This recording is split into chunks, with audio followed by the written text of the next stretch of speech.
Hello and welcome to the ActualTech Media Enterprise IT Virtual Summit event. Today's topic, IT renovation, analyzing the next wave of tools, products, and services. Thank you so much for joining us on this awesome summit event. You will hear from experts at some of the most leading enterprise technology companies in the world today, including KnowBe4, Couchbase, Clumio, Faction, Progress, Zerto, TierPoint, Rubrik, NetApp, Espressive, and Nutanix. Now, before we get started, there's just a few things that you should know about the ActualTech Media Enterprise IT Virtual Summit. This is one of our biggest events the entire year, and we've got some awesome prizes lined up for you today. I'll talk about those prizes as well as the legal requirements for the prize drawings in just a moment. We want this to be an educational event. We're all former IT professionals here at ActualTech Media, and we want to help you to solve your technology challenges. We'll be doing Q&A sessions with each of our expert presenters today, and we need your technical questions. You can ask those questions there in the questions pane of your audience console. And we also have our best question prize, which I'll be talking about here in just a moment. We'll also have a number of poll questions that I'll bring up for you, and we appreciate your participation in those polls. We do want this to be a social event as well. You can tweet about the event directly from your audience console, and the hashtag for today will be automatically appended, which is ATM Summit. I'll be monitoring Twitter throughout the event, and of course, we appreciate you sharing what you learn on the ActualTech Media Enterprise IT Virtual Summit. Finally, I want to call your attention to the Handouts tab. It's there that you'll find hand-selected resources from each of our expert presenters. The prizes on the summit today are 33 Amazon $100 gift cards. That's right, 33. 3 Dji Mavic Air 2 drones. These are awesome drones. We've got 3 MacBook Air M1 laptops, the new M1, 3 Samsung S21 phones, and 3 Microsoft Surface laptops. What an incredible number of prizes. You must be live in attendance, of course, to qualify for the drawings and also meet the ActualTech Media prize terms and conditions. I'll be announcing the winners throughout the event, and with so many gift cards, I'll be announcing 3 of those after every presentation on the summit today. As I mentioned, all prize winners must be live on the event to be eligible and also meet the ActualTech Media prize terms and conditions that you can find there in your Handouts tab. All prize winners must submit an IRS Form W-9 to ActualTech Media. And of course, you always have the option to make a donation to our selected charities. Those are the charities you see there on the screen. We've donated thousands of dollars over the years to charities, and we would love to help you donate your prize. And we would love to help you donate your prize value to charity if you would like to do that. And as I mentioned, we also have our best question prize for a $50 Amazon gift card after every presentation on the event today. That is a lot more gift cards. Of course, you need to ask a question to be eligible for those prize drawings and also meet the ActualTech Media prize terms and conditions. You can follow ActualTech Media on Twitter and me, your moderator, David M. Davis, as well. And the hashtag for today, like I said, is ATM Summit, and you can tweet directly from your console. Subscribe to all the ActualTech Media social channels on YouTube, Facebook, and our 10 on Tech podcast. Did you know that we post all of our events that we run on our YouTube channel? If you subscribe to that, you'll get notifications with a link to the recording for every one of the events we run. Follow ActualTech Media on LinkedIn as well. That's where we post all of our latest and greatest content. And don't forget to join the Gorilla Guide Book Club. You can do that right there in the Handouts tab or by going to gorilla.guide in your web browser. This way you'll stay up to date with free, easy-to-read enterprise IT books by top industry experts. These are fun reads, complete ebooks, and it's a great way to stay up to date on the latest enterprise technology. Also, don't forget to share ActualTech Media's online events with your IT friends and coworkers. We promise not to spam them. We'll send them a simple invitation to our events, and you can refer them right there in the Handouts tab, actualtechmedia.com/event referral.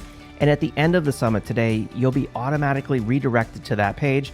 And we invite you to use that, again, to share what we're doing here at ActualTech Media with your IT friends and coworkers. And with that, I'm excited now to introduce you to today's Summit keynote presenter. Welcome, Mr. Scott D. Lowe, CEO of ActualTech Media. Take it away, Scott. Hi there, I'm Scott Lowe with ActualTech Media. Today I'd like to talk about managing and supporting IT and the constantly moving target that it is. If you've been in IT for any length of time, I've been in it for about 27 years now, you'll know that what things used to look like are not what they look like anymore, but there's a baseline of skills and knowledge and experience you build over time to help you understand and be able to adapt to emerging trends far more efficiently than maybe you could earlier in your career. Let's go back 11 years. 11 years ago in 2010, according to Gartner, we were talking about the topics you see on your screen. I'm not going to read them all to you because I assume you can read, and I like to assume the best of people. We were talking about things like virtualization and cloud as if they were new things. And back then, while they weren't necessarily brand new, virtualization had been around for a long time, the ways that organizations were leveraging these technologies was new and unique. And although cloud computing today is basically ubiquitous and it's everywhere, and it's something we all do, at the time, the discussion revolved around things like, should we even consider cloud as a part of our IT strategy? Now, I would make the argument that these trends of 2010 have led to a lot of what we're able to do today. A lot of the things we talked about back then were web-oriented architecture, enterprise mashups, and this goes into things like integrations and how we run applications across clouds. We've moved some of these things to the cloud. Back in 2010, we were talking about unified communications. Today, we have that. We have Teams, we have Slack, we have all of those things today that were just dreams back in 2010 and were very difficult to deploy. We were talking about things like Microsoft Link back then, which was a precursor to Skype and things like that. Today, it's all table stakes. It's all something we just know how to do. And in 2015, things took another shift. I'm not going to go through every year because that would be a waste of time. But we were talking about things like computing everywhere. And if that sounds familiar, it should, because we're doing that now.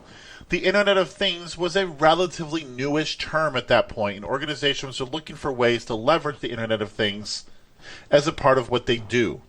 3D printing, advanced and pervasive and invisible analytics, lots of things that we're doing today are things that used to be the tip of the iceberg, or the cutting edge in 2015. But last year, something interesting happened. Quickly, and for good reason, business priorities, regardless of what was on the list, shifted overnight. Now, that didn't mean that things that were on the list got ignored. In fact, some of them didn't. For example, that computing anywhere thing that we talked about became IT sole focus. And by computing anywhere in that context, I mean employees working from anywhere, on any device, from any location. And that became, for a brief period, what we really focused on for a few weeks, a few months last year. Now, that didn't mean that the other needs we had suddenly went away. Instead, they got deferred, delayed, or we had to work on them at the same time, which for a lot of organizations, that was true, and for a lot of IT pros, that was stressful. The result has been additional workload, new projects, but also new budget constraints, which I'll talk about in just a second. But it's also new opportunities. Every time there's a change, every time there's an incident, every time there's it's an opportunity to think about things differently, it's an opportunity to undertake a new business initiative, improve a process, improve an operation, make things better in some way, launch a new product, all kinds of opportunities. I see 2021 as a year that we've adapted to a lot of what happened last year, and we sort of assimilated a lot of what we've discussed in previous year's trends into what we're doing today. Lots of organizations have robust work from home systems that they would have never dreamed of having if the pandemic hadn't hit. And people are used to it now. There's news articles everywhere about organizations having struggles bringing people back to the office. Now, there's also some things that we've had to adapt to that aren't great. The ransomware scourge has officially become literally a national security and really global security issue. We've seen it take down infrastructure, robust and what we thought was robust infrastructure, that we all depend on. Gas stations running dry because of a ransomware issue. This is something we're having to adapt to, and we see a lot of vendors in the vendor landscape working really hard to help organizations wrap their arms around this complex topic. If we look at some of the other outcomes from COVID, it's accelerated digital transformation initiatives that may have already been in the works, and it's created new ones. However, 2021 is also a year where we've seen IT budgets actually take a bit of a hit, according to Gartner. Now, it doesn't mean they've gone down. It just means the pace of growth has changed a little bit. That's gone down a little bit, with IT budgets growing about 2% year over year instead of the 2.2 to 3% we've seen in years past. Now, that's not a lot, but it is a sign that organizations are reducing their increased IT spend and moving into other areas of the business. We also have new challenges now balancing digital initiatives with security requirements, and it goes a lot back to the ransomware scourge, but also security requirements in the context of new privacy legislation that's starting to take hold in different areas of the world and different areas of the U.S. And data continues its constant rise. I mean, that's one of the reasons we're seeing the increase in privacy legislation. Lots of data, lots of potential uses of that data, and people want to make sure it's done in a responsible way. And we're also seeing a lot in the way of more multi-cloud initiatives than we have in the past. Now, with all that in mind, here's the tech trends that Gartner outlined for 2021. And what we're seeing here is they are all new. Things like a cybersecurity mesh are essentially evolutions of things we did before. Nothing here is necessarily super new.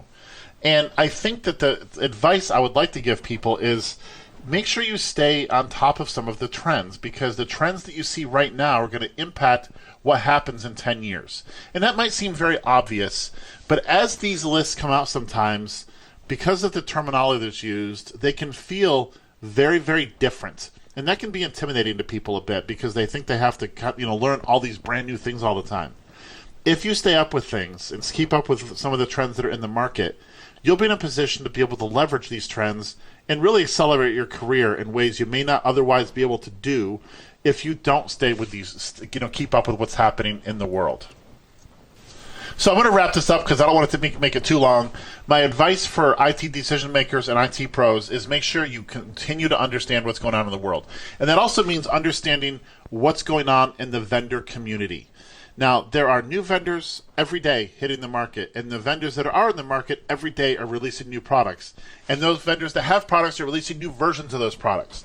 It's critical for you to stay current with what's happening in these spaces so you can understand how these potential solutions can help your organization achieve its goals. Do they have a fit? By staying current with the trends and understanding how those trends have evolved over time, you can more quickly make that assessment and help your organization in ways you might not be able to anticipate right now. And this helps you stay nimble as well. The last 18 months has really demonstrated that if you were nimble and able to adapt to change, you were going to be successful. Change has really identified the last couple of years of our lives. And now change is always a constant in IT, and we've always said for years that the pace of change just continues to accelerate. And honestly, the last 2 years has shown this in ways we couldn't have even imagined 3 years ago. So stay nimble. Stay open-minded, understanding that new stuff is not scary stuff all the time, and stay current with what's happening with the vendor space. Like I said, watch for new vendors that have solutions that may be able to help you do better for both your career as well as for your organization. Thanks so much for setting the stage for today's virtual summit. And with that, I've got a poll question for you out there in the audience. I'll bring up the poll on the screen now. You should be seeing a poll on your screen that says, what's your time frame for adding new or updating IT solutions at your company? This is kind of a broad, high-level question. We're talking about renovating our IT organization and infrastructure and software and tools. And so the question here basically is, what's your time frame for taking some sort of action? I'll give you a moment to respond to this poll question right there in the slides window, and then I'll be introducing you to our first presenter on today's summit. All right. Thank you to everyone who responded there to the poll. We do appreciate your feedback. We'll have other polls throughout the event, and of course, we always appreciate your feedback on those as well. But without further delay, it's time to kick off today's first presentation on the summit. I'm excited to introduce you to Mr. Roger Grimes, Data-Driven Defense Evangelist at KnowBe4. Roger, take it away. Hello, everyone, and thanks for showing up for my many ways to hack multi-factor authentication. I'm going to try to show you as many ways to hack that multi-factor authentication can be hacked in the next 25 minutes. I know over 50 ways. I'm probably not going to be able to cover 50 ways in the next 25 minutes, but I am going to cover a bunch, and I think they're kind of interesting, exciting ways, and there'll even be a demo by Kevin Mitnick, our Chief Hacking Officer. I'm Roger Grimes. If you haven't met me before, I've been doing computer security for 34 years. I was a penetration tester for 20 of those years, did a lot of penetration testing against firms that were protected by MFA and actually against just MFA solutions in general. I've written 13 books and over 1,100 magazine articles on computer security, including a whole book called Hacking Multi-Factor Authentication that this talk is kind of based on, or this talk kind of led to that book or vice versa. And although that one has like 50 plus ways in it, but I'm going to show you, I think, some of the better, funner, cooler ways that MFA can be hacked in different ways. I work for KnowBe4. We're the world's largest integrated security awareness training vendor. We help people to help themselves and their coworkers not to get phished. I love working for KnowBe4. We may see some things in presentations today that have some other people's trademarks, and they're not ours, right? But of course, bad guys don't care about this, and will use other people's trademarks and brand names to trick you. And also, I want to start off this presentation by saying, even though I'm going to show you a bunch of ways that MFA can be hacked or bypassed, I'm actually a very strong believer in MFA. I believe that you should use multi-factor authentication to protect your valuable data when you can. Unfortunately, the most popular MFA doesn't protect 2% of the world's websites and services. So you're probably going to have a combination of one or more, usually multiple forms of MFA plus passwords to protect all your stuff. But what I want to say is that MFA, even though it's better and stronger in most scenarios than a login name and password, it's not unhackable. And that's unfortunate because a lot of people that get MFA or MFA solution think, oh, I have MFA, I don't have to get worried about being hacked. And that simply isn't true. So that's why I kind of made this presentation. I go through today, I think, and try to show you around 10 different ways that different MFA solutions can be hacked. And we'll start by talking about network session hijacking. Network session hijacking is one of the most popular forms of MFA hacking, or really it's bypassing the MFA. And the reason how this works in the first place is that when someone logs into a website or an application, they typically get this access control token that says you have successfully authenticated, no matter how you authenticate. And if an attacker is able to get a man-in-the-middle attack, they can capture that resulting access control token. Most of the time, it's as simple as sending somebody an email that looks like it's going to take them to somewhere they trust, but they click on it and it's really a rogue URL link and it takes them to somewhere else. But that site looks like it's the real site, or what it's called a man-in-the-middle proxy site, where it's actually connecting them indirectly to the real website that they're expecting to go to. And so the whole experience to them looks like the legitimate website. The only thing that may be different if they notice is that the URL is different, but most victims don't notice. And so the attacker is able to insert themselves in between all the communications going to the real web server or service and coming back from the real web server service. They can capture passwords and multi-factor authentication codes that the user types in. But most importantly, they can capture that resulting access control token, which on a website or web service, it's just a text-based cookie. And if they get that cookie, they can literally take over the session of the legitimate victim. So that's what we're going to show you a demo about pretty shortly. And I think most people have not seen it, are usually surprised. And let me say, this works on probably 90 to 95% of all MFA solutions. And the reason why it works, in most cases, not all, but in most, is that no matter how you authenticate, whether it's a login name and password or your fingerprint or something like that, once you authenticate, we all get this access control token.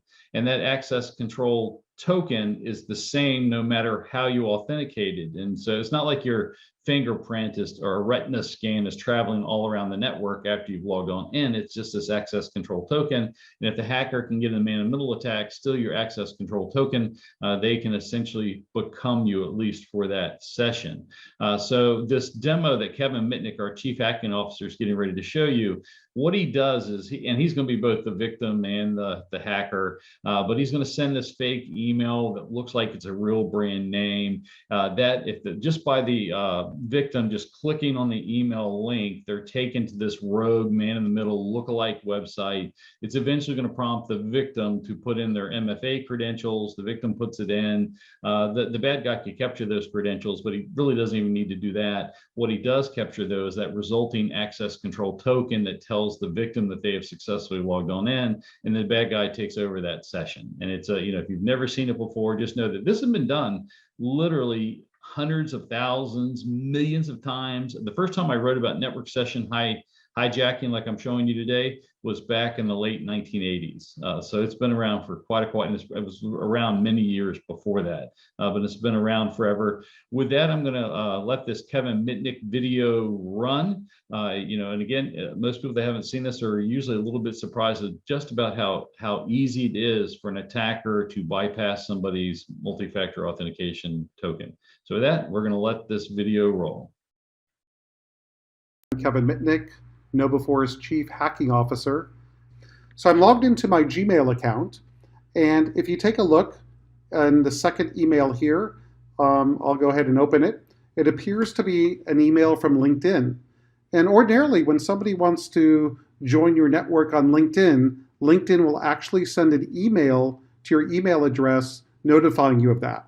And if you're interested, you can go ahead and click interested, log into your LinkedIn account, and authorize that person to actually become a connection. So if we take a look here, we have an email from LinkedIn that says, Kevin, I've read about your adventures in Ghost in the Wires and so on, and this person wants to join my network. But this is actually a phishing attack. If we take a look here at where the email is originating from, it's not at linkedin.com, it's at this domain called llnked.com, which people might overlook. So let's go ahead and pretend that we're the victim here and go ahead and click on interested. And what that is going to do, it's going to redirect us to the LinkedIn website to go ahead and log in. But let's move this over to the right and let that load. And if you take a look over here, we have a blank white page, which is going to become very important in a moment. And this is the attacker terminal session. So let's go ahead and bring back the virtual machine that's now connected to LinkedIn to authenticate, because we, again, clicked on interested in the email. So we'll go ahead and put in a username, Johnny Boy at mitnicksecurity.com. And now we're going to go ahead and put in our secret password. And now we're going to go ahead and click sign in. And when we click sign in, it's not going to allow us to log in. What LinkedIn is going to do is request our two-factor authentication code that LinkedIn is going to actually send to my mobile phone. And in a moment, you should hear a sound that the text message was received on my mobile phone. So let's go ahead and click sign in. And here we go. It's telling us that two-step authentication is enabled. We just heard a message come into my mobile device. We're going to uncheck this box that says recognize this device in the future. And I'm going to open my mobile device to take a look and see what the text message is, or what the code is rather. So the code here is 421476. We're going to go ahead and click verify. And when we do so, it's going to log us into my LinkedIn account. So now we're logged into the LinkedIn account, but let's take a look at the attacker session over here on the left. So we're going to scoot this over to the right. And over here, what we have is what we're able to intercept. So we're able to intercept the email address, which is johnnyboy@mitnicksecurity.com. We're also able to intercept the password to the account, which is no before rocks. And over here, this is not the actual 6-digit code that was intercepted, because you can't really use the 6-digit code again, the second factor. But what we're able to do is intercept the session cookie. And if you're able to steal the session cookie, or if rather the attacker is able to do so, they don't even need your username or password or second factor code. They could simply load the session key into a browser and they actually become you. So let me show you how this works. We're going to highlight the cookie. We're going to copy it to the clipboard, and then we're simply going to open up Chrome in incognito mode. And incognito mode just means with privacy. So now we're going to go to the real LinkedIn website. When we go here, obviously we're not authenticated. Now it's, wants us to log in with our credentials, but we don't have to do so. We're going to go ahead and go into developer tools. We're going to go into the console, and what we're going to paste into the console is the session cookie that we stole from the victim, which was myself, by the way. I'm going to enter it. I'm going to go ahead and close the session. Now, all I simply have to do to be logged into the victim's account with their session cookie is simply hit refresh now. So I hit refresh, and here we are. We've logged in, or rather hacked, my own account. Okay, now what Kevin did in this video again is he sent a phishing email that contained this rogue URL, took the attacker to this fake, sound-alike, look-alike website that was really an evil proxy. Kevin used software called Evil Jinx. Anybody can go to GitHub and download Evil Jinx, but there's really literally dozens to maybe hundreds of these man-in-the-middle fake proxy website type things. And again, everything the attacker or everything the victim saw was really coming from the real website, and everything the real website got was coming from the victim. There just happened to be the bad guy in between. Kevin was able to capture and copy the resulting access control token and take over the session. And again, this is one of the most popular ways that MFA is bypassed, and it works against probably 90-95% of MFA solutions. The only ones that it doesn't work against that I know of are solutions that require that you register your device with the one and only website that it works with, or the websites that it works with. And the websites also have to register themselves with that device. Like FIDO2O tokens do that, require this site and device one-to-one registration. That prevents man-in-the-middle attacks like this. But of course, I can attack FIDO2O solutions using a couple of other attacks. But this particular type of attack works against 90-95% of MFA solutions. Essentially, I can send you a phishing email like I always have and just bypass your MFA solution like it wasn't even there. And again, it happens in the real world all the time. Here's a news report of some cryptocurrency guy that got hacked on Binance. Binance is kind of like Coinbase. It's the Binance is like, or is or was, I think it still is, the world's largest cryptocurrency trading website where you can convert cryptocurrency, buy cryptocurrency, trade cryptocurrency. And this guy was taken to a fake Binance website that stole his Google Authenticator credentials. And it said when he got taken to the fake website, they were able to capture his resulting Google Authenticator code, type that into the real website, take over his account, and then drop him as a connection. Happens all the time. Matter of fact, here's from a couple of years ago, 2018, where Iranian phishers bypassed 2FA protections offered by Yahoo Mail and Gmail. And it just says, when the targets entered passwords into a fake Gmail or Yahoo security page, the attackers would almost simultaneously enter the credentials into the real login page. If the target's accounts were protected by 2FA, they would be redirected to a new page that requested the one-time password. And it just happens they get the code or they get the resulting access control token and they take over the accounts. Another type of attack, that was a network, a man-in-the-middle attack. This is man-in-the-endpoint attack. The idea is that if your device, your computer, your laptop, whatever you're using MFA with, if it gets taken over by the bad guy, through social engineering, unpatched software, or whatever, it's compromised, and the attacker can do anything. They can capture that resulting access control token. They can disable your MFA. They can record your keystrokes. They can record your information.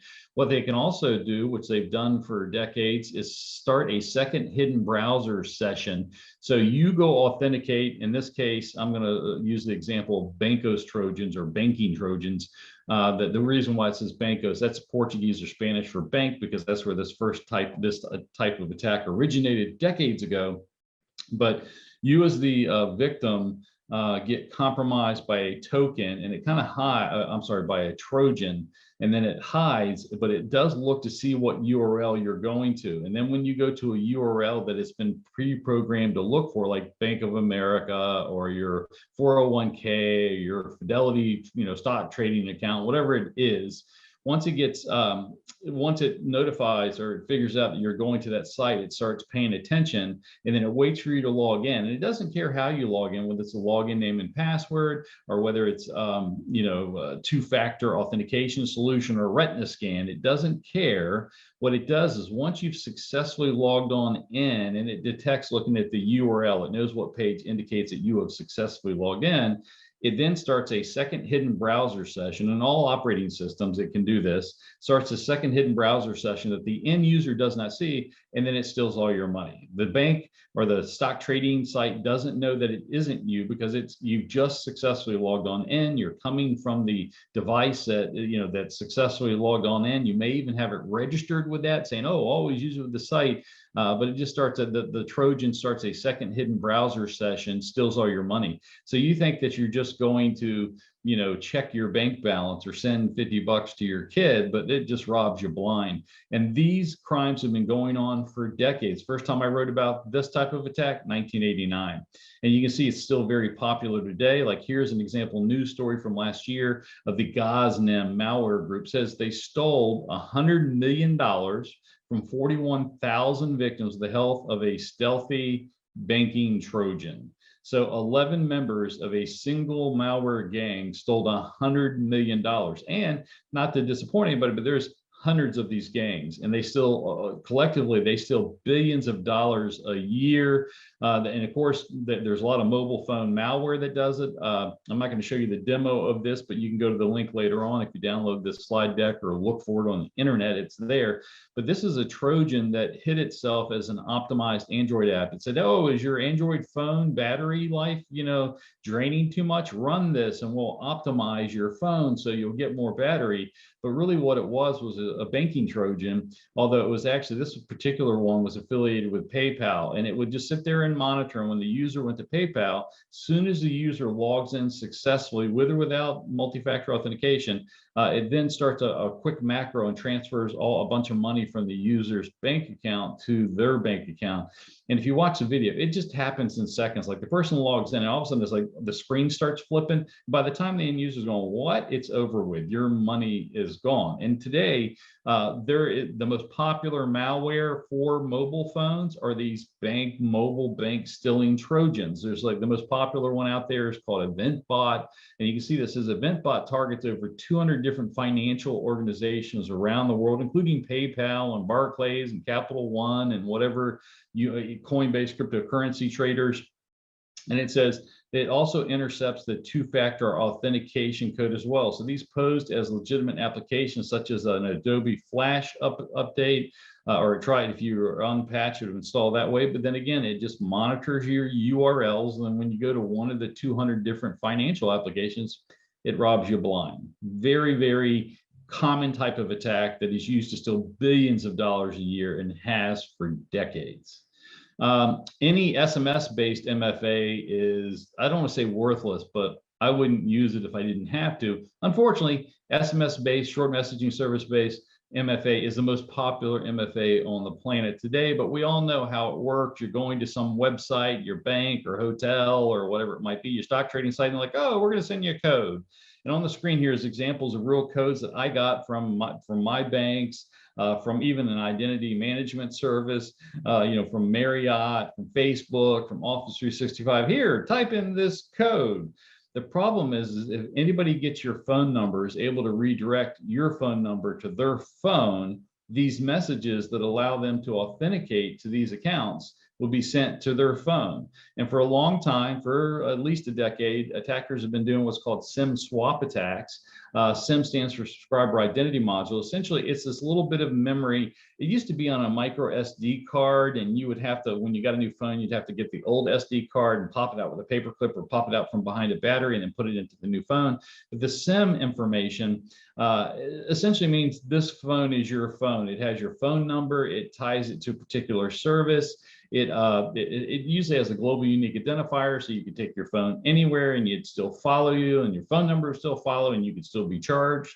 But what the attackers do is many times socially engineer you out of your cell phone logon information. So you get an email or a call saying they're claiming to be from your cell phone company. They somehow get your login name and password and or your PIN.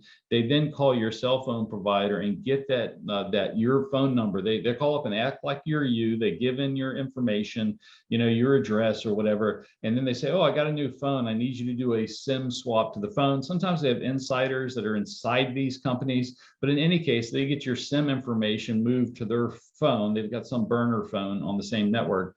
And then they start going in, try to reset your accounts and have these SMS short message codes sent to their phone, and you don't know it's even happening. All that happens to your phone is you may notice, oh, I'm not getting any emails, or I'm not getting any messaging, or I can't make a call. Really what happens, if you look, you'll be out of network. And a lot of people don't know what's going on. They think they're in a bad location and they move around. Eventually it takes them an hour or two to call their cell phone company. The cell phone company is like, "Oh, well, you transferred your phone to your new phone," and you're like, "I didn't do that." And it takes on average for a victim 8 to 24 hours to get their phone service back. And during all that time, the attacker is just moving money. They just stealing all that money. This has happened so much. The U.S. government in 2017, and what was called the Digital Identity Guidelines, or NIST Special Publication 800-63, said do not use SMS-based MFA for your validation to protect it to protect valuable information, because it's too easy to do these SIM swapping attacks. Millions and millions of dollars have been lost. Probably the biggest case I know is this guy that lost $24 million in cryptocurrency. He actually sued AT&T for either 124 million or 224 million, but he got SIM. It was no mistake of his own. It was the hacker calling AT&T, or in that case, they may have even had an insider that they just paid $70 for to do the SIM swap. And so the guy lost $24 million. I know he sued AT&T. I don't know whatever happened to that case, but even legitimate businesses like Reddit, their admin logins were SMS-based authentication. Someone did a SIM swap, was able to take over a Reddit admin login name, and then take over, and they broke into Reddit, and they stole information, and they implanted, I think, a backdoor program and some other stuff. These SIM swap attacks happen all the time, and they're pretty scary because the victims typically did nothing wrong, or almost nothing wrong. And this is wild. You can't, for $16, there are many places around the world that will let anyone do a SIM swap attack. So there are these legitimate companies that allow SMS messages to be rerouted. It requires a letter of authorization. Very easy to create a fake letter-headed letter of authorization. You then send it to the company, and for $16, you can SIM swap anybody's information. This made the news a bunch of months ago, but just wild that, like, I don't even have to be an uber criminal. All I have to do is make a fake letter of authorization, pay $16, and I get your SIM messages, your SMS messages sent to me. Very easy to do. So what are the defenses? Don't use SMS-based MFA if you can avoid it. Unfortunately, most people are forced to use it. I'm forced to use it. It's because the websites and services we use it, and they don't give you a chance to decide whether or not you're going to use it or not. But if you can, try to avoid them as best you can, because these SIM swapping attacks are just too easy to do. And actually, you don't really even have to do a SIM swap. One of the other primary problems is that with SMS, when you get a message, you don't know who that really is coming from. So I could, as an attacker, pretend to be almost anyone, as long as you don't know them directly or don't know the phone number, and I can fake the phone number. But it's really easy for an attacker to fake being somebody of authority. Like, I can send you an email, an SMS message. If I know you're a Gmail user, I can send you a message going, hey, this is Google Security. We've detected a rogue sign-in to your email account. In order to determine a legitimate login, we're going to send a verification code to your previously registered phone number from another Google support number. Please retype the sent verification code in response to this message, or your account will be permanently locked. You have to kind of put the fear of God in people. But then then the bad guy goes to their Gmail account, says they forgot their password. Google's nice and say, do you want to put in your last password? The attacker says, no, I just want to have the code sent to me in SMS. The SMS code gets sent to the victim. The victim types that in response to the message, and it's game over.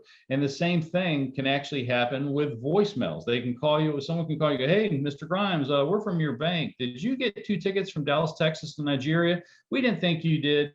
You're a valued customer. We're going to protect you. We're going to reverse those charges, but we see $30,000 of other charges, and we need you to confirm which ones are legitimate and which ones are illegitimate. We're going to send you a code, and we just need you to tell us that code. And as soon as Roger Grimes says that code to the attacker, because he thinks it's his bank, it's game over. So these sort of things happen all the time through SMS and voice phishing. And the problem is, ultimately, you cannot trust anybody that's that calls on a phone to say who they are unless you recognize their voice. And of course, then there's deep fakes or the SMS messages, right? If you get an SMS message saying, hey, try this, click here, you don't really know who these people are. They could be fake warnings. They often are.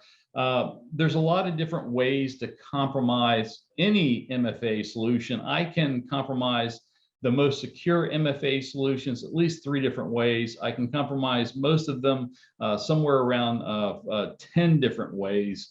If you want to find out if I can hack your MFA solution, send me an email at rogerg@noblefor.com. And I know we've kind of run out of time, but if you want to ask me a question, send me an email to rogerg@noblefor.com.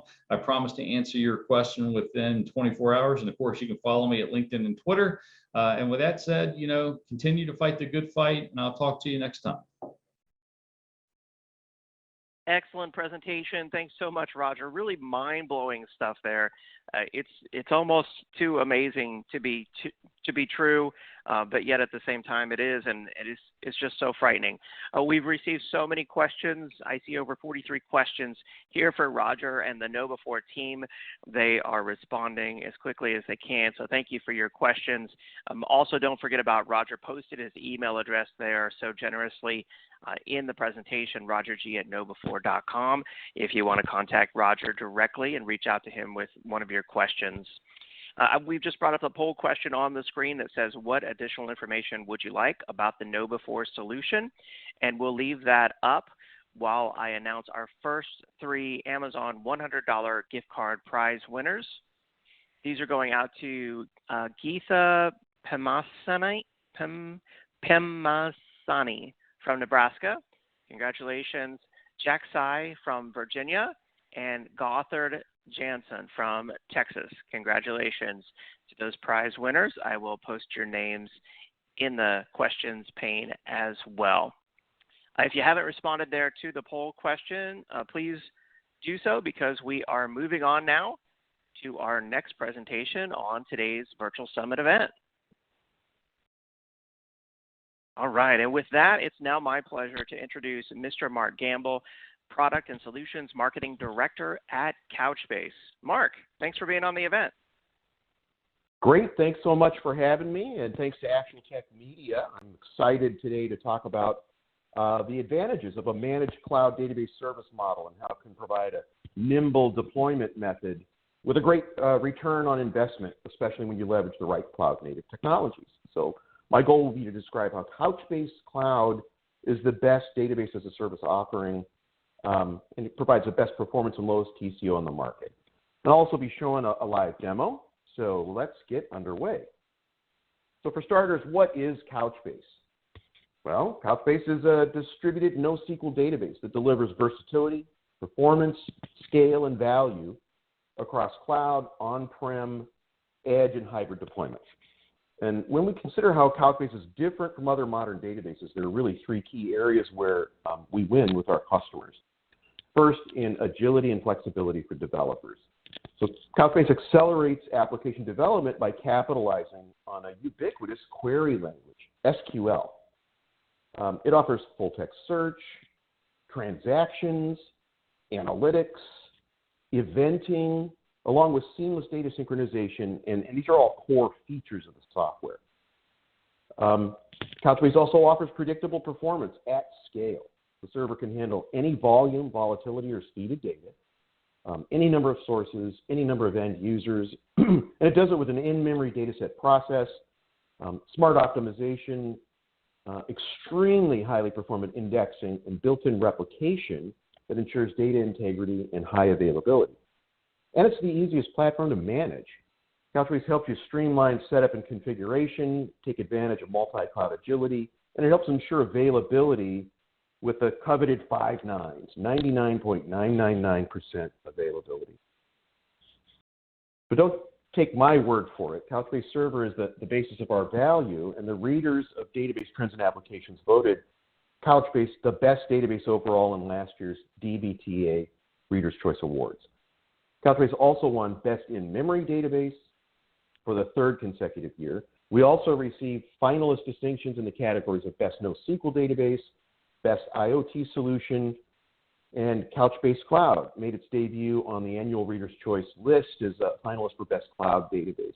So we're really honored to have received this recognition, and I think it speaks to the value that customers are getting from the technology. So what is Couchbase Cloud? Well, Couchbase Cloud is our fully managed database as a service for Couchbase Server. It offers automated deployment, scaling, failure recovery, upgrades, and backup, all as part of the service. It gives you unified monitoring and alerting of all Couchbase clusters under management through a single pane of glass, inclusive of the underlying cloud infrastructure where Couchbase is deployed. And we support hybrid cloud deployments, and this is from the standpoint of replication. It's the ability to replicate data from self-managed Couchbase clusters into Couchbase Cloud. And we also offer, and this is important, in VPC deployment. So your data is in your virtual private cloud, managed by you. It's encrypted and secured end-to-end. A little about the offering. There's a free trial to allow you to evaluate the service. And we have 2 paid offerings, Developer Pro and Enterprise. And these are differentiated by price and support SLAs. And with these offerings, you get Couchbase Server and management leveraging your cloud service provider. And this enables you to optimize your infrastructure costs based on your needs. And it can support those same use cases supported by Couchbase at large, the ones our customers deploy most often, such as catalog and inventory management, profile and session management, customer 360 and analytics, digital transformation, as well as caching use cases. A really common use case for customers is using Couchbase as a persistent cache for performance. So what do you get with a fully managed service? Well, convenience, savings, and peace of mind. So we handle maintenance, monitoring, and alerting. We provide automated management based on industry best practices. The data is secure because you own it. I mean, it lives in your VPC. The environment is flexible to scale up or down to meet any requirements. And the built-in replication and self-healing features provide a highly available foundation for your applications. And our purchasing options are really straightforward and easy, with the ability for hourly pricing, as well as annual packages and prepaid discounts. And because you're leveraging your own VPC, you can really better control costs with reserved instance pricing from your cloud service provider. So why did we bring Couchbase Cloud to market? Well, it's really about empowering the developer, unlocking business agility, streamlining operations, and controlling costs. We do database as a service better by enabling developers to get started quickly and use Couchbase Cloud easily, leveraging existing skills in a secure fashion. Developers can start with a single node cluster, and as their applications grow Couchbase across additional nodes as needed. And we do database as a service faster. You deploy a cluster and grant users access in just a few mouse clicks. You can scale and upgrade clusters easily in minutes, leverage built-in features to configure your environment, as well as monitor your success. And we do database as a service more economically. Couchbase's proven scale and speed enables you to achieve superior performance with less infrastructure. Built-in configuration and monitoring means you don't have to buy third-party software to do this. And since the infrastructure as a service, or IaaS, is procured directly from the cloud service provider, you can leverage reserved instance pricing again to significantly reduce costs. Our customers are actually finding this to be a huge, huge cost savings for them. Couchbase Cloud's differentiators really break down into 5 key points. And the first is the inheritance of all the capabilities of Couchbase Server, the most powerful and versatile NoSQL database on the planet. All the reasons that our customers rely on Couchbase Server for their applications every day come part and parcel with Couchbase Cloud. Number 2 is about control and data security through in-VPC deployment. So this is an emerging best practice that's not found in competitive database as a service offerings, but it is the primary deployment option for Couchbase Cloud. So without in-VPC deployment, you, the customer, might not have full control of data security and sovereignty because you're not in command of the environment where the software resides. So within VPC deployment, you stay in complete control of your data. Number 3 is the ability to control multiple database clusters from a single console instead of managing them as individual entities. Number 4 is the ability to control replication and cloud migrations by taking advantage of Couchbase's hybrid cloud replication capabilities and our cross-region XDCR, or cross-data center replication, which is intended to support high availability and disaster recovery. It also has the unique capability of being able to span across clusters across multiple cloud service providers.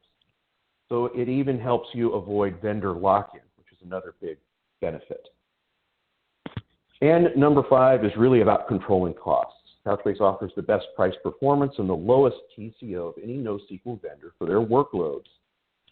We invite you to go to Couchbase.com, and if you go to the Couchbase Cloud page, there is a report from Altoros that you can download, a benchmark report that essentially proves out that Couchbase is from 2 to 12 times more performant, faster than competitive database as a service offerings from MongoDB, which offers Atlas, and Cosmos DB from Azure. So this is a great report. Recommend that you download it because it's really eye-opening and uncovers just how performant Couchbase Cloud is.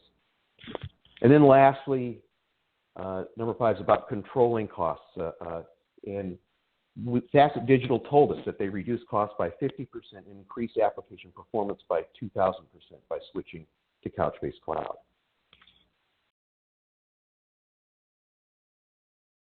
So here's a simplified architecture. We'll take a look through the demo at what this looks like for a user. But the data planes on the right here represent the Couchbase clusters across various cloud providers' availability zones. So when you create a new cluster, we deploy a Kubernetes cluster within your VPC along with Couchbase Autonomous Operator to provide management capabilities. That's the autopilot, if you will. And we deploy a monitoring plane leveraging Prometheus. That cluster is then automatically deployed across multiple availability zones within the region. So here we see this depicted on AWS and Azure. GCP is coming soon. So the entire ecosystem is accessed and monitored through a single plane of management, that cloud control plane depicted here on the left. This is the place that you log in to work with Couchbase Cloud, and it's a console that allows you to control everything in your account instance, from user and group management, access permissions, cluster management, monitoring, metering, event-based automation, and more. So one of these unique aspects of Couchbase Control Plane is this concept of seeing everything to do with your account in one place. So unlike other database as a service solutions that make you use separate tools or UIs for administration and querying and optimizing and the like. So getting started with Couchbase Cloud is super easy. Take advantage of that free trial. Go to cloud.couchbase.com, get your free trial, create an account, and create your Couchbase Cloud environment. And once your account is set up, spin up your cluster with just a few mouse clicks and start developing. It really is as easy as that. So let's take a quick look at what the environment looks like. And we'll go ahead and share my screen, and we'll go into a live demonstration. So this is the Couchbase Cloud control plane. That's a single pane of glass for all your Couchbase Cloud management. It's where you control all aspects of your account, clusters, users, projects, activity, and billing. And we're currently looking at my Azure cluster, but of course AWS also supported. And we have 3 nodes and 3 buckets of data. Buckets are analogous to database instances. So what we have are some of our sample databases that come and ship with are embedded directly into your account, so you can get started quickly. So let's take a look at querying one of my favorite databases, the beer sample bucket. I'm going to go into what I think is one of the coolest tools that's built into Couchbase Cloud. So one of the main reasons that Couchbase is such a boon to developer productivity is that they can use plain garden variety SQL to query the data, even though the data is JSON. So the query language is called N1QL or Nickel. And I'll use this tool built into Couchbase Cloud, the query editor, query workbench. So unlike other database as a service providers that make you use different tools and UIs to work with your data, it's built right in here. So here I have a very simple select statement to bring back all breweries from our beer sample bucket. So a select star from beer sample, which again is our database, where the type equals brewery. So it's just plain garden variety SQL. You don't have to learn some new proprietary language to work with this data, even though it is NoSQL. It's stored as JSON documents. Another unique with Couchbase and Nickel is the ability to join across document types, something not so easy with other JSON NoSQL databases. So here from the travel sample bucket, I'll use an inner join to list source airports and airlines that fly into SFO where only the non-null route documents join with matching airline documents. So the ability to join in Nickel statements allows you to really create input objects by combining 2 or more source objects. And joins are typically difficult with JSON, but not when you use Nickel. In fact, Nickel is the #1 reason that customers choose Couchbase over the competition because they can leverage their existing expertise to work with the data. So we won't make this exhaustive. There's obviously tons of stuff that are built right in, but let's take a look at the analytics service. Your Couchbase Cloud also comes with this powerful MPP-based analytics service that provides parallel data management capability. And it allows running of analytic queries against millions of rows of data with no impact to your operational data store. So Nickel for Analytics allows you to do joins across data sets just like multi-table from clauses in SQL. So in this case, the analytics service can handle, again, massive amounts of data with no impact to overall performance, ideally suited for enabling analysis and data visualization with BI tools, which we'll see in a minute. So lastly, let's go in and take a look through the eyes of a developer at a very simple application that I got off of our SDKs. So first, in order to connect from your applications, all you have to do is copy your endpoint. And you use that as your handshake along with your database username and password to connect to Couchbase. So what I'll do is we're going to use a simple application to put some data into Couchbase. I'll show you how that works. But first, we'll verify that data doesn't already exist. So in my beer sample bucket, I'm going to look for a brewery called Couchbase Brewery. And when we retrieve the doc, it's not there. That's because we're going to actually put it there programmatically. Let me pop over into my IDE. This is a very simple Nodejs Sdk example that I got just off of our website in a tutorial. All you have to do is cut, copy, and paste the code. So here's that endpoint for my cluster. All I have to do is drop that in the database username and password. And what I'm doing is I imagined a brand new brewery in our beer sample bucket called Couchbase Brewery. So I'm going to go ahead and upsert that data directly into the database. So let's go ahead and run this in real time. And there it's executed. So notice the code is there. Let's go ahead now and retrieve the document. And there it is. So we just put it up there without, with no intermediaries. Our code did it for us. Simple example. So let's end off the demonstration by taking a look at leveraging that new data through the analytics service through the eyes of a BI tool. So here I have Tableau, and I was able to use the JDBC driver for Couchbase and connect directly up to my Couchbase Cloud instance.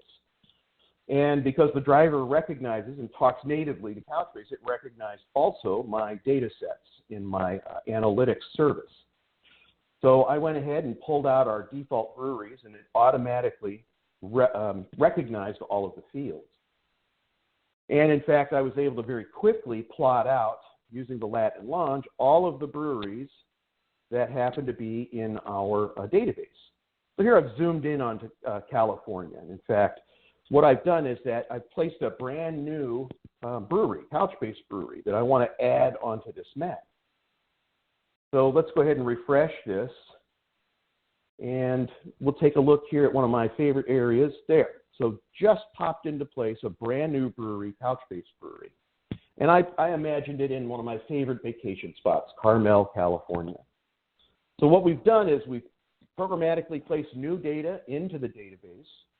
And using a BI tool, we've been able to pull it into the analytics service and now represent it visually on a map, a dashboard. So we've gone full circle, essentially. So hopefully that brief demo compels you to make sure and try out that free trial.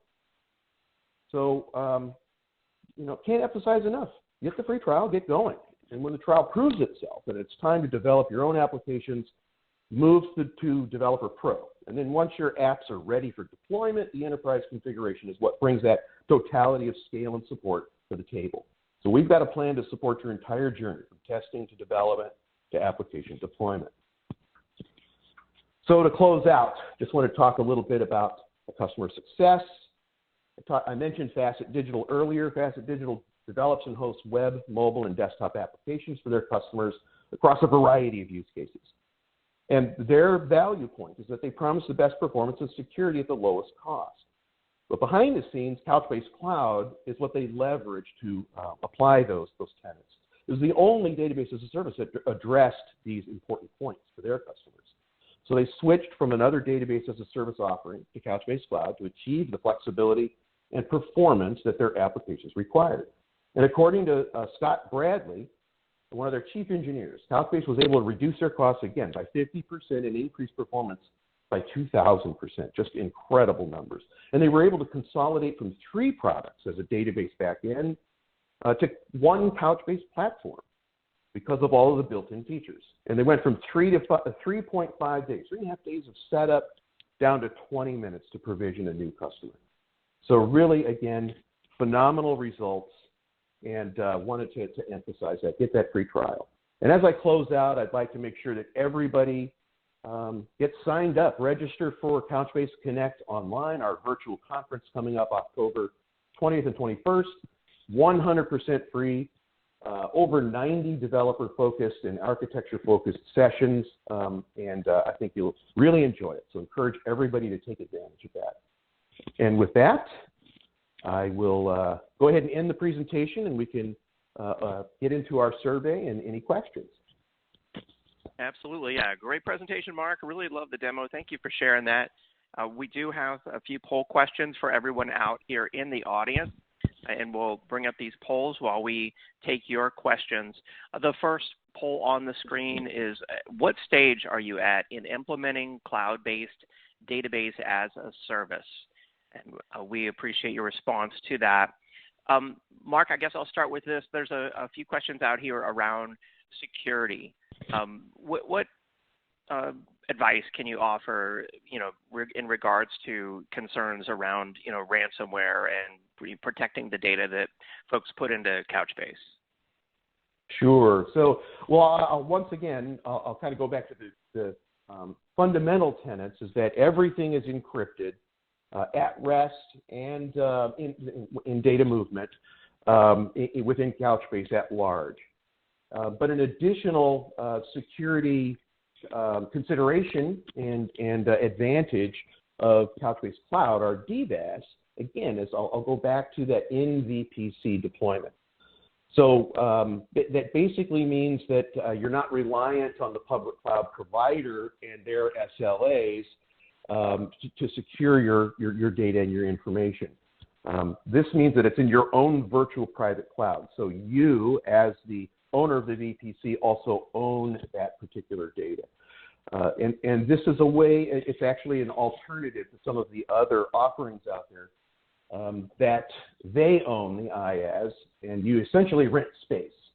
And that can get a little bit muddy, especially from the terms of data ownership, sovereignty, regulation compliance. When you're in VPC, you kind of get around some of these challenges. And you're also, with Couchbase, able to make sure that data stays where it needs to be for security and sovereignty reasons.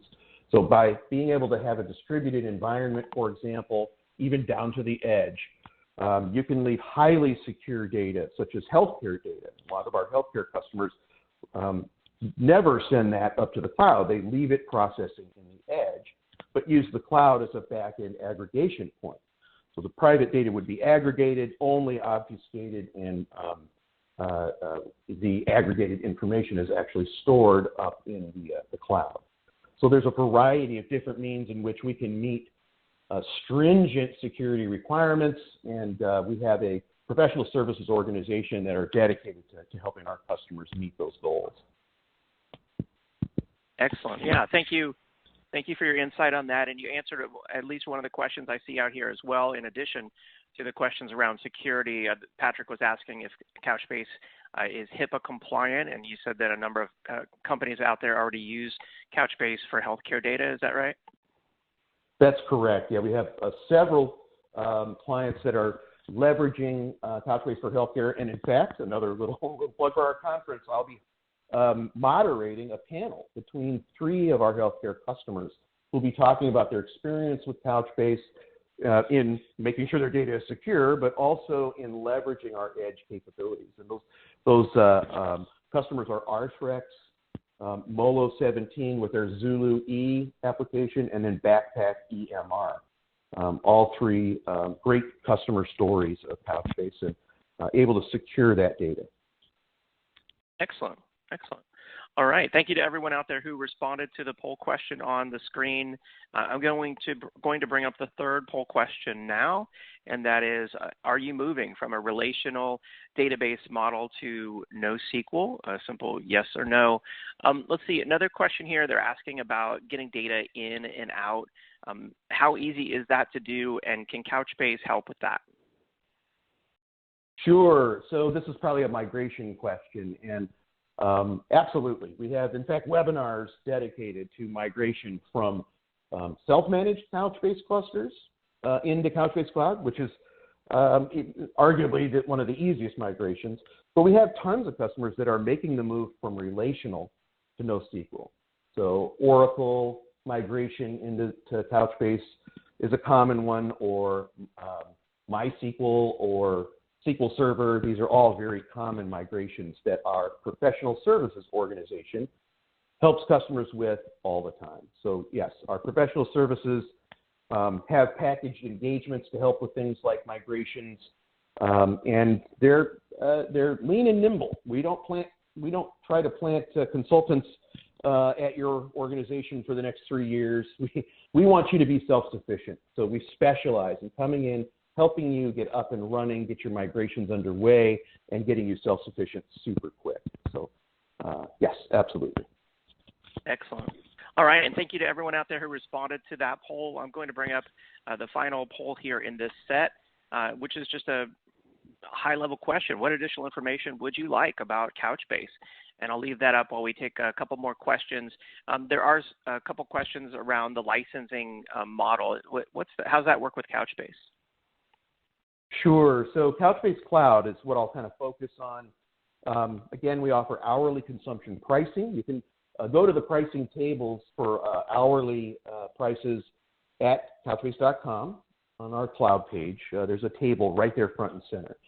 But we also offer prepaid discounted Couchbase Cloud credits to reward annual commitments. So customers who leverage credits can scale up and down their usage based on their application requirements. We don't penalize anyone for missing a minimum consumption threshold 1 month or exceeding it the next. You pay for what you use. So we feel that by combining the performance profile of Couchbase Server, which is under the covers of Couchbase Cloud, with the customer's ability to choose the nodes of their infrastructure and configure it, Couchbase to optimally use them, and then thirdly, combine that along with our competitive and transparent packaging, and we think, and arguably, we deliver the best in-class TCO and best pricing. Excellent. And then you talked about going to check out the trial. Can you tell us a little bit more about, if folks want to do a proof of concept or try this out, what do you recommend? Sure. So, I mean, the trial is a great way to kick the tires. But of course, as any trial, it's not limited in services and features. You can try out all of the features. But the free trial is a bit limited in terms of the number of nodes. You can only get a certain number of nodes for the free trial, as you might expect. It's really more to try out features. But if you really want a proof of concept, you want to try out performance, you want to amp up, utilize Couchbase Cloud for its performance capabilities, we have a sales-assisted proof of concept.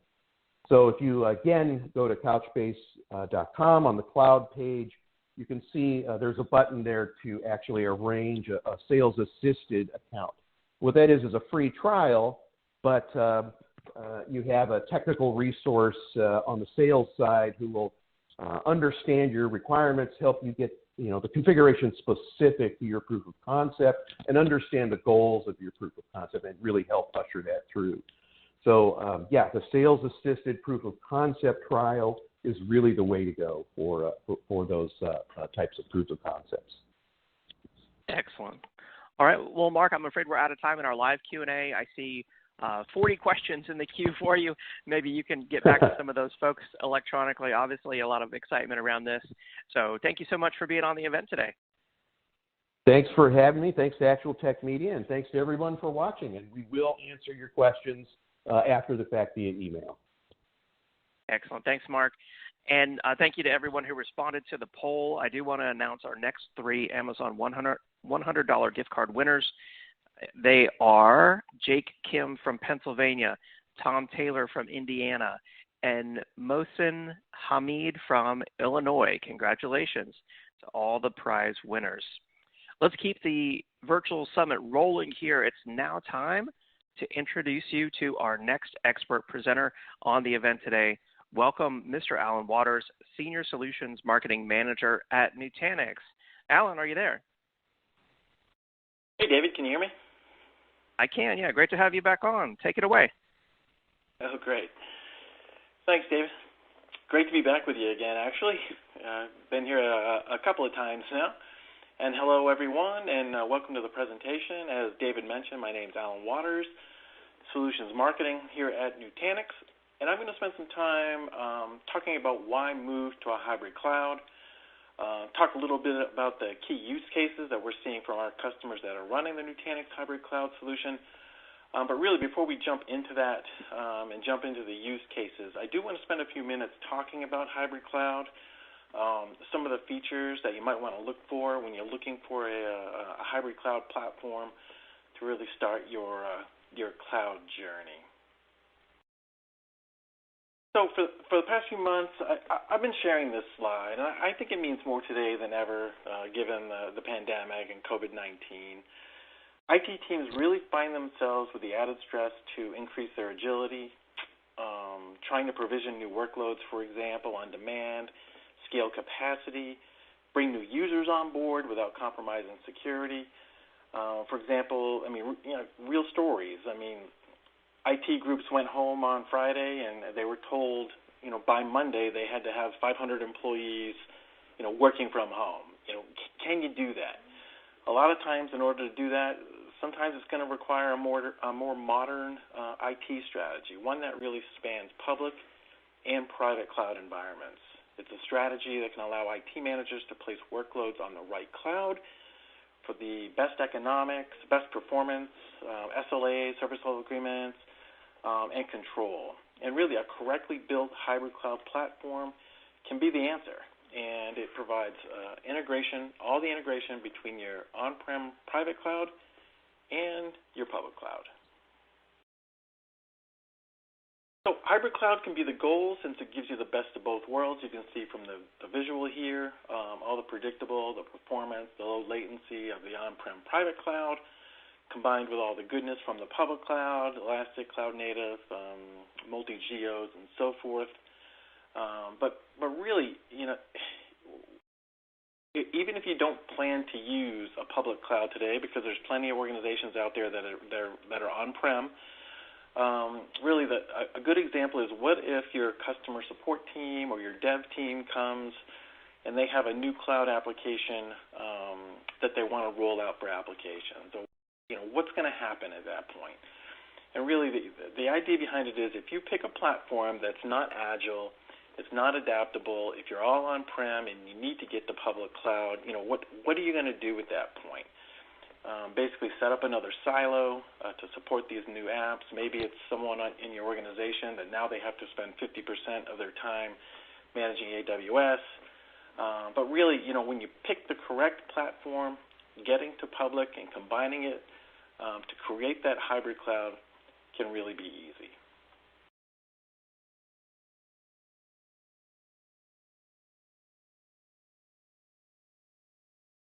But even the term hybrid cloud gets thrown quite a bit. It gets thrown around quite a bit. It's not an easy thing to set up, although it does get thrown around. And I love this visual because it's a perfect example of a lot of the complexity and the silos that happen when you try and set up a hybrid cloud. All the challenges can add up quickly. You can see the different pieces here: data locality, workload, license portability, latency, identity management, consistent security controls. And as you've probably experienced, you know, these complexities add up fast and get problematic very quickly. So how do you avoid all the complexity? How do you do it right the first time? As I mentioned, the key is really picking the right platform in the beginning. The right one can help eliminate all that complexity. If you've ever experienced some of the complicated suites that are out there that require months of professional services, you know there's got to be a better way. And we'll talk a little bit more about this in the Nutanix Cloud Solution in a few minutes. But now I'm going to talk a little bit about some of the key use cases that we're seeing from our customers as they're using the Nutanix Cloud Platform. And we'll get into some of the platform details in a second. But let's talk about some key use cases. So BCDR, on-demand elasticity, lift and shift are really the biggies that we're seeing. So when we look at business continuity and the challenges for business continuity in DR, organizations are looking for better service level agreements and being able to recover faster, if you can even do recoveries now, but being able to recover faster, and really the ability to set up a solution outside of the current data center and being able to expand easily to different geographics. And of course, there are a lot of silos out there for BCDR solutions, all making it more and more complicated.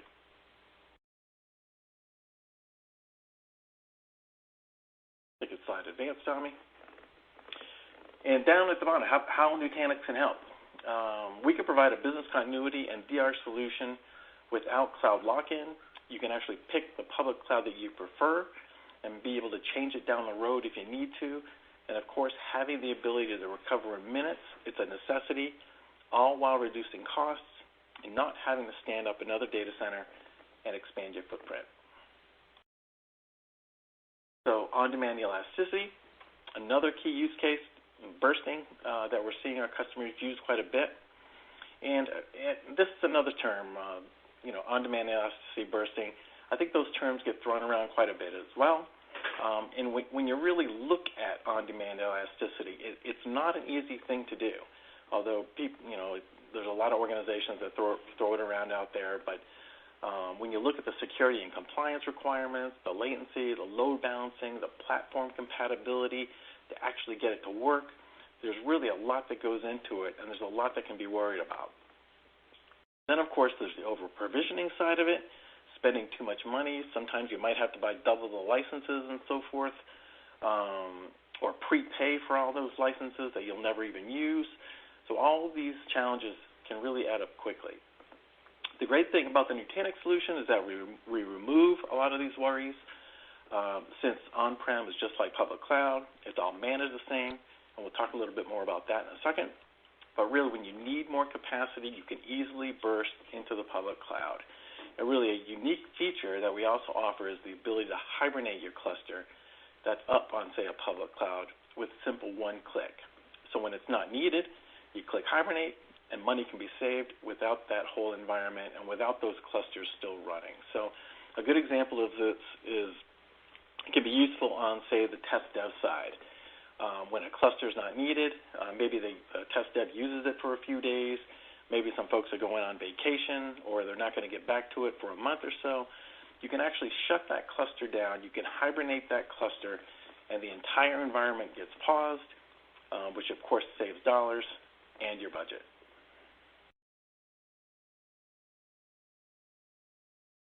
Lift and shift. So lift and shift is another popular use case that we're seeing for the Nutanix hybrid cloud solution. Being able to take a workload from here, maybe on-prem, and move it up to the cloud, and making it simple.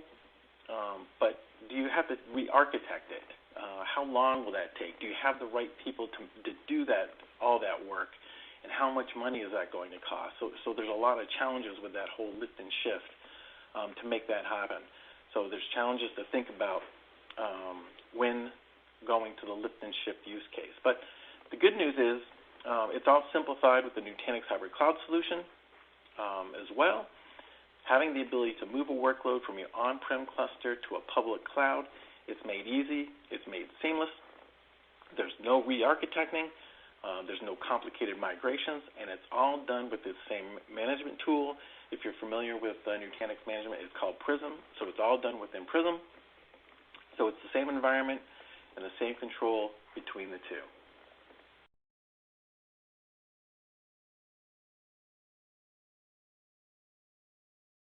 So key items to help cut down on the complexity that we talked about earlier, to think about as you're investigating cloud platforms and hybrid cloud platforms. Some key things to keep in mind: license portability that I just talked about, allowing licenses to move from cloud to cloud, not just from on-prem to, say, public cloud, but from a public cloud to another public cloud, as you can see over on the right. Maybe use a workload moves from AWS to Azure and have those licenses follow it without having to buy double the licenses. So a key thing to keep in mind: native integration, and we'll talk a little bit more about this, especially from the networking side and the work that goes into that. Having the seamless app migration between the clouds, and of course it all has to be done through a single management plane to manage all the clouds. One, not having multiple ones, because that doesn't solve, that just creates more silos. And of course, all these things can be real differentiators when trying to decide a platform, how easy or how difficult it'll be, and really getting your hybrid cloud set up and running. So here's a look at the details. I'm not going to spend a lot of time on this, but I do want to show kind of how it works and some of the bits with it between AWS and Azure. But really, the Nutanix clusters will run on a bare metal, say, from an AWS point of view, an EC2 instance. That's all managed by Prism that I talked about a second ago, providing nearly identical functionality from the on-prem cluster that you've got in the AOS on-prem environment and the AWS environment. You get another advantage is you don't have to set up new accounts, right? Some organizations out there make you set up entirely new accounts, but if you have existing AWS accounts, those can be used.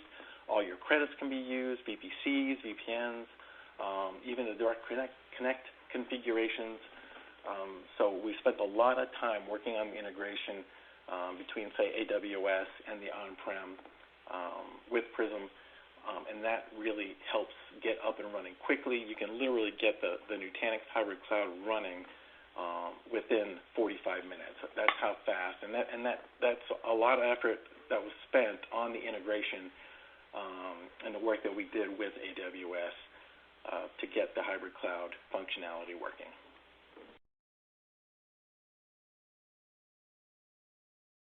So this is how Nutanix delivers a hybrid cloud. It's a complete solution that brings your private cloud, it brings public clouds to really complete that hybrid cloud, multi-cloud, all together as one.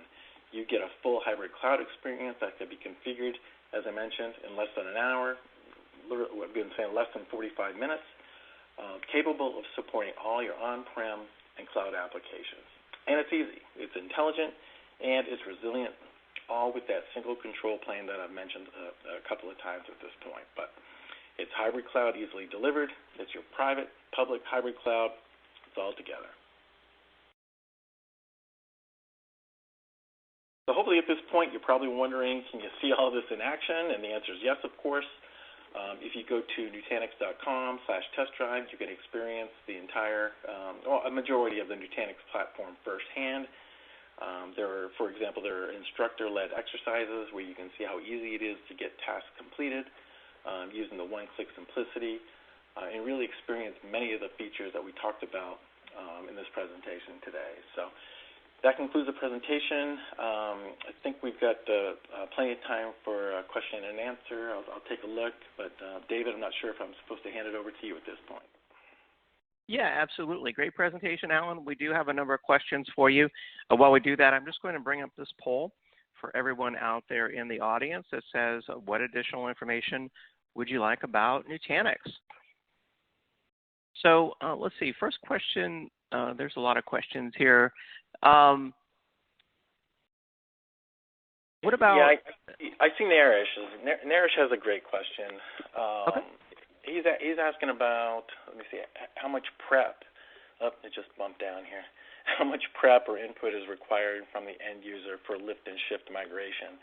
So great question. So the use cases that I talked about, they're not different pieces of the hybrid cloud, right? So once you make the connection to AWS that I talked about, and you have the on-prem workloads running, since it's the same environment, there are some different bits and pieces that you might need to do, but literally it's within the same environment. So there's not a whole heck of a lot of inputs and changes that you need to do to be able to use that feature, since it's all part of the same solution. It's all together. So it's not like it's anything different. You have to install different software to make this happen, and then this one, and then this one. It's a simple solution that's all together that doesn't require a lot, months of professional services and so forth. It's easy to do. It's part of the integration that we put into it.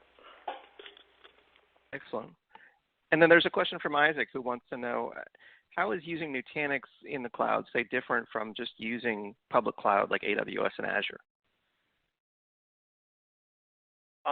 Say that one more time. How is it different to run Nutanix in the cloud versus just consuming public, infrastructure as a service cloud offerings? Yeah, good question. And really, I think a big piece of moving to a hybrid multi-cloud is being cloud smart with your applications, right? So there are a lot of organizations out there that say, hey, I'm 100% cloud, right? All my workloads are moving to the cloud. I don't care. But then when you really dig into it and you ask them, well, how many applications do you have, right? And the CIO comes back and he says, well, I have 300 applications. And then you really dig in and say, hey, are you really going to re-architect all 300? Maybe some of these might be a better fit on-prem. Maybe some of these are a better fit in the public cloud. So, again, it's all about being cloud smart with your applications. And, there are some stats saying, and it depends on the size of the organization, but really having that blend of hybrid multi-cloud and being cloud smart and saying, hey, this, and really it's the enterprise applications that we tend to see run more cost-effectively on-prem than in the cloud.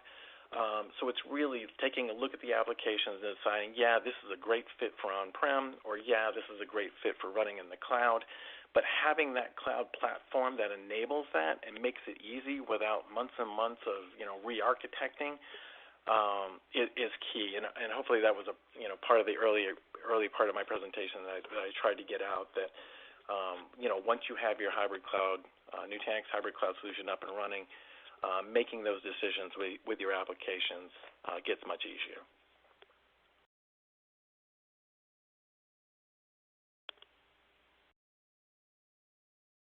Can you still hear me, David? I'm looking through the questions here.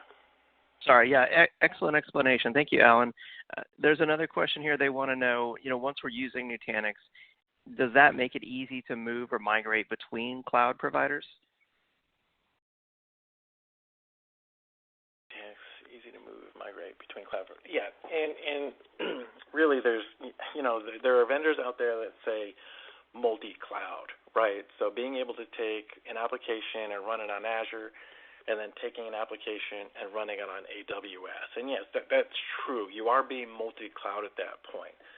But taking that up one more notch, and what Nutanix can actually do is taking the application that's running on AWS and move it over directly to Azure. Because we're using the same interface and using the same management, making multi-cloud and being able to, and having those licenses follow that workload from one cloud to another. So yes, with Nutanix, you can make that happen for sure. Very nice. And then someone here is asking, does Nutanix have a way or tool to help us migrate our physical servers into Nutanix and then to the cloud? Yes. So depending on the hypervisor and so forth, we do have some tools to help you get to Nutanix, and even test your applications running on AHV, which is the Nutanix hypervisor. So we do have some conversion tools to make that happen. And then, once you get it into the Nutanix, HCI environment or cloud platform at that point, then everything else can happen between the clouds and so forth. But you would need to, there are some simple tools to test it and make sure that VM can make it into, which a majority can. I think 90% can move over to the Nutanix platform, and then from there, once it's in, all the cloud pieces can happen after that. So, but yes, we do have a tool to help you convert some of those. And I'm talking VMs. Nice. Yeah, excellent. And then there's a clarifying question here. When you talk about the licenses move with, the applications, you're talking about the Nutanix licensing, is that right? Yes, it's a Nutanix licensing, correct. Got it. Yep. Okay. And I did want to point out, so I think Bradford mentioned the easy move and migrating between cloud providers. He's asking about time. So time is one thing, that can be, it depends type, depending on the size and the data that needs to move. So there can be some, it's not a quick 30-second thing if you need to move, 20-second migration if you need to move, say, a VM or an application between cloud providers. There is some time involved there. And again, it's one of those it depends type of things and the size of the application and so forth. But and we do have some demos showing that on YouTube. If you want to go up there and search Nutanix clusters, there's probably 20 demos on the whole environment. Excellent. And then here's a comment from Aaron who says, we've used the Nutanix Move tool with great success. So that's great to hear. Yep, that's the one. Yep. Awesome. Thanks, Aaron. Yeah, awesome. All right. Well, I think that's all the time we have for our live Q&A, Alan. There's a number more technical questions there still for you in the queue if you have time to respond to those. Thank you so much for your great presentation. Great. Thanks, David. Happy to be here. And thank you to Nutanix for supporting the event today. Make sure you check out the handout that's available there for download in your audience console. It is the Nutanix design guide on hybrid and multi-cloud use cases. And don't forget about the poll question that's there on the screen. I'll let you respond to that while I announce our next set of gift card winners. We have an Amazon $100 gift card going to Sean Price from Pennsylvania, another $100 gift card going to Debbie McCanna from Ohio, and finally, another gift card going to Sam Ruff from Indiana. Congratulations to all of our prize winners. And now it's time for our first grand prizes. We have 3 Dji Mavic Air 2 drones. These are totally awesome drones. I have used one before. And these prizes are going out to Brandon Hairston from Virginia, Joshua Griffith from Ohio, and Jeremy Sheffel from Indiana. Congratulations. I'll post all of those names there in the questions pane. All right, and with that, it's now time for our next presentation on today's virtual summit. I'm excited to introduce you to Mr. Jay Cuthrell, Vice President of Solutions at Faction. Jay, are you there? I am here. Great to be here. Thank you for the warm introduction. Great to have you, Jay. Take it away. All right, so let's jump into it. Today, we're going to be making the case for multi-cloud and talk a little bit about gaming, healthcare, convergence, and the edge to core to cloud conversation, and probably some points in between. By way of introduction, if you didn't know anything about Faction, we've been around for a while.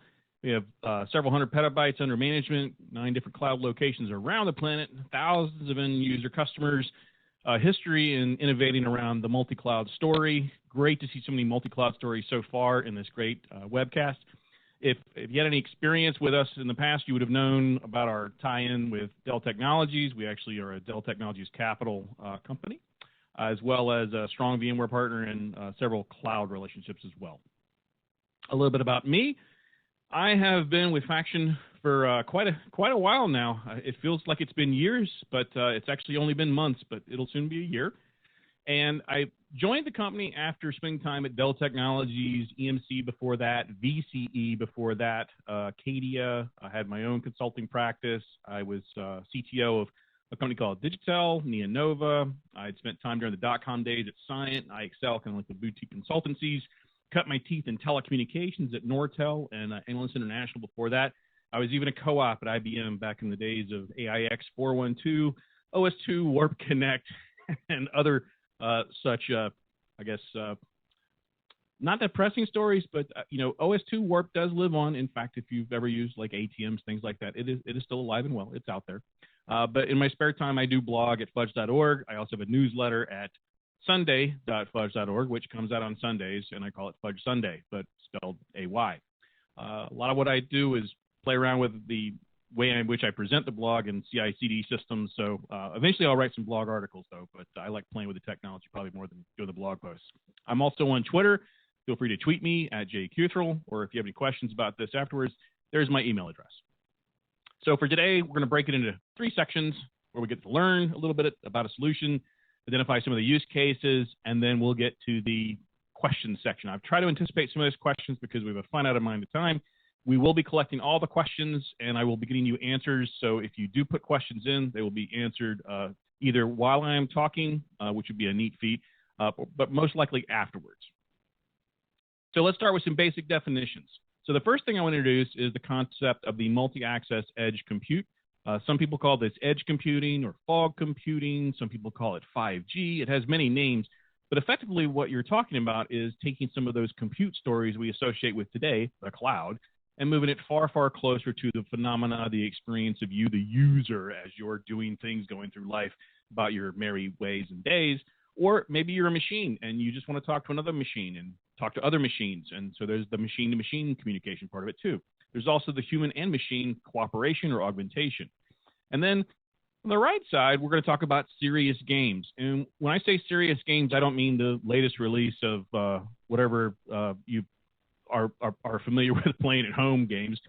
Maybe you've had a serious game interaction, maybe you haven't, but it's the kind of the junction point between where a video game begins and ends, where simulators fit in to try to train you or show you something or how you might participate, in something to get a better outcome. And, that could be in life, that could be in knowledge, but it's a crossover moment. And so as we dig into a little more detail, what's a serious game? If you go back in time to the earliest days of the consumer web, social media, Facebook created a platform, and on that platform, Farmville was launched. And so if you go back in time, really what a serious game does is we take all of the potentially intractable problems of our times, the serious problems that we want to solve, but we use a paradigm which is related to this, in this instance, gaming. We use that paradigm to help solve those intractable world problems. And so this is a Gartner quote from back in 2011. Now, what about this multi-access edge compute thing? Well, if not to make it a commercial for AT&T, but AT&T would basically state that, it's the mobile thing, but you don't have to go all the way to the big cloud. Okay, so it's a closer to the user, to the mobile device cloud. And if you look at it from a different point of view, kind of like in the hierarchy of needs, Maslow's hierarchy of needs, if you will, it's really about how do I get that app experience pulled into an access area where the user can best benefit it without necessarily having to traverse the wider internet and go to another state or even another country to have access to a back-end service that we would associate with huge public hyperscale cloud computing. And so think of it as, how do I get all of the things that need to occur closer to the phenomena of the experience of the user without having to go to a data center that's the size of a large Walmart or larger, okay? And so these are the concepts. And so, again, another Gartner quote, this time from Dave Cappuccio, an evolutionary change in thinking about how we deliver services. So I know up to this point, we've talked about multi-cloud, we've talked about private clouds. This is a fusion of some of the things that have been mentioned so far today, but also looking ahead to the future where things like the absolute lowest latency, the fastest possible performance, everything that is a typical gamer, one would say, I've got to have those. Those are the things that we're talking about when we talk about fusing both healthcare and serious games in this example. So in terms of the multi-cloud, I think the main thing to take away here is, if you're not familiar with HashiCorp, they just released a State of the Cloud survey result. And a lot of the surveys came back, and one of the cool respondents that I wanted to kind of highlight here was multi-cloud adoption is important because it allows you to experiment with the emerging technologies that may not necessarily be available across all providers, but they're available to certain providers. So going multi-cloud really is about maximizing your access to the many centers of innovation. And so as we get to talking about the tools that we choose and where we choose to use those tools and what clouds they're available, that's where that multi-cloud story starts to make a lot more sense. So let's say, for example, you are looking for the proverbial needle in a haystack. So in the olden times, you would have to kind of go through the haystack and wait for something to kind of, poke you in the arm or in your hands. I have found the needle in the haystack. The modern approach to that with things like public cloud and discrete edge cloud computing would be to have the equivalent of a multi-ton electromagnet that you would just turn on and wham, here comes the needle, just pops right out.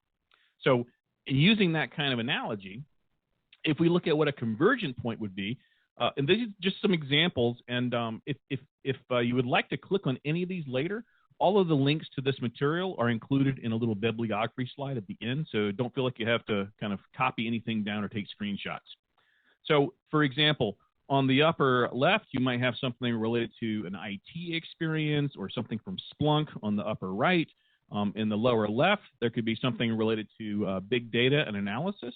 And on the right, the future of work is a way for you to look at different data sets, but also do that in a collaborative or multi-user experience where you could look at different data sets three-dimensionally, but then take the perspective and gain orientation of another user that's also doing that within that environment.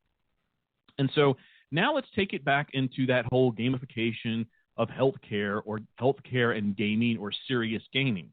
And so on the upper left, if you were a child of maybe the 70s or 80s, 90s, maybe they even still make it today. I haven't gone to a toy store lately, but that's the game show or the game known as Operation. And Operation was essentially teaching someone how to use the almost smallest of kind of tweezers, complete a circuit. And if you hit the size, that means you get the little buzzer noise that goes off. Not trying to make it a spoiler for anybody that hasn't played the game, but the idea is that you're having fun, but you're also learning how to use a precise instrument. And so on the upper right, you have someone that's doing, you can see the headset, you can see what appears to be an example of an apparatus, and that apparatus is doing a particular type of surgery. Some people call that an orthoscopic or a small incision surgery. And so the idea is that you're allowed to see things and operate with an overlay and a story that fuses game technology with a healthcare setting. On the lower left, you have someone that's actually using a very common interaction device for gaming, where you're doing kind of motion and tracking motion and using a headset. That one's from University of Michigan. And the story there is that you're getting the physical interaction of the game, but you're also helping training the mind. Maybe you've had an injury. This is part of physical therapy or something where you're trying to achieve an outcome. And on the right, you may not be able to see it, but if you were to zoom in and look at that very smiling patient, this is someone that's playing a game that's related to something they're being treated for, and it's getting them warmed up to the ideas as maybe some of the post-treatment, once they're discharged, what they'll have to think about. And it's a different way to consume knowledge than reading pieces of paper or having clinical staff read back things that maybe you don't have the attention span for. And so it's just a different way to kind of bring information in. And next, if you wanted to have a deeper understanding of what's happening in the industry, this is something called, I think it's called SIGA, which is the Serious Gaming and Healthcare section, kind of a special interest group within IEEE. These are just some of the example topics from their most recent talks that they held. And as you can see, these are things that, oh, well, I think I've seen reference to that in some of my cloud portals. I know that we can do big data. I know there's an Internet of Things section. You know about things like various learnings or deep learnings. You've probably seen how people would involve themselves in either augmented realities or virtual realities and some of the stories that are associated with any of the hyperscale public cloud service providers. And so for that reason, it is interesting to, again, think about multi-cloud, that you're going to have certain hyperscale public cloud service providers that are going to do very innovative things at certain points in time. They may even have their own hardware, for example, like Microsoft or Google Cardboard, for example. You could also look at it as, well, who's going to have the stories that I want to be involved with when it comes to that deep, deep learning. And so as we get into the stories around what drives the multi-cloud, we know that the cloud spend is accelerating within companies. We know that because of surveys and studies and what the analyst community are telling us now is 2 out of 3 companies are using at least more than one cloud. We also know that data centers tend to be consolidating, evacuating. We also know that the edge is growing as a result. There's also, of course, the implication that as you go into a particular hyperscale environment, there will be performance challenges associated with what's called data gravity that was coined back in 2010, I believe, by Dave McCrory. And as you kind of fully form around that idea, if you had any questions at this point about what Faction did, I haven't really talked too much about Faction. We simply make it simple for you to take advantage of all of the capabilities of all of the clouds simultaneously without having to move your data, because at Faction, we believe that move is indeed a 4-letter word. So with that, if you have any questions about what we'll be discussing next at Faction regarding the stories that we tell and the things that we do on these webinars, we've got a Devising Cloud Strategies and Solution session that's also coming up on the 15th. At that point, we will go into those details. But for today, if you do have any questions, again, this is the links that are referred to. There will be a after-event handout. You'll be able to get this, click on these links, and drive directly and deeply into the information that I referred to during the call today. And at this point, we've now reached the Q&A section. Great presentation, Jay. We do have some questions for you. Yeah. And while we take questions from the audience, I'm just going to bring up this poll question for everyone out there that says, what additional information would you like on Faction? And so there's a lot of great questions coming in. First one, this one there, maybe we should just clarify. What's the difference between multi-cloud and just using multiple clouds? Is there a difference? Yes, I think the central theme for a multiple cloud experience would be having copies of data in each of the clouds. In a multi-cloud example, we would have a single copy of data, a single corpus of data that is accessible across any of the cloud hyperscale service providers. So if you wanted to do a data pipeline, you had a notebook, a Jupyter notebook, and you brought in one type of analysis and you did that analysis with AWS, you could pick up and run that at Google. If you're doing abstraction through, say, workers, you could have multiple workers. And if you need to have, say, let's say you needed to dial up several CUDA cores that were not available exclusively with one cloud provider, and you want to have all of those workers work simultaneously but across cloud providers, you could do that with Faction multi-cloud, because all of those workers would be able to pick up a single copy of data without having to replicate data or perform synchronization between or amongst clouds. And also, too, we have fairly large namespaces. So I mentioned before the hundreds of petabytes under management. Most of our customers are going to be using fairly large multi-petabyte namespaces, which are difficult to achieve in simultaneous measures across clouds as copies, which is why we have a single copy approach, which we use through a layer 2 solution involving what's called the Faction Internetworking Exchange, or FIX. Very nice. Very nice. That's cool. Let's see. Another question. They want to know how easy is it to manage multiple clouds with Faction? Does Faction help with that? Yeah, Faction provides a portal. So as you're looking to either present common storage across multiple clouds, or change or reallocate the amount of connectivity or speed or throughput you would like to associate with a given cloud, those are all fungible elements within the Faction portal. The Faction portal is abstracting all that on behalf of the user, so that it simplifies how you would deal with, say, the AWS Direct Connects or the Azure Express routes, or the Google Internet workings that are required for you to have those multi-cloud experiences. Got it. Okay. And then Donna actually is asking here a good question, I think, and that is, does this help to avoid cloud vendor lock-in? Yes, the lock-in question. Lock-in is one of those, for lack of a better term, it can be nebulous. And so in as much as one might lock oneself in to a stack, I think what really is taking place when you say multi-cloud is that you are providing the greatest possible optionality to take advantage of the most innovations regardless of the hyperscale cloud service provider. And at Faction, we love all of our cloud partnerships equally. They're all wonderful, so I would never say you're locking yourself into one particular cloud. But we certainly provide an advantaged position so that if you wanted to have mix and match different motifs with a single copy of your data that allows you to operate on your own terms and accept and take advantage or utilize those innovations from any of the cloud providers at any time. That's the data-first strategy that we try to pull forward for our customers. Very nice. Let's see. Manish is asking about, can Faction help to enable multi-cloud disaster recovery, business continuity sort of scenarios?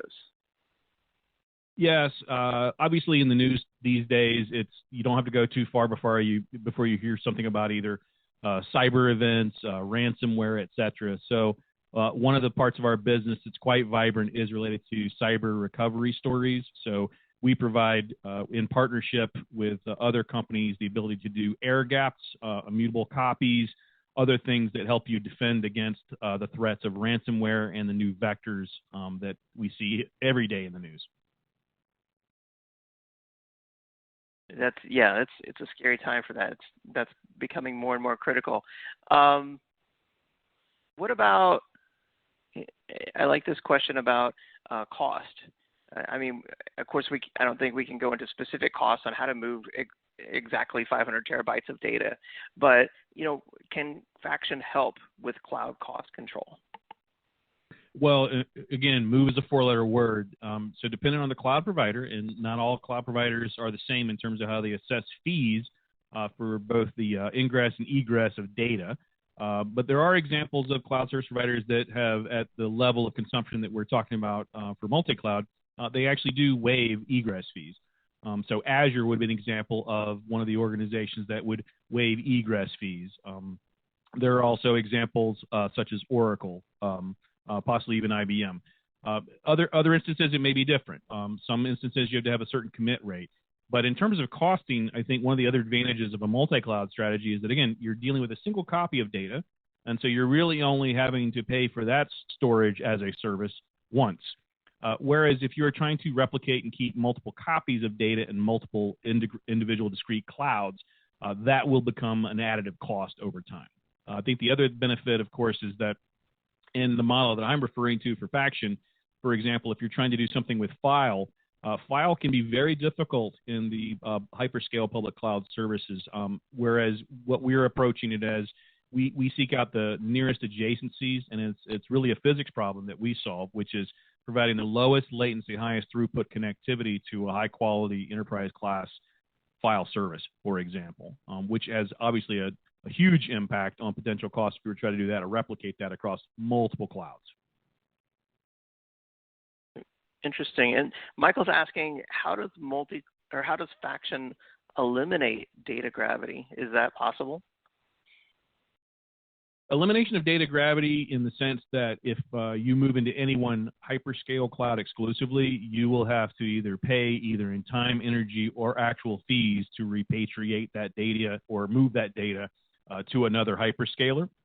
Our approach, again, is minimize the move, keep the data in one place, and that's how faction attacks that particular problem. Got it. Okay, interesting. And then there's another question here about security. What about threats around ransomware and things like that? What's your advice on that? That's a big topic today. Well, I think all the speakers today, everyone is going to have some part of their portfolio of product that attempts to solve some part of that problem. I think security, though, has to be holistic in nature. There is never one button to push or one product to buy. It is going to be a combination of people, process, and tool sets. Today, I think you're going to hear a lot of tool set stories. You're always going to need the professional service. One interesting statistic that I took away from one of the recent surveys that I read was that even if a company acquires technology to respond to a ransomware threat, most CIOs feel that they are not equipped from a staffing, training, or upskilling point of view yet to respond effectively to those threats. And for those reasons, there is probably going to be a requirement for more professional service in addition to quality products that do solve for these kinds of threats, mitigate these threats. And then I think on a longer term basis, the processes that are in place to respond effectively. Right now, if an event occurs, am I in a regulated or not regulated business? What happens if this gets into the press? What happens if something shows up in social media? And it is very what's that saying about may you live in interesting times as a curse? These are very interesting times, and so I feel for everyone that's an IT practitioner today, it is a very real thing. It is existential in some ways as to how we as IT practitioners move through our market and our careers. So I would caution anyone of thinking that there's one button to push or one product to buy. It will always be about our people, the processes that surround those people, and the way they effectively use those tools. Very well said. Excellent advice. Another question here, they're asking, how does faction compare to Google Cloud? I'm sure you've heard these kind of scenarios before. What makes faction unique when looking at different cloud offerings?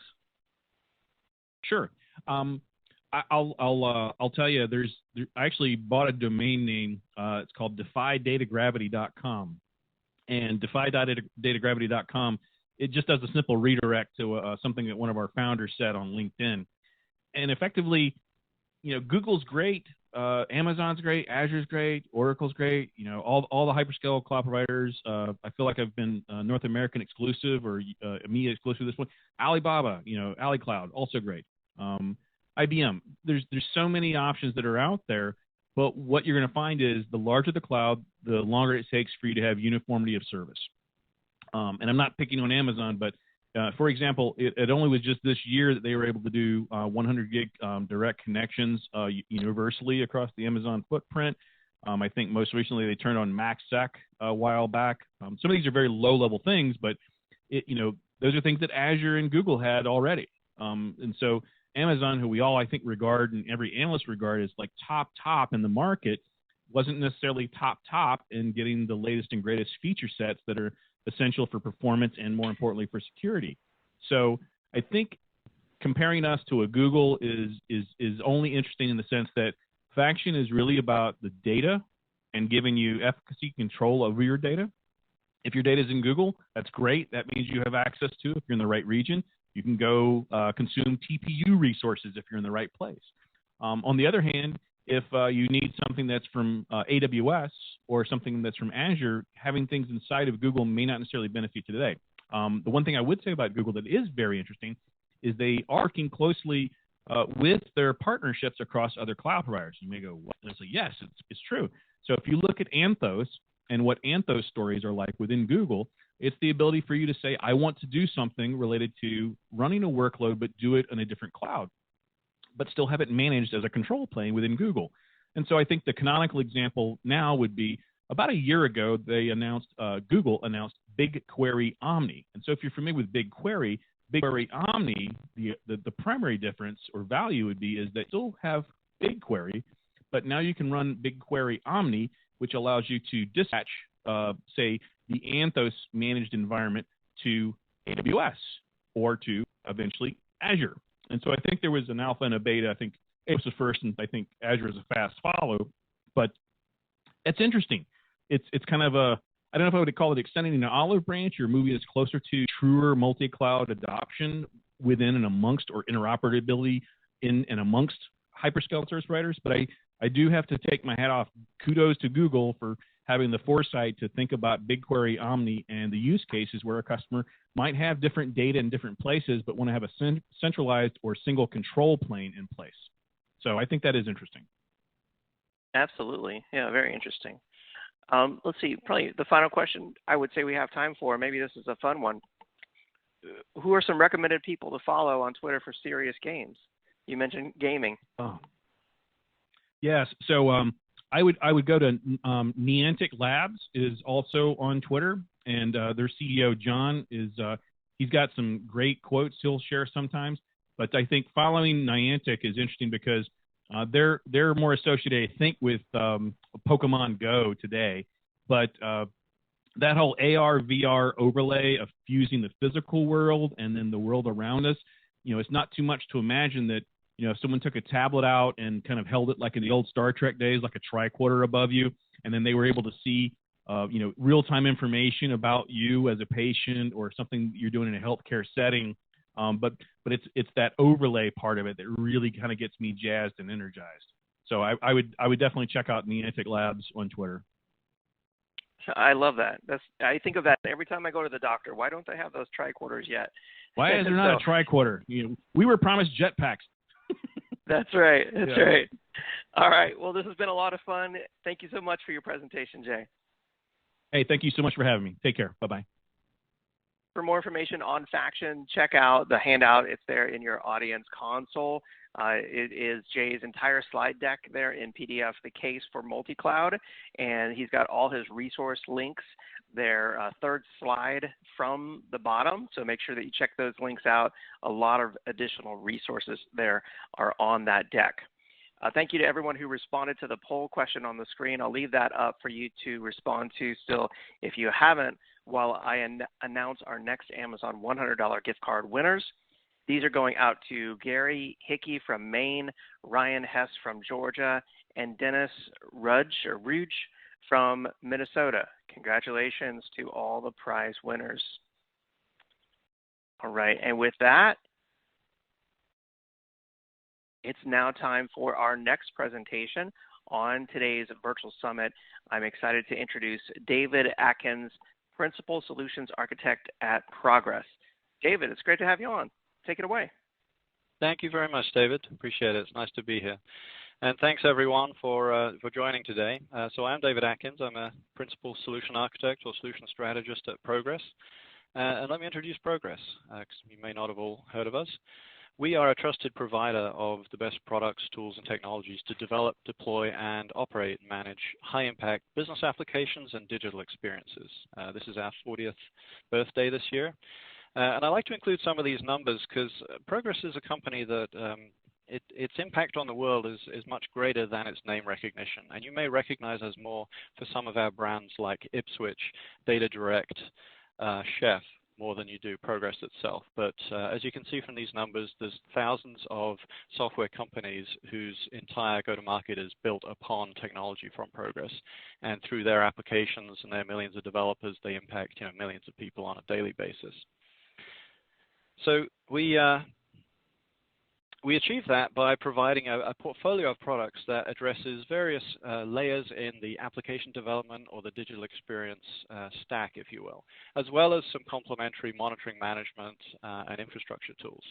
And I'm not going to go through all of these in detail, but wanted to give you a sense of the breadth of what we do as a company, and also just flash up here the product names associated with those capabilities, because you may recognize that you're actually already using some of the technology from Progress without necessarily even realizing it. But I do want to be sensitive to the nature of the audience today, and today's topic is around IT renovation. And to that end, I wanted to just pause to kind of think about the drivers of IT renovation. Everyone here as IT professionals, when you're making those investment choices, you obviously got a lot of different drivers, and this is not an exhaustive list, clearly, but these are some of the drivers that might be making you decide what tools you're going to invest in. Is it driven by a need for new functionality or a new capability, or the need to comply with an evolving or a new regulation, industry regulation? Is it really just driven by wanting to simplify your architecture or consolidate, rationalize, a bloated tool set? Maybe through mergers and acquisitions, you've got redundancy in your tool set. I imagine cost saving is always on your mind, as is probably the need to try and improve efficiency in some way, shape, or form. And a lot of organizations I work with also have some kind of cloud adoption strategy at the back of their minds as well, or sometimes at the front of their minds. So with this lens, I wanted to hone in on two specific solutions within the Progress stack, and I'll touch on a third one later, but two specific solutions that really tick a lot of those boxes in our opinion. One relates to managed file transfer, and one relates to network and infrastructure monitoring. And the solutions in that space are called Progress Move It for managed file transfer, and Progress WhatsUp Gold for network and infrastructure monitoring. So I'm going to talk about WhatsUp Gold and network monitoring first. Okay, yeah, so you can see your network status instantly. It monitors everything that's connected to your network as well. So you can see the not just the network infrastructure, but the servers that are attached to those, the connectivity between them. It allows you to alert IT to not just outages, but early warning signs for monitoring metrics on all of those devices. And it allows it, because all of the information about your network infrastructure, your servers, and even applications running on those servers is available in a single place, it really accelerates root cause analysis, so you can be proactive and very quick about resolving issues quickly. And some of the key features of the platform that allow that are it's very quick and easy to install. And when you have installed it, after you've just configured the credentials for a few discovery protocols, it will discover most of your IT infrastructure. It'll discover the network devices, the connectivity between them, and all of the servers attached to those. Essentially anything with an IP address it will monitor. And then it will monitor those metrics from those devices using a wide variety of industry standard protocols. It will then present all of that information using a very intuitive network mapping interface. And this is highly configurable, and you've got a lot of rich filtering capabilities as well. So this is usable on very large scale infrastructure. It is navigable if you configure things appropriately and use the right filtering and grouping. And of course, you can drill down to individual nodes here. You can just about see in the top right, we're looking at some performance metrics for a particular selected node. And we have some active monitors that's showing that 3 out of 4 active monitors are down right now. And obviously, you can drill down, expand these things, click through to get more and more detail and information about that particular node. We also have very flexible and powerful reporting. So not only are there hundreds of built-in reports, but we have a customizable drag-and-drop dashboard designer. And that also is subject to great filtering. You can filter by device type, device group, timeline filtering. And of course, all of these reports, whether custom or out of the box, can be scheduled and exported. Another capability is the ability to analyze network traffic itself using protocols like NetFlow and some of the more proprietary ones listed on the slide. The value of this obviously is to be able to pinpoint which nodes and servers are sending and receiving the most traffic, which protocols they're doing that over. But it can also be useful to identify potentially malicious or suspicious traffic like dark web or Tor traffic. All of which just allows you to do some optimization or identify suspicious activity more easily. Another key capability is the fact that not only is it a network monitoring tool looking at performance of the network and characteristics of the servers attached to the network, like physical hardware, CPU load, disk space, things like that. You can actually get application level metrics as well and monitor applications running on those servers.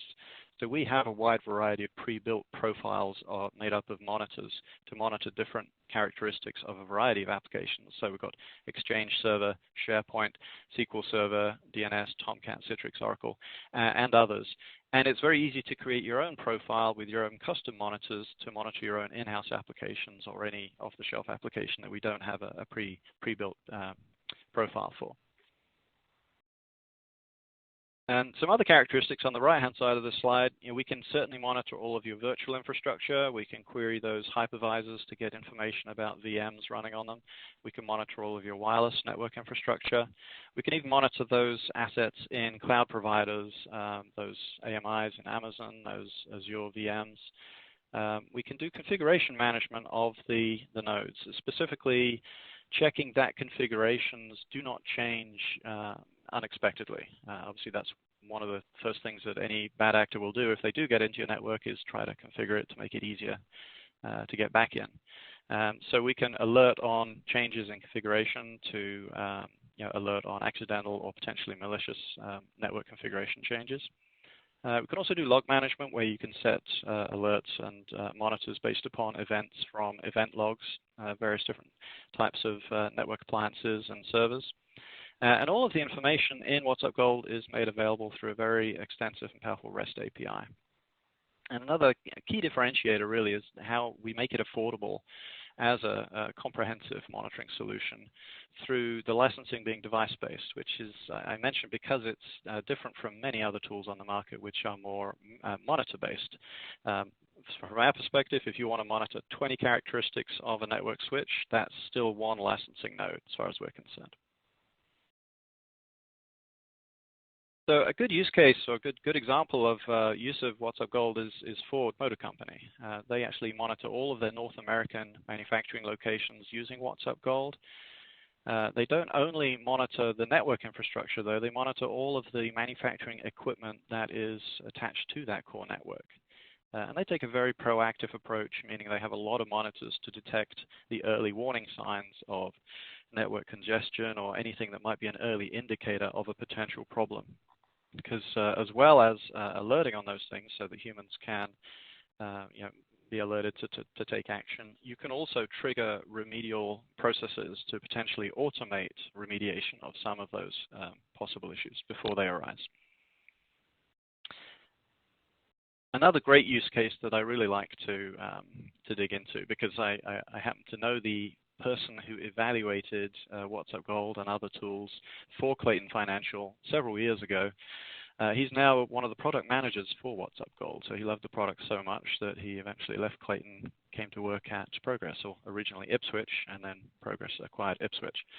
But they chose work because it could monitor pretty much any application, any network device, any server, running on any platform. And that was partly because it uses this agentless approach. They didn't want the agent-based approach.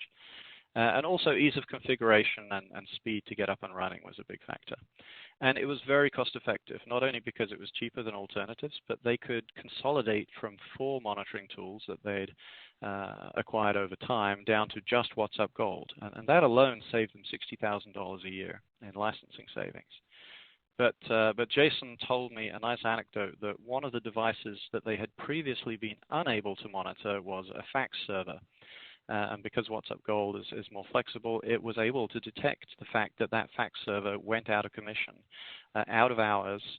And Jason was telling me that that particular fax server, there's so much business comes through that fax server, it would have either lost them or at least delayed up to $100,000 of business an hour if it had not been detected. So, WhatsUp Gold is paying for itself in multiple ways in that sense.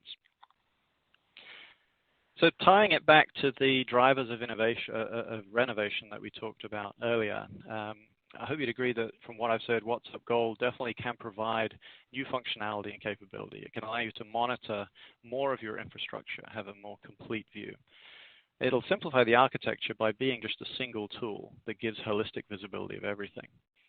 You can get that consolidation, rationalization, and cost saving by being able to retire vendor-specific tools. And most organizations we talk to have got different monitoring tools in place. They've got one from Cisco when they got their Cisco networking gear. They've got another one for a different niche use case, and a lot of their operators are having to swivel chair between them. We're going to increase your efficiency by having that faster issue resolution through avoiding that swivel chairing between different monitoring tools, having everything presented in context in a single screen. And because we can monitor all of your cloud infrastructure, as you migrate more and more of your applications or use more cloud infrastructure, we can continue to monitor that as well. So the next solution I was going to talk about is Progress Move It. Move It enables you to securely transfer your business applications. And more importantly, to get visibility, security, and control over that data movement. Because whether it's between users, between systems, between different physical locations or business partners, and even more important than that, it allows you to automate file transfer related workflows and to assure compliance. And that compliance is important in terms of being able to prove compliance, not just be in compliance, but prove compliance through having everything centralized, through having a tamper-proof, immutable audit trail. And the main components of the Move It solution are Move It Transfer, which is the core transfer server that deals with the secure movement of the files. And that's not as simple as it sounds. You probably already have, think you're doing this well because you've probably got FTP servers, but they may have different levels of currency in terms of the encryption ciphers they use, things like that. Having everything in a single place makes it much easier to keep it upgraded, keep it maintained. And it's not just about encrypting at rest. You've got to encrypt in transit, and you've got to do things like your encryption key rotation, things like that, to stay compliant and really be as secure as possible. It's great to have a very modern tool like Move It Transfer. Move It Cloud is essentially a fully managed SaaS version of Move It Transfer. It's a SaaS multi-tenant SaaS application for managing all of your managed file transfers, but it still gives you all of the same guarantees around security without all of the IT admin overhead of installing and managing the server yourself in your own infrastructure. And Move It Automation is also a valuable component because it allows, without coding, to create to model those workflows of where files should move within your IT ecosystem. So when files come into a particular folder, you monitor it, you move it to somewhere else. You probably today have a lot of scripts scattered throughout the organization, probably written in different scripting languages, running on different platforms, owned by different individuals, doing exactly that. But that's very hard to govern. It's very hard to demonstrate compliance and data stewardship when there's such a diverse, scattered set of scripts. If you move all of those into a central automation server with central governance, central user permissioning and authorizations, it's a lot easier to keep track of what's going on and to demonstrate to auditors that you are keeping track of what's going on. Yeah, so I just wanted to talk through some of the key features of this. Obviously, managed file transfer, secure managed file transfer. The secure file transfer is the core of the whole system. And as we said, that is encrypting everywhere. It's encrypting with the appropriate ciphers with the right bit depth and making sure you retire the ones that are no longer accepted so people can't automatically default to insecure ciphers. But it's also about centralizing those transfers so that you have a single place to maintain all of the user permissions and authorizations, and a single place to audit everything. We also do that automation centralization, as we say here, transfer automation. All of your file transfer scripts and workflows that are currently scripted today can be moved into MoveIt automation, and they can be modeled there in a drag and drop way to construct those workflows without having to code and without having to script. And again, you get all of the same benefits of having those in a central location in terms of visibility and ownership and just overall control. Another benefit of having it all together is that you can have a single audit trail, which is a tamper-evident, immutable audit trail of every single asset coming in and out, who's touched it, who's moved it, who's downloaded it, deleted it, which just can make those audits way, way simpler if you have to go through Hipaa audits or PCI compliance audits, all sorts of things like that.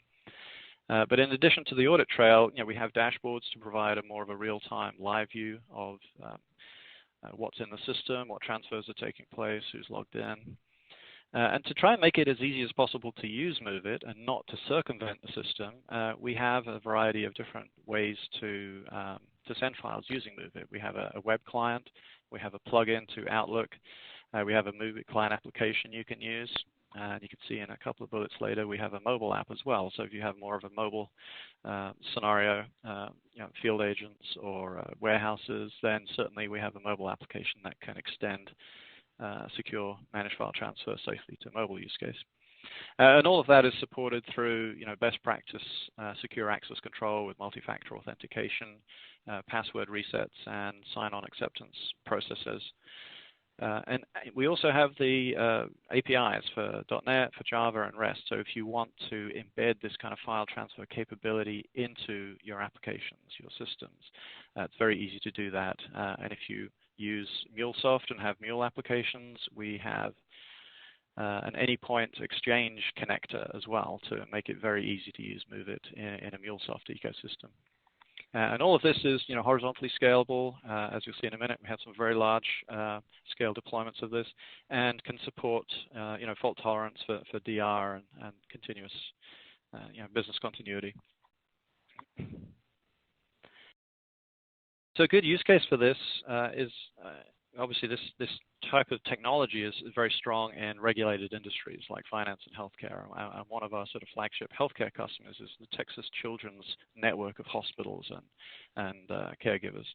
And they have over 8 million patients, and all of the medical records and credit card transactions for those 8 million plus patients flow through MoveIt every single day. Including some automation of batch extractions of things from their EHR system, their electronic health record system, which in this case is Cerner. Another example, somewhat similar but slightly smaller scale, is Rochester Regional Health. They are using it for a similar use case, but also for more internal benefits like HR-related and payroll-related use cases. As well as all of their claims and sending things like reminders out to patients. So they have a slightly different set of requirements, but they're also doing some automated batch processing, and they actually are integrating with cloud services like Workday as well. So it's just a nice indicator that you can do that as well. So again, tying this back to the drivers of IT renovation we talked about before, you can definitely demonstrate better regulatory compliance using MoveIt for your managed file transfer compared to using a variety of FTP servers and a variety of scattered scripts throughout an organization. So managed file transfer in general and MoveIt in particular can definitely make you more compliant and make it easier to demonstrate compliance. That will just simplify your IT architecture because you can centralize to a single transfer server. You can move all those scripts together into a single scripting engine, automation engine.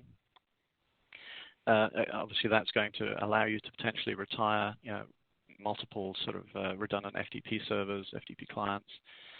It's going to provide you some cost savings, primarily in terms of just faster and cheaper audits when you're having to demonstrate compliance with data privacy regulations, and obviously reduce the likelihood that you have any fines incurred.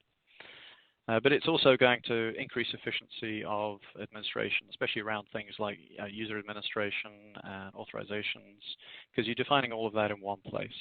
But also just less running around trying to find the right people who are responsible for the certain transfers, certain scripts. And because MoveIt Cloud is a full SaaS transfer offering, it's definitely going to be ticking off that cloud adoption strategy use case here as well. So the final solution I'm going to touch on here is not targeted directly at IT professionals. It's targeted more at the marketing part of your organization. But it's a solution that you as IT folks would be responsible for the maintenance and the care and feeding of. And as you'll see, our solution in this content management space is very appealing from that perspective. The solution is called Progress Sitefinity. And Sitefinity is an award-winning digital experience platform. It allows your digital marketers to create really engaging digital experiences across multiple channels, potentially multi-site, multilingual. It's very, very easy for your digital marketers to use. So they can self-service more of their own needs, be it uploading new content, redesigning the look and feel and layout of pages. But when they do need to be extended with custom widgets, custom content types, things like that, the .NET developer community that works with the backend likes working with Sitefinity because of the SDKs and APIs that make it very easy to extend and customize. Another component of Sitefinity is an AI-driven customer journey analytics engine that will do a lot of segmentation. Well, it will basically track every single interaction a user has with the website or with related channels, chatbots, mobile apps, things like that. And then based upon analysis of that, it will segment that user into a particular persona. It might score them against different campaigns, all of which allows very fine-grained personalization and tailoring of the content that will be presented to each individual visitor on a website or going through a mobile app, which is just going to increase conversions, be that purchases, downloads, scheduling a demo, whatever it is in your particular context. So it's certainly good for developing and running powerful digital experiences. But the reason I wanted to draw it out here is that it does that without the complexity of building and maintaining infrastructure with Sitefinity. Because we offer it as Sitefinity Cloud, which is a fully managed platform as a service. So not really a one-size-fits-all SaaS offering. It's a platform as a service. So we're leveraging not just the infrastructure aspects of Azure to sort of create the VMs to host the different environments, your production, web content and the staging area, but also we're tying into the Azure DevOps pipelines for CI/CD. We're using their artifact repositories and their dashboards to see everything that's going on, which really allows you to use best practice development pipelines just as you would if you're doing an on-premise Sitefinity install. You've got the same flexibility to tailor and customize the solution whilst having all the benefits of it being an a cloud-managed platform as a service, which reduces all of your IT operations and IT complexity. So again, if we tie that back into the drivers of IT renovation we talked about, it's going to give you new functionality and capability because Sitefinity can dramatically improve your customers' digital experiences. It's going to simplify your IT architecture because it's going to offload a lot of that web content management administration from you as IT people because it's hosted in a platform as a service. Likewise, if you are hosting on-prem infrastructure to support your websites and web presences today, then obviously you're going to be able to retire some of that. In terms of cost savings, you obviously get the cloud efficiencies, but I also called out revenue generation here because this is supporting a marketing function, which typically indirectly supports sales and customer retention. You by having those better digital experiences, you're going to be generating more revenue or protecting more revenue as well. So there's multiple ways it's going to impact the bottom line. In terms of efficiency, it's definitely going to make your marketing organization more efficient. And because you'll have less infrastructure to maintain from an IT perspective, it should have efficiencies for you too. And obviously with Sitefinity Cloud being a fully managed platform as a service, it's definitely going to tick off that cloud adoption strategy box as well. So in summary, tools I've talked about are Progress WhatsUp Gold, which is a comprehensive network server and application monitoring tool for proactively finding and fixing infrastructure problems quickly. Progress Move It is a secure managed file transfer solution for secure and compliant managed file transfers and automation of your file transfer workflows without coding. And Progress Sitefinity is a powerful but easy to use cloud-hosted digital experience solution that can create dynamic, highly personalized customer journeys that will ultimately drive more conversions across multiple channels. Thank you. Any questions? Absolutely, yeah. Great presentation, David. We do have a lot of questions for you from the audience. While we do that, I'm just going to bring up a poll for everyone out there that says, what additional information would you like about the Progress solution? All right, there we go. That poll's on the screen. So a lot of questions here for you, David. One of the questions that came in there asking about is for WhatsUp Gold. What's the licensing model on that?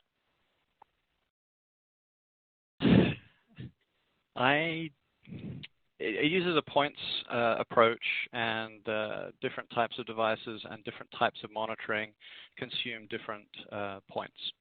It supports tiered systems as well, so we'd have to connect you with a salesperson to go into the details, but the way the licensing is organized has been designed to make it affordable for very small scenarios and yet scale in a very affordable way for very, very large infrastructures. We have very small organizations all the way up to Ford, as you saw, using WhatsUp Gold, and the licensing has been designed to be affordable across all of those different scopes.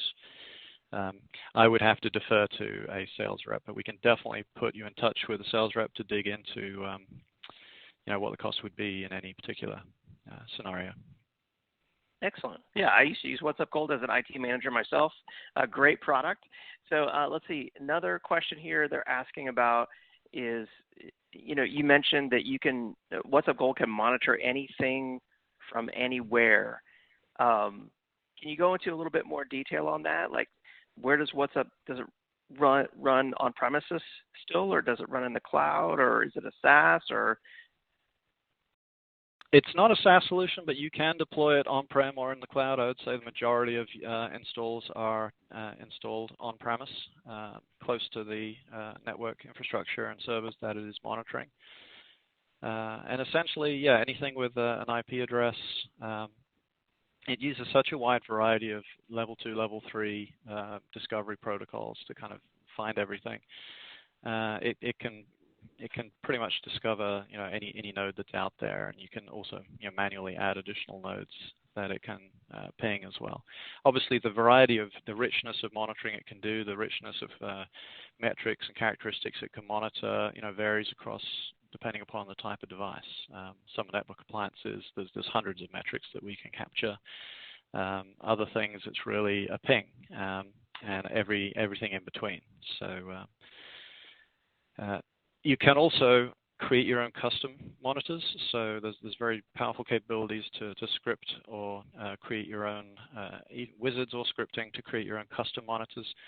So anything that has an API can be monitored, and really then the richness of the monitoring that's possible is dictated by what data can be served up by various management APIs on a device or on an application.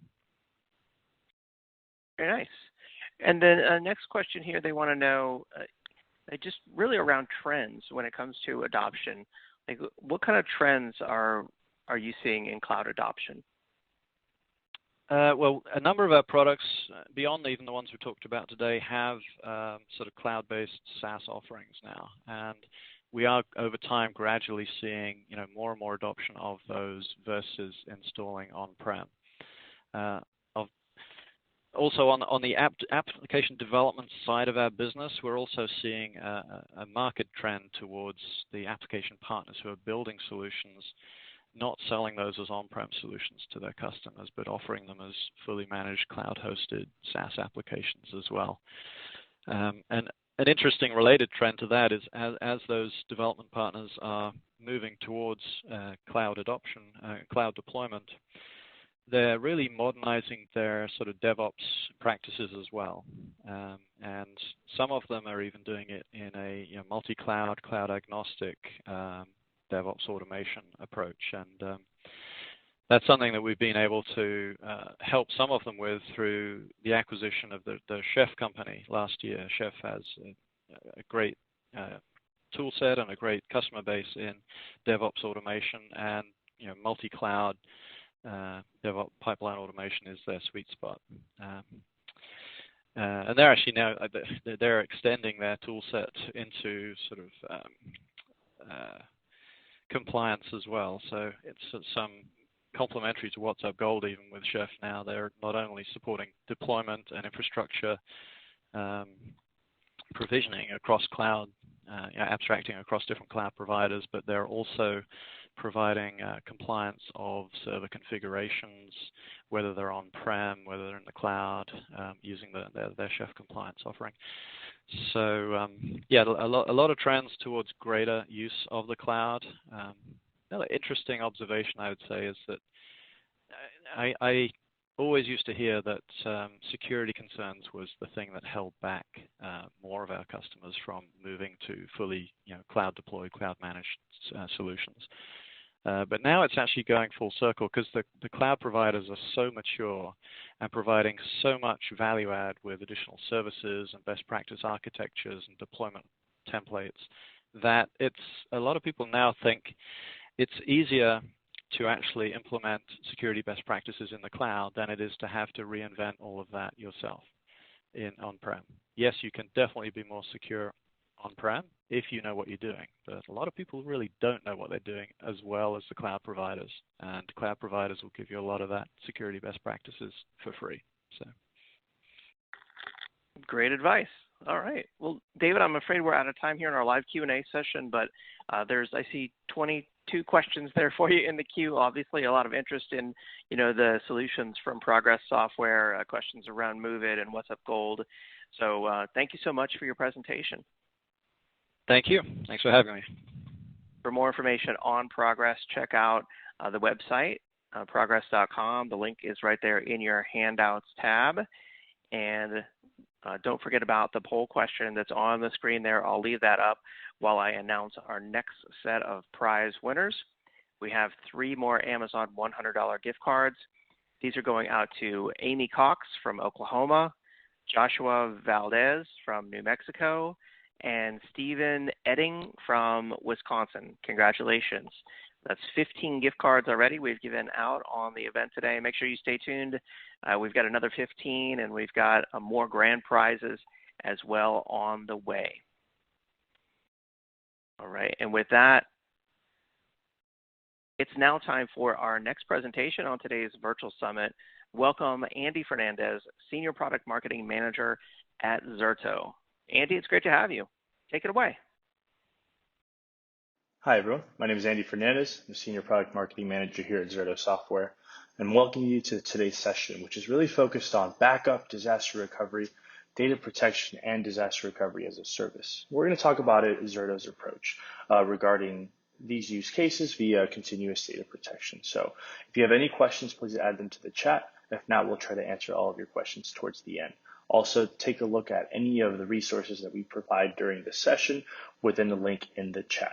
With that, let's take a look at our agenda. So in regards to today's agenda, we're going to do a quick introduction. We're going to take a look at some of the challenges that we're seeing within data protection and disaster recovery. Whether you are doing it yourself or you're looking to use a service provider, these challenges are still the same. From there, we're going to take a look at how Zerto does things differently, how Zerto's continuous data protection is able to provide a simple experience with the best performance and also available for whatever cloud destination or on-premises strategy that you're looking for. After that, we're going to take a look at a couple of customer examples to validate this as well. But before we do any of that, let's really take an understanding of what an IT organization has to do today. So if you're an IT or infrastructure and operations organizations today, regardless of whether you have disparate disaster recovery and backup teams, you still have common requirements as an organization that you have to perform.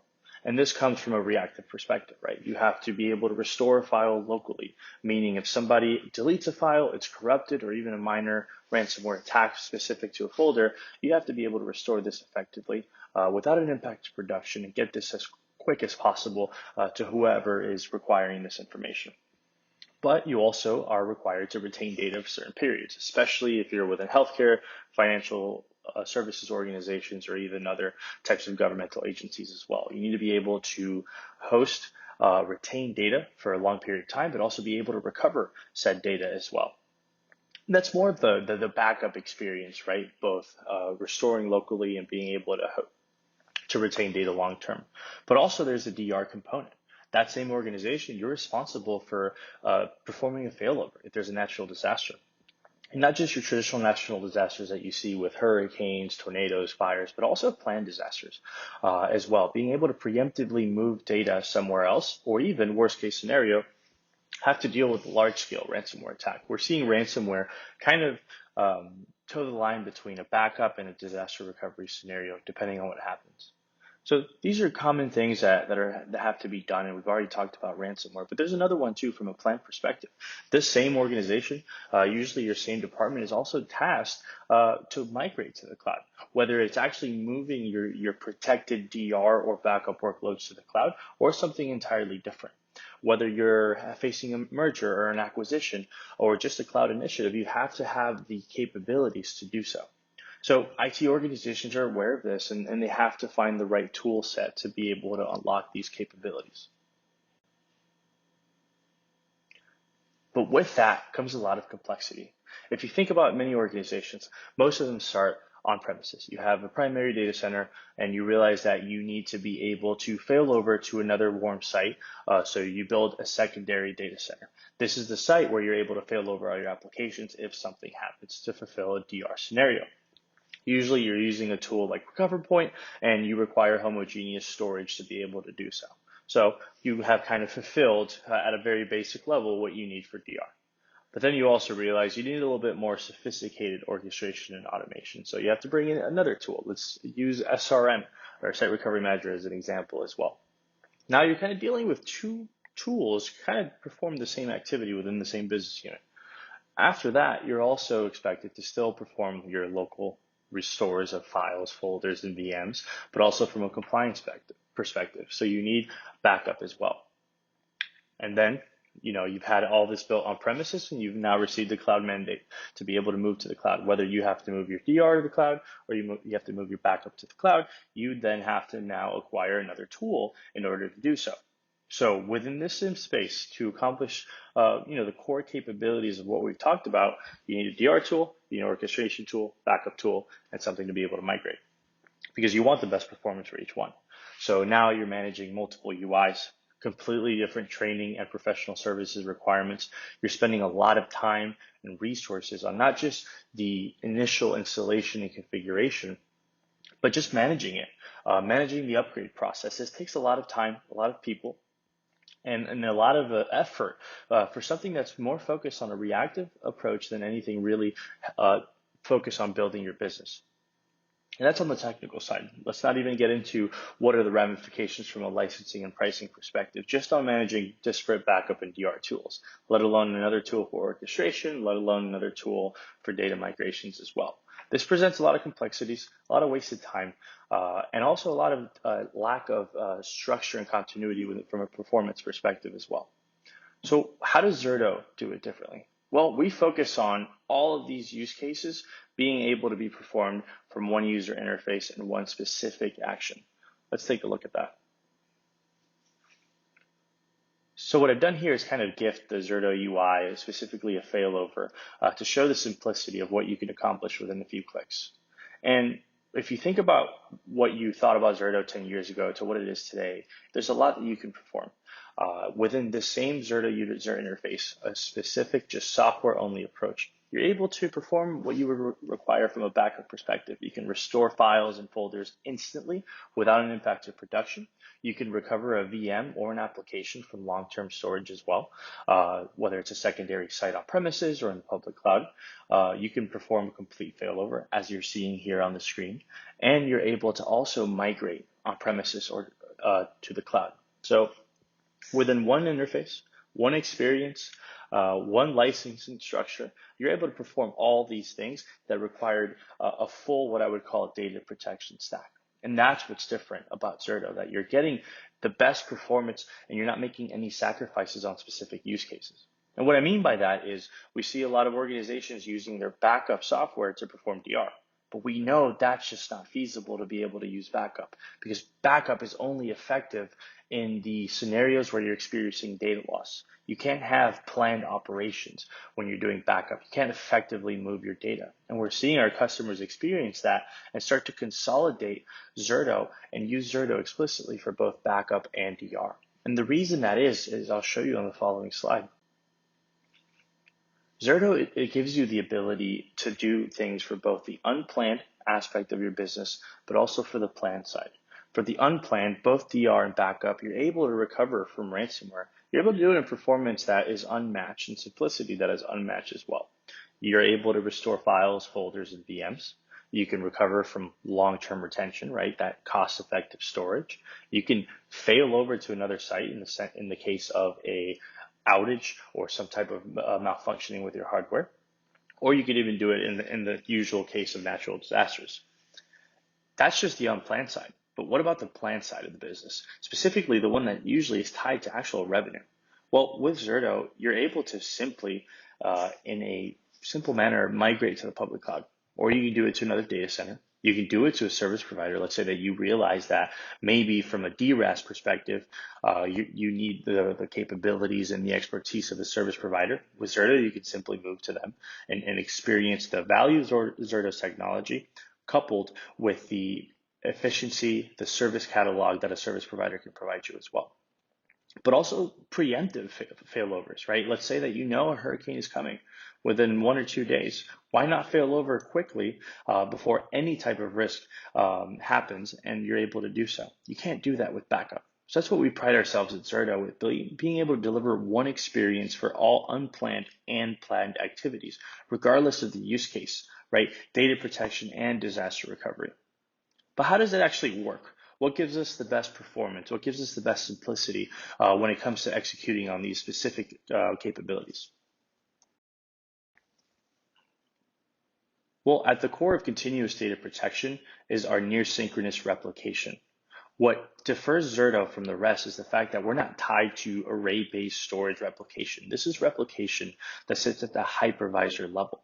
What you're doing is essentially using change block tracking to observe and write every single change that happens within your virtualized applications. So you're able to essentially create recovery checkpoints every 5 seconds. So instead of waiting, a couple of hours in between copy checkpoints, you're able to just use Zerto's replication to do so. More importantly, the reason you're able to do this with such granularity is that there is no impact on your production environment. So whether you're looking at a specific secondary site that you're replicating to, or something like Azure, just because you recognize the value of using the cloud as a warm site, you're able to do it. So what this means at the end of the day, Zerto's replication gives you RPOs of seconds for DR and for backup as well. And that's a crucial aspect to consider as well. But it's not just about the replication. You need a mechanism to be able to recover this data as well. And with that, this is where the Zerto journal comes in. The Zerto journal is the mechanism that observes these changes, manages the replication, and then it gives you the user interface to be able to select those checkpoints pretty easily. Think about it. You're creating thousands and thousands of checkpoints a day instead of 2 to 3 points where you can restore and perform a backup restore. So the Zerto journal simplifies this, where you can select even just an application and all of the VMs that belong to that application and consistently recover them. This is just a quick UI of what that looks like. You're simply able to select the date, select the timestamp with 5 seconds apart, and then be able to recover or restore without any impact to production environments. And this is an extremely crucial aspect to understand, because coupled with both the replication and the journaling technology, there is no backup provider or no backup service that can deliver this for both DR and backup. And what I mean by that is, if you just take a look at your traditional day, because of what snapshots do to your environment and the impact they put on production and how much storage they consume, you're really usually performing a nightly or daily backup just to make sure that you have something to recover from. But let's say you're hit with ransomware and Everything else, your threat detection works out perfectly, and you understand the exact point in time in which you can recover an application. Well, even if everything's inherently working, assuming your backup restore even works, you're still facing a couple of hours of data loss at minimum. With Zerto, it's just a couple of seconds. We have multiple customer success stories where they were attacked with ransomware, the data was encrypted, and they were able to simply recover. So this shows you the RPO superiority of what Zerto can deliver for both backup and DR compared to the rest of the industry. But what about RTOs? That's a critical component as well.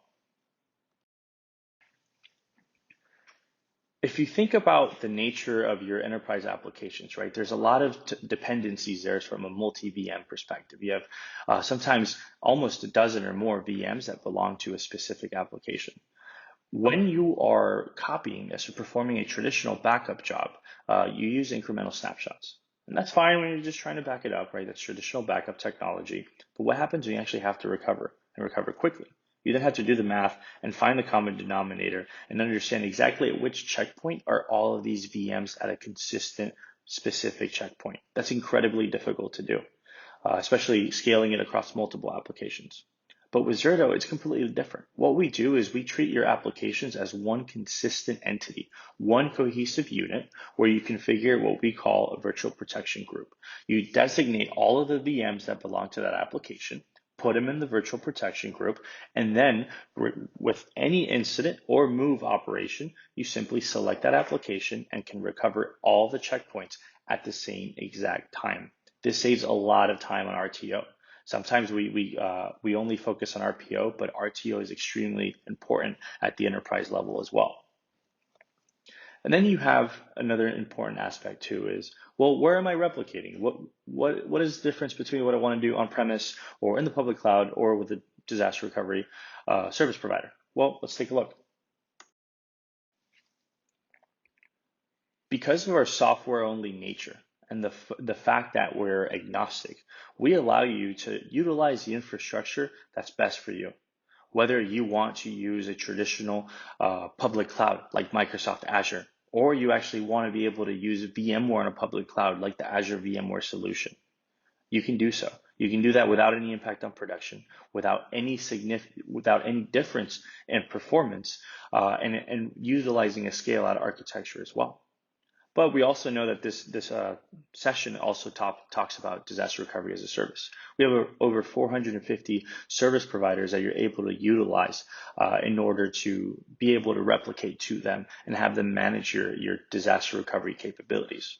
And really, Zerto is about flexibility, and it's about giving you consistent performance wherever your infrastructure is, whether you're focused on cost optimization or you're focused on making sure that you can have the SLAs that are right for your business. And that's why you're using a service provider. Zerto's architecture, its software-only approach, the way that we are scaled out, it is completely effective for that. That's why we consider ourselves a true cloud data management and protection platform. And with that, I want to kind of show you kind of exactly all of the use cases that you're able to unlock with the Zerto platform.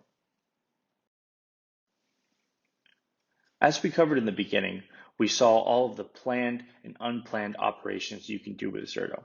Our goal is that it doesn't matter what workload you have, whether you are using virtualization, whether you have SaaS, whether you have containerized applications like Kubernetes, or even all three of them, that you're able to use one platform and experience to deliver disaster recovery, to be able to deliver continuous backup, long-term retention for compliance, the fact that you are able to move this data wherever you want, but also unlock additional use cases like test and development, or even security and compliance. We have strong alliances, and we're able to deliver that experience consistently across all of them. But with that in mind, let's take a look at some customer examples that we've seen that are very successful within this. One of my favorite examples here is Pruitt Health. Pruitt Health had an on-premise site, and they realized they wanted to use Microsoft Azure for their DR operations. So what they did is they switched from on-premises DR with SRM, and they started protecting VMs in Microsoft Azure with Zerto. Of course, they were able to unlock the performance that Zerto promises around RPOs of seconds, RTOs of minutes. But what's very interesting as well is our approach to DR testing helped them reduce the time from days to hours. They were able to improve the efficiency and the reduced man hours spent on near daily maintenance and operations. So it's very clear how easy it is for Zerto to be used, not just to unlock the best performance, but also the simplest experience as well. And this is a DR specific approach, but what about backup? Another excellent success story that we have is Gray County. Gray County has a great quote that I think really exemplifies the value of Zerto in Azure. And it says, government organizations like ours are often stretched thin, and each agency consists of a lot of small businesses, in a sense. Zerto and Azure met all of our very demanding requirements. They just work together seamlessly. And when we talk about those requirements, it's not just about one specific operation, whether planned or unplanned. It's about being able to deliver DR, being able to deliver backup, and being able to do so in a way that reduces TCO, increases performance, and lets your IT organization focus on proactive activities like building the business. I asked and urge that you take a look at these case studies later on because there's a lot of value to understand from a user's perspective what you can do with Zerto and Azure. Now, with that in mind, I want to leave some links with you and a few other resources as well. And with that, I invite you to experience Zerto really firsthand. There's one thing me sitting here talking about it to you, but the other one is being able to see a real demo, being able to get your hands on the labs, or even perform a TCO calculation to know what would Zerto's impact be to your organization. I'm going to provide all of these links as well within the chat, but take a look at this, and there's one more resource that I'm leaving with you. What I'm doing here are giving you 3 core assets that are really important, and and 2 of them are adding a list back. The first one is the Guerrilla Guide to Continuous Backup and Recovery Express Edition. This is an excellent read, especially if you're coming more from a backup perspective and want to know what is the difference between my legacy backup approach using snapshots and what I'm using with Zerto. And the other 2 are more analyst-backed papers that are very interesting, using objective survey data to really understand what are the challenges that organizations are facing today, why can't traditional backup solve for them, and how Zerto is able to deliver significant value there. I'm going to leave all these resource links within the chat as well. And with that, let's move over to some of the questions. So we have some questions here that let's get to answering them.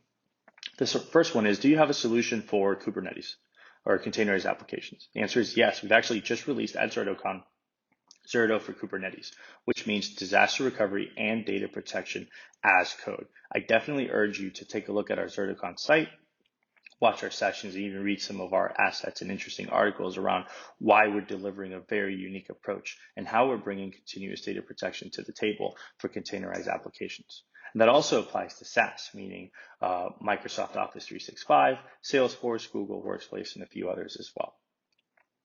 Another question that we're getting here is on the analytics side.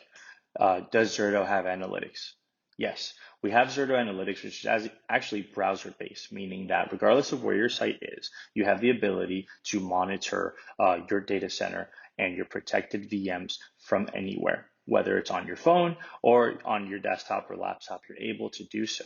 And what's interesting about Zerto as well is that these analytics are completely built in. We're not charging you anything else. This comes with the Zerto platform along with everything else. The other questions we usually get as well is, well, what about hypervisors? Well, we work with Hyper-V and vSphere. And we're also, from a virtualization perspective, licensed per VMs as well. That's another question that we seem to be getting a lot. So with that in mind, I'm going to keep answering some of the chat questions, but I want to thank you all for your time and your attention today. Thank you so much. All right, great presentation, Andy.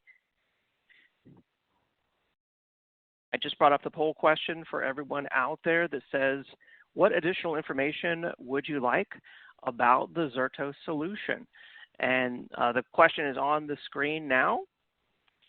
And we are rapidly responding to your questions as quickly as we can. All right, I'll leave the poll question up there for everyone to respond to. We're just pulling up the names of our next prize winners. We have 3 more Amazon $100 gift cards. These are going out to James Elb from Michigan. Congratulations, James Elb from Michigan. Chris Frazen from Illinois. And Ed Thomas from Idaho. And then we have our next set of grand prizes. This is for 3 Samsung S21 phones. These are some of the awesome new Samsung phones. And these are going out to Selma Bennett from North Carolina, Carol Nguyen from California, and Lisa Lockman from Washington, D.C. Congratulations to all the prize winners. I'm going to go ahead and post all of these names in the questions pane. It's now time for our next presentation on today's Virtual Summit event. I'm excited to introduce Alvaro Gonzalez, Channel Sales and Alliances at TierPoint, Ted Tavrides, Channel and Strategic Alliances Director for North America at NTT Data, and Ricky King, SAP Technical Architect at Dell Technologies. We've got a whole lineup of panelists here from the TierPoint group. Who's taking it away first? Alvaro, Ted, or Ricky? Yep. Yeah, hi, this is Alvaro. Thanks for joining us, everybody.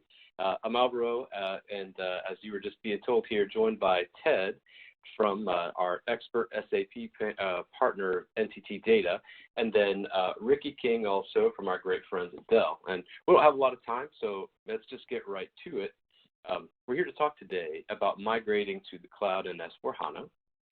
If you saw the abstract for this little session, you saw the context, but I like to organize a session like this, starting from a problem statement, to frame this conversation in the way that a lot of the companies that choose us, or just people thinking about this in general, would actually frame it. And so, if we're here to talk about moving to the cloud and S/4HANA, kind of the problem statement is really succinctly expressed by this quote that's from a Gartner article that is one of the linkable assets later on in this presentation. Highly recommend it.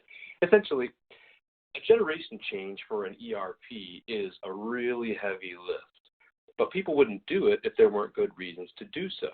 The payoff can be hugely valuable. Effectively, the answer, or the promise made, is SAP customers going to S/4HANA are getting the most valuable resource possible, and that's time. To be able to move faster, to see things more quickly, to be able to try to anticipate change. And God knows we've learned about the value of anticipating change lately. But there's a lot of complexity, cost, and risk to get there, and that's why expertise and additional resources are something that's just so important to consider. Benefits, again, of moving to S/4HANA are really well understood if you have a well-designed and well-operated environment you're going into. They are the reason why SAP is the most widely used ERP suite in the world, but at the same time, anyone who's worked around SAP knows the joke about what those 3 letters can stand for if the infrastructure or the implementation aren't sorted out pretty well. So in looking at this at TierPoint, kind of the solution we wanted to offer to this problem was to put together a collection of bests. There are lots of opportunities to have a pretty good approach to making this change, but if you had to choose, like the commercial says, between just okay and better than okay, something that's really best, we think that the best is the way to go. So the offering that we have would be starting from the base of TierPoint facilities, 40 data centers in 20 cities across the United States, and all wrapped around the customer support experience provided by TierPoint, into our experience with over 300 hosted private clouds under management and really strong partnership with Dell Technologies. Specifically for the case of S4 workloads or SAP in general, our offering is based primarily on VxRail from Dell. It's Dell across the board, but for most of these things, VxRail is the way home to have the TDI certified infrastructure bed that Ricky is going to talk to some in a few moments there. And then finally, at the top of the stack here, think about the offering from the operating system and up, expertise from NTT Data in the United States, formerly known as Intelligence, for their focus on SAP, their experience in kind of like this amazing trophy case validating their work as a specialist in migrating and managing SAP environments. So this team of specialists coming together for this is deeply integrated from design through management with the intent of delivering best outcomes to the customers who want to work with us. So let me hand this over to Ted right now, in part to talk about this kind of NTT Data trophy case, but then too, like when you're a specialist in this, as they are, you can see really well the risks and the rewards of making changes and know how to do them properly in this move into SAP. So, hey, Ted, why don't you go ahead and pick it up here? Yeah, fantastic. Thanks, Alvaro. I appreciate it. Yeah, I'll kind of touch a little bit about NTT Data / Intelligence, formerly known as Intelligence, for 32 years. A little bit about our experience in the SAP area. We've been in SAP for 32 years specifically. We do no other applications whatsoever. And as Alvaro was saying, we've won 15 out of the last 18 years the Pinnacle Award from SAP for a variety of different things. Many companies in this industry never win one. And we're like Lewis Hamilton in the F1. We just expect to win now every single year because we do such a phenomenal job. But particularly, a couple of the Pinnacle Awards that I wanted to point out that we've won for our experience around migrations to S4HANA. Many clients are running ECC today, and they're being inundated with a variety of different messages around moving to S4HANA. What does it take? They think about the original implementation of S4 or of ECC, and they think, what is it going to take? What do I need to do? Well, what we've done is we've really tried to simplify this and help our customers and Dell customers and to your point, clients, to really understand what does it take to move to S4HANA? What does it entail? And more importantly, what value do I get out of this? So since 2019, we've been working with Dell, EMC, and to your point, to put together an offering that combines, as Alvaro was saying, three of the best companies in the industry to be able to provide a private cloud environment running S4HANA and on the most well-known, best infrastructure for SAP. So, yep. I'll pause there. Hey, Ted, let me double-click on that for 1 second and ask you. It's true that actually, we're talking specifically today about S4HANA. This isn't an all-or-nothing proposition, though, right? We actually can engage with people who are looking just to get to HANA, for example, not S4 all the way yet. Like this is a spectrum of possibility, right? That we're talking about. Yeah, and one of the things we were talking about earlier, Alvaro, when you and I were chatting, was about the risks that are involved. And what we see is many clients want to move to a cloud environment, private cloud environment, and we look at it in a multi-step approach, right? How do we reduce the risk? And how do we reduce the risk? Is let's move your ECC, what you have today. Your hardware is end of life. You want to get into a cloud environment. Let's move you into a cloud environment on ECC, and then start to think about what does it take and what is your path to actually upgrade from ECC to S4. So the vast majority of our clients even today are still just moving ECC to ECC in the cloud, and then slowly starting to look at S4HANA migrations. Okay, terrific. Really good. In that case, let's turn it over to Ricky now for a moment, because if we take the NTT Data expertise in the migration component of this, even helping to on the front end build the business case to get these things moving and everything, we get into then the infrastructure layer. And Ricky is a longtime veteran working in this SAP space. So let me turn it over to him to say, for this move for S4HANA, that's our specific topic today, but in a larger sense, why actually does dedicated infrastructure maybe make sense? How to design, remove risk, and why Dell for this? Yeah, thanks, Alvaro and Ted. Yeah, if you can just imagine, the journey to S4 starts with having a reliable platform for SAP software to sit on top of. And what we have done here at Dell EMC is we've created a very flexible and agile platform based on virtualization, so everything is software defined. And we've simplified it down to basically T-shirt sizes that entity data can rely on to give a customer just what they need for their transformation into either S4HANA or BW for HANA. So starting on the lower end with our bundle 1, we've created an offering that will give you a scale-up platform that has storage and compute and can be delivered reliably and consistently to entities to undergo that transformation to S4HANA. Now, as the T-shirt sizes increase, it corresponds with the size of the HANA workload.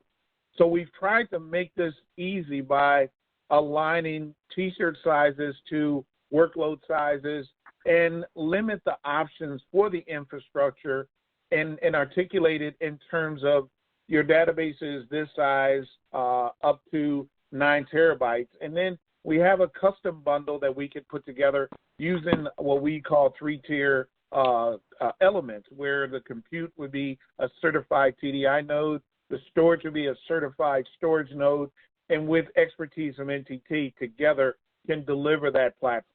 But what we wanted to do was have a real straightforward infrastructure certified by SAP that was modular and agile to the extent that everything was software defined and can be quickly deployed with little or no customizations or need to go through a lot of gyration.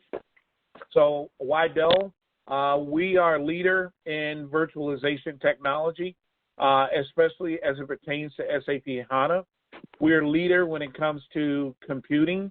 Our 2 and 4 sockets and even higher are best of breed or industry standard. And then our storage is by far the most deployed storage for SAP customers worldwide. Alvaro, back to you. Okay, terrific. Hey, and Ricky, one thing I want to double click on there for a moment also, and that is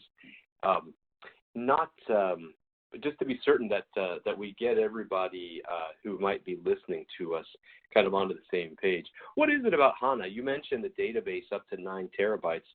9 terabytes doesn't seem so big. What is it about HANA specifically that makes that 9 terabyte number so noteworthy? Well, HANA being a memory resident database, it basically is a database platform that lives exclusively in memory. And that's why when SAP refactored their ERP software, they were able to reduce the size, the amount of code, but then make it more reactive, more responsive to users, as well as execute transactions in a more straight-through, seamless manner. So that 9 terabytes reflects the whole system would sit in memory. Unlike an Oracle or traditional relational database where the information basically resided on the back-end storage tier, HANA is an in-memory structure, and that means the velocity of transactions are much faster due to the fact that memory is just so much faster than the back-end storage array. Now, with that said, you do have to have a certified storage array sitting behind the compute, and there with our virtualized HANA HCI offering, we have a certified approach. We call it vSAN. It's a software-defined storage technology, and then we can use traditional what's called TDI storage in addition. So we're not limited to one. We actually can leverage both, but just ease of use and simplification, we have a hyperconverged infrastructure that's been certified by SAP, and the memory would accommodate HANA in memory running on the compute. And then the storage tier would be software defined up to the large T-shirt size. Once you get into that, the upper end of large, that's when a TDI 3-tier storage array would probably make better sense. Got it.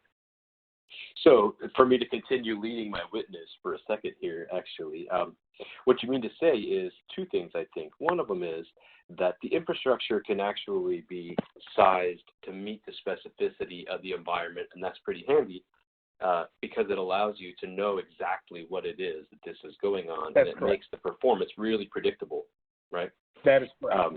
And on the other hand, like what we're talking about here are principles of design that are extremely well understood. That TDI certification, for those of you not familiar with it, it is the tailored data center infrastructure certification from SAP that says that, yes, this is validated and eligible for support, right? But we have the principles, but then we also can get into things that are specific to any requirements that would go. We don't have just one way home. Everything in the toolbox isn't a hammer, right? We have actually a full set of tools here to work on this thing with. That is correct. And if you notice, if you're talking about virtualizing HANA, and that is what SAP prefers in a cloud type setting, we have a software defined control plane. We call it vCenter. And resources can be allocated, deallocated, reclaimed, and kind of calibrated or tuned to the design that, let's say, NTT data will come up for that landscape. So it gives a lot of flexibility to NTT data when they approach a transformation project. And then we allow them to right-size the infrastructure to the particular customer need. Terrific. Thank you. So I've seen some really good questions coming in. We will get to those in just a moment. Effectively, I wanted to take here a second to kind of pull these various pieces back together again to get to some clarity on this, because in part I think this will begin to answer some of the questions that we got. What we're talking about here is in general, starting from the base of TierPoint, because this would be something that TierPoint is the party that you would approach to talk with us about this thing. But effectively, you know, we have multiple routes to go to market. We can do things as simple as co-location. We can do kind of call it garden variety infrastructure as a service. We can do things through fully managed solutions, think stuff like, other applications. With this specific instance of SAP, think about this like heart surgery.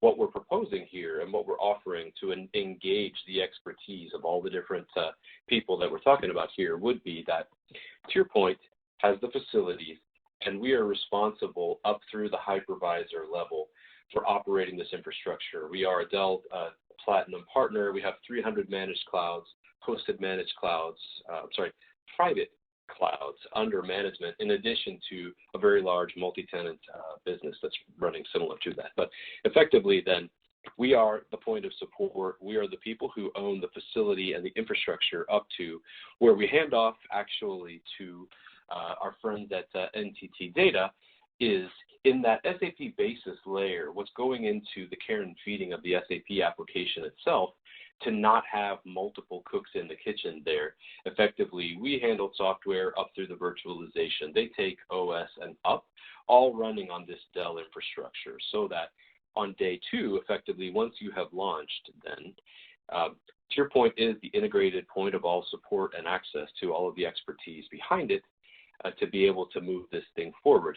As we design this, though, in effect, what it is a TierPoint team engaged with an NTT team to work with you, also having configurations be designed or validated by an expert like Ricky to ensure that what comes out is the product of the highest expertise possible to give you, this integrated whole that you're seeing from the dark blue into the light blue. Before we get into the questions, because I know that time is growing short here, we do have some additional resources that can be available by clicking on these links, or for email, at the end we have our general purpose email box, but as well, if you can see this, it sounds like we'll be able to send you a recording. And if you would prefer to send it to someone specific, my email is firstname.lastname@tierpoint.com. In particular, I really recommend this bottom link on here. All these are good. I personally found the Gartner report really insightful to take some ambiguity out of all of these sorts of questions. So while we get into now some of these questions, just to call out those resources and to tell you we'd be delighted to have further conversation with you about this. So in the meantime, I see, for example, just going, I think, from the bottom up, and Sarah, maybe you can help to guide a little bit, but I see the question from Jacobo Lederman. Do you offer the complete service? We pay for the service and you have the hardware and all of this stuff. Yes, actually, Jacobo, what we're talking about would be that you could actually, a company could purchase this service from us, at which point TierPoint houses it in one of our Tier 3 data center facilities, or multiples, depending on the configuration that you like. We would handle the management, meaning maintenance and all of that, of the infrastructure up through the hypervisor, NTT data, but this would be purchased on an agreement with us and governed by TierPoint as well, handles the management of these elements, be they operating system, database, and SAP basis management going up. That's kind of the initial level of the service that is here on offer. Then there are optional services. You can get into the AMS layer that can be purchased also, depending on which modules are relevant to your business. And all of that sort of thing. So do let us know if that isn't the complete answer to the question that you were asking. Okay. Got it. Getting a note from my friend Sarah here. I was ahead of this. Sounds like our friend the moderator also could help out with the questions from here. So let me pass that baton back over. Yeah, absolutely. No worries. No worries. I do want to point out to the audience, we brought up a poll question that says, what additional information would you like about the TierPoint solution? And we'll leave that up for everyone to respond to while we take your questions. And you did respond to Jacobo's question correctly there. They wrote back and said thank you. So that's good to see. Next question I wanted to ask you, let's see here, guys asking, can you effectively provide at TierPoint a kind of build your own cloud toolbox? Yes, actually. So again, this is one of the things that let me very briefly address that. So at TierPoint, our business actually ranges from something as simple as straight co-location all the way through, be it multi-tenant clouds that are VMware-based that we operate out of 8 of our different facilities, hosted private clouds that can be for general purpose consumption, both on VMware hypervisor, and then we also can provide Nutanix-based services as well.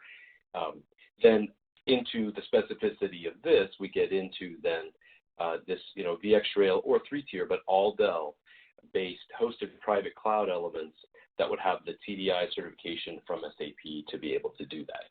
We do also have, and this is something that is not a bed that we support the SAP application on, but we do have very well, for example, rated third-party expertise, like analyst-covered expertise around disaster recovery in general, and specifically the ability to bring in also support for IBM-based workloads as well. That's something that for a lot of people, it's a painful decision to have to look at splitting between x86 workloads in one place and IBM in another, especially for DR. And we have really very well-recognized expertise across the board. So in short, yes, we can really help to accommodate effectively any step of the way along the building of a cloud strategy. Very nice. Here's a comment from a TierPoint customer, Stephen, who says that TierPoint has a very robust system that notifies about any maintenance or issues. It sounds like a happy TierPoint customer there. Another question here. They're asking, Michael's asking about migrations. I'm not sure exactly which migration he's referring to or what form type, but do you want to talk about migrations a little bit?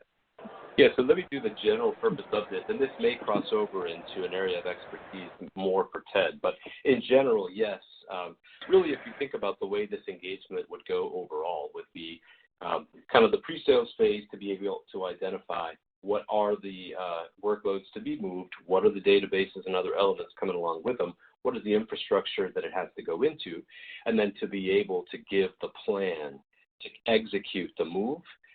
Sometimes people choose to do that themselves. Other times they want us to do it. Either one is possible. Around the SAP workload, though, there's some real specificity. Again, think of it like maybe a heart transplant. And the NTT data folks are the ones who would execute in this situation that migration of what's specific to NTT. And Ted, I know you guys are, an awesome expert. Absolutely. So two things we'll talk about, and sometimes the term migration and transformation get confused or conflated. But if we're doing a lift and shift to a cloud environment, we'll handle that. We'll go through it, do all the testing, make sure all the systems are set, make sure all of the other systems that are connected to it are working and what have you. And that's what we're talking about earlier about de-risking an overall S4 transformation if we're doing that, right? So first we would just do an on-prem lift and shift to a cloud environment, do the testing, get it up and running, and then start looking at a transformation if that's something you're interested in, moving from ECC system to an S4 HANA system. But the answer is yes, it's included. All the testing that's necessary to make sure that the systems are working before it go live are also included in it. Very nice. And then there's another question here also about migrations. Guy is asking, how do we safely migrate our data to SAP HANA? So I could jump in there too. There's a couple of different things there, right? So there's a lot of different ways to do, depending upon the size of the databases and what have you. If we're doing a lift and shift, we often do it through either through a VPN or through a private connection. And I might have answered this in the chat, but depending on what you're interested in, it also kind of depends on the size of the database, right? So there's a variety of ways that we can attack it. But safely, if you're meaning like so that it doesn't actually hit the public internet, there's a variety of ways, either through a public connection or through the old school way of shipping a. Okay, sorry. I hope that answered it. That's okay. I think we got most of the answer there. Why don't we go on to just kind of the final question? If folks are interested in this and they want to get started, what actions do you recommend, and who do they actually buy this solution from? So they would buy this from TierPoints. My apologies. I was looking to see if my last slide was out there. But to be able to follow up on this, I do believe we will be able to send, for example, the data sheet and some of these materials to those who attended today to be able to do that. And when we do, we can provide the proper contact information to be able to pick that conversation up. Excellent. Yep. All right. Well, I'm afraid that's all the time we have here in our live Q&A, but it's been great having you all on. Thank you so much to everyone on the call today from TierPoint and NTT. I really appreciate everyone joining the call today. Thank you. It was a pleasure. Thank you. Take care, everybody. Take care, Alvaro. Take care, Ricky. Take care, everybody. Yeah. Cheers. Thanks, guys. Bye. And I'll just leave up the poll question there for everyone to respond to if you haven't done that yet while I announce our next set of prize winners on today's Virtual Summit event. We've got 3 Amazon $100 gift cards. These are going out to Jonathan Dixon from Mississippi, Dan Soares from West Virginia, and Mark Pellet from South Carolina. Congratulations to all the prize winners. All right, if you haven't answered the poll question, now's the time to do it because we are moving on to our next presentation on today's Virtual Summit. And with that, I'm excited now to introduce you to our next presenter. Welcome, Zach Palakia, Senior Sales Engineer from Rubrik. It's great to have Rubrik back on the event. Take it away, Zach. Thanks, David. Again, my name is Zach Plecki. I'm a senior sales engineer with Rubrik. I've got 10 years of experience in data protection and security. I was one of the first partners ever to deploy McAfee Move and a bunch of other solutions. So today we're going to be talking about a radically simple data protection platform that does more. So let's start by talking about today's data challenges. In a world of agile IT, we have multiple teams deploying multiple apps, servers, VMs, databases. There's no single user that's responsible for everything anymore. Now, the new buzzword in IT is zero trust. But as we ask customers, how do you know things are being protected? Customers tend to respond with, we trust our process. Process inevitably fails. If you look at ransomware attacks, in a lot of cases, you can point down to one user that didn't follow process correctly. And we can extend that type of automated protection into the cloud by backing up all your new workloads that are created in the cloud as well, de-risking your cloud and enabling you to accelerate your cloud journey. And then lastly, so we know your backups, your data is backed up, but what if someone forgets to install those cyber security tools as well? So at Rubrik, we don't just automate backup, but we also layer on behavioral analytics, encryption detection, sensitive data discovery, and DR orchestration all in one platform under a single pane of glass that's entirely agentless. So let's talk about what we call zero trust data management, which is Rubrik's platform. We start again with that automated driven policy where we are automatically protecting workloads and layering on security tools. But we also offer rapid recovery where we can shrink RTOs down to sub 1 minute and quickly recover multiple different types of workloads. And then we wrap around that with a native immutability where we can stop data from being modified, deleted, encrypted by ransomware. So let's start with data automation. IT teams waste a lot of valuable time managing backups for hundreds of apps. They typically have to rerun backup jobs when they fail, clean up snapshots, do a lot of auditing. Unstructured data is super difficult to index and it becomes very hard to recover just single files that you need. And then too many applications go underprotected, kind of like what we were just talking about with the zero trust, right? And then recovery success is not guaranteed. It's also, with a lot of customers, very uncertain. And a lot of customers are also having unachievable RTOs in the process. With Rubrik, we have this concept of SLA automation. With legacy infrastructure, you see backup jobs and backup schedules. And usually those are used to help not only kick off backups, but also load balance so that you can make sure that you're not overutilizing your network or virtualization platform. Maybe your storage array gets overtaxed. And then we also set out backup windows so that you basically don't have impacts to production during the day. And with that, you also set up some exclusions, maybe to conserve room on space, and then typically some type of archive and cleanup policy. But not only are you doing more backup jobs and more schedules for load balancing capabilities, but on the left-hand side, you're also doing it for different data sources. With Rubrik, we set out to create a policy that could have all these different data sources inside one policy. And if you look on your right, on the left-hand side, you see the frequency of the backup, so your recover point objective. So if you want to do a backup every 4 hours, I simply put 4 hours, and then Rubrik will handle the rest of the scheduling. During those backups, we're also utilizing things like VMware APIs and NAS latency to figure out how much your production systems are in use, and then throttle off if we notice that they're in high use, and then in periods where they're less utilized, we actually speed up the backup process. So Rubrik really is designed for recovery first, though. We have a global metadata index, so it's easy to recover both files, VMs, or databases. We're optimized for recovery, so we're using flash-enabled disks in order to recover quickly, and that gives us near zero RTOs from a recovery perspective.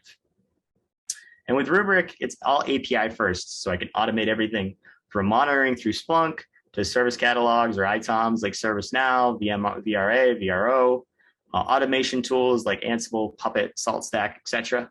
And we have a number of different use cases of API usage that we see customers use, including a customer that actually watches the wind speeds via Weather Channel APIs and orchestrates a DR failover when the wind speeds hit 80 miles an hour. And with that, we'll get into cloud acceleration. Why is data management so difficult in the public cloud? The answer is, with a lot of organizations, we see that they're using multiple providers, and within those providers, they're using multiple availability zones and regions to basically create security silos in their environment and help kind of mitigate risk by creating almost like a multi-tenant environment. And because of this, they need to have a tool per region and per availability zone. On top of that, each zone probably requires multiple tools for backup and recovery for things like VM protection, file set protection, and then maybe database. This creates a very difficult view of the environment and provides a lot of difficulty for compliance and auditing use cases. So Rubrik really set out to help simplify that and simplify your journey to the cloud as well. We started with Archive to the Cloud, simply taking long-term retention data and using the scale and cheapness of the cloud to store your data. And then once the data is landed there, we can actually use it as kind of a lift and shift to the cloud and facilitate cloud migration in a couple clicks. And then with native cloud protection, we solve a lot of the problems I talked about in the last section, where we're giving you a single pane of glass across all the database workloads and across all the availability zones and regions, with also the ability to restore across regions and availability zones in one single platform, in one single pane of glass. And with that, we also have Microsoft 365 protection for mailboxes, SharePoint, OneDrive, and Teams. That is all automated. You can auto protect any new users that end up in your M365 subscription. So now let's talk about cyber resiliency. For a question every customer seems to be asking right now is my data safe?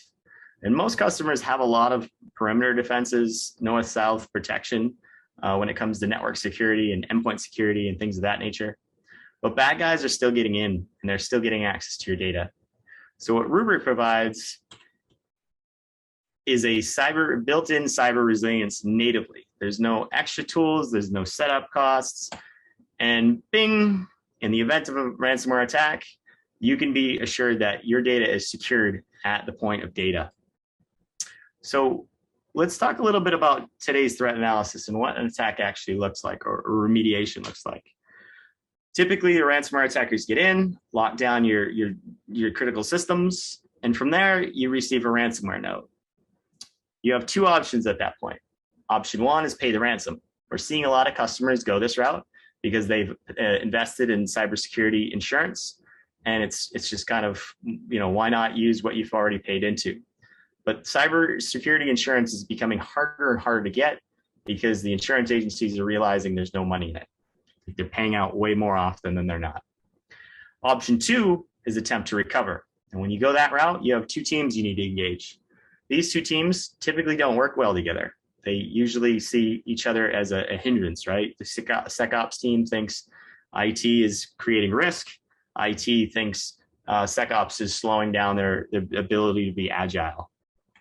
So when an attack comes in, if the backups end up being compromised, again, you pay the ransom. The other situation is if you have safeguarded backups. And in that scenario, you also have two more questions to ask. What data do I actually have to recover from my secured backups? And how long will that take?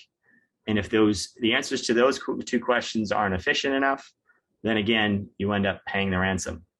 Well, what to recover is a very difficult question because sometimes the SecOps teams have tools to say, hey, these are the 100,000 files that were infected. But when they hand it to the IT teams go, I don't know what to do with this. I can't restore one file at a time for 100,000 files. It would take me far too long. And it becomes super challenging as well. So what Rubrik set out to do is when you run into that situation, we're trying to enable cross collaboration between these teams. And we do that by providing a platform that has safeguarded against backups, the ability to quickly recover for the IT teams when they need to.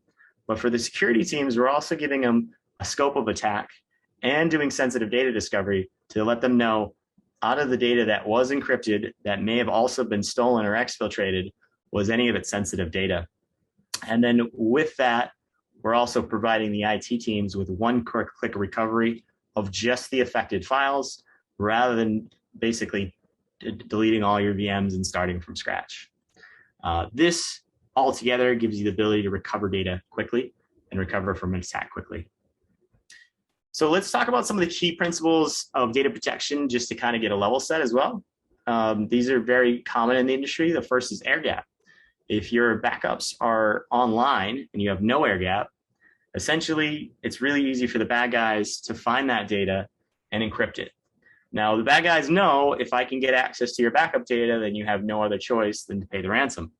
So having them online on an NFS or SMB target is the riskiest solution you could think of. The next is a logical air gap. In that scenario, the backup data is not on the network and it is hidden behind uncommon protocols or proprietary systems. And the last option is a physical air gap. And the best example I can tell you of that is tape. In the middle here, we also have immutability.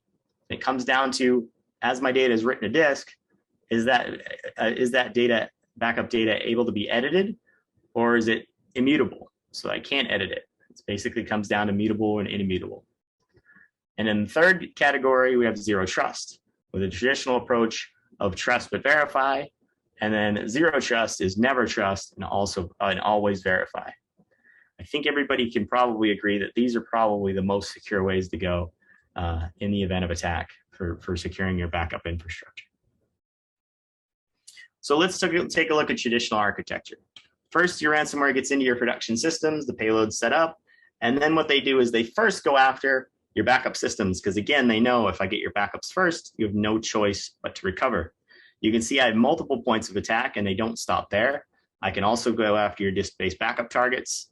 And then finally, my attack ends with me going after your SAN and going after your production systems and production files.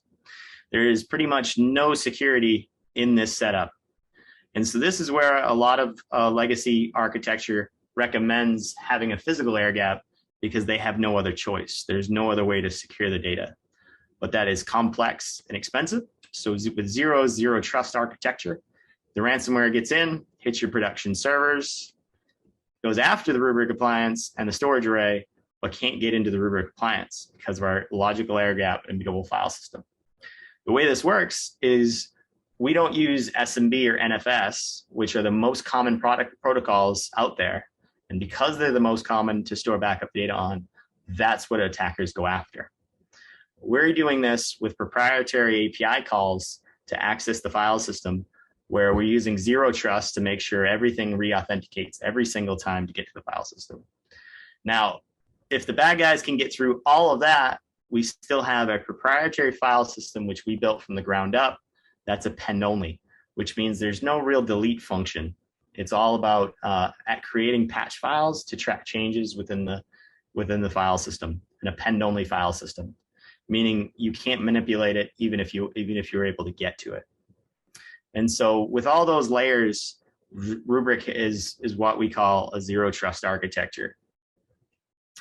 Now, in addition to that, Rubrik has some other layers. In addition to the immutable file system, end-to-end encryption, both in flight and at rest, and the zero trust design, where you require TOTP or MFA by default, and it has to be set up. What problem this solves is a lot of attacks. We're seeing that the attackers get compromised passwords to log into the backup system, are changing retention times, or changing the frequency of the backup so that no backups run, things of that nature. And so securing first the ability to log into the system is a great step to remediate those types of actions. Also, retention lock SLA. So if you're able to get through that TOTP, retention lock SLA makes it so that both internal bad actors, administrators on the network, and if any hacker was able to get through TOTP into the Rubrik system, that retention lock will provide cohesive validated retention locks so that that data cannot be manipulated. The retention can't be changed. None of the SLAs can be reconfigured to change backup times. So you can see you have a very secure profile. And so to recap, we have a few problems with ransomware recovery. One, the bad guys are targeting the backup systems via open protocols. Two, it's hard to assess the blast radius. Three, it's hard to discover if there's sensitive data was affected. And four is recovery time being really slow and the SecOps and IT teams being disconnected.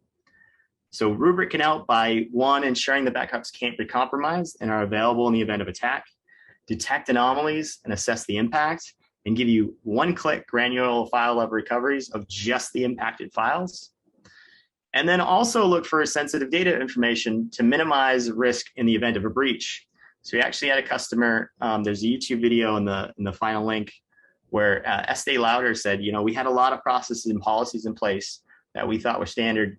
We educated our end users to make sure that we had no sensitive data in risky areas. And when we looked at Sonar for Rubrik, we actually found out that we had PII data in areas where it shouldn't be, and we were able to remediate that. That not only helps in the event of attack, where maybe you can help secure data more harden data locations better so that the attackers can't compromise the data itself. But if you have had data stolen or exfiltrated, you can actually say with confidence whether that data had customer data in it or not. This will also help you with auditing capabilities for compliance and regulatory. And then with a lot of customers, they do this stuff manually. So it's going to have a lot of cost savings from a time perspective. The newest Gartner quadrant just came out, and Rubrik is again the leader in terms of vision and in the leaders quadrant overall. Highly recommend taking a read on the Gartner website to hear what they said about us. And for next steps, I have a lot of resources for you. You can get registered for a virtual demo. You can attend a Camp Rubrik where we do hands-on demos as well with a kind of classroom style approach. And then we have a savings assessment you can do as well. And there's links to all these, as well as some ebooks around ransomware recovery readiness, modern data protection for databases, and kind of the top 20 questions customers are asking about modernizing backup. And then, as I mentioned, Estee Lauder has a video talking about how they're able to find sensitive data where they didn't think it exists, even though they had process in place to protect against it. All right, in closing, there's just some commonly asked questions I want to hit on. One we get most often is what is the benefit of a logical air gap? Why wouldn't I want a physical air gap?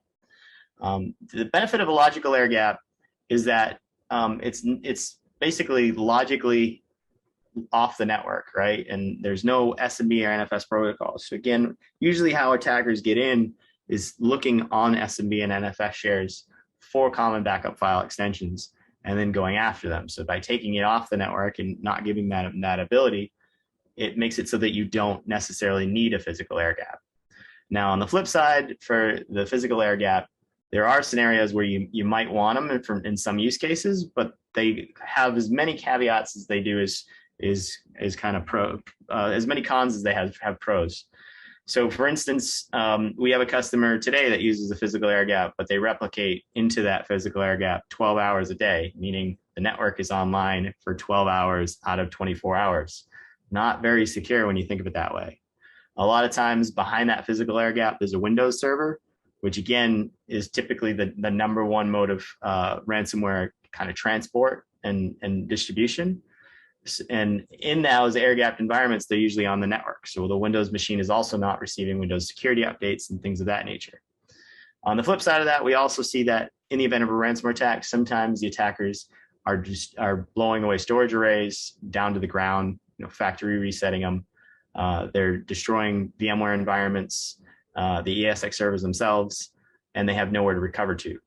So what we've been doing with Rubrik a lot of times is having kind of a hybrid where we have customers that trust the logical air gap, and we utilize that for the backup data, but then also have a kind of a powered off bunch of storage and virtualization environment where they can use for kind of a clean room for recovery. Another one is we mentioned a lot of capabilities in today's webinar. How many of them are separate licenses or modules? You can kind of think of it this way. There's Rubric for backup, and then there's the security suite, and then there's kind of DR orchestration. So those are really kind of our three packages that we have available to customers. What workloads do we protect is another good one. We're very good with databases, so SQL and Oracle. We excel with NAS protection, VMware, Hyper-V, Nutanix.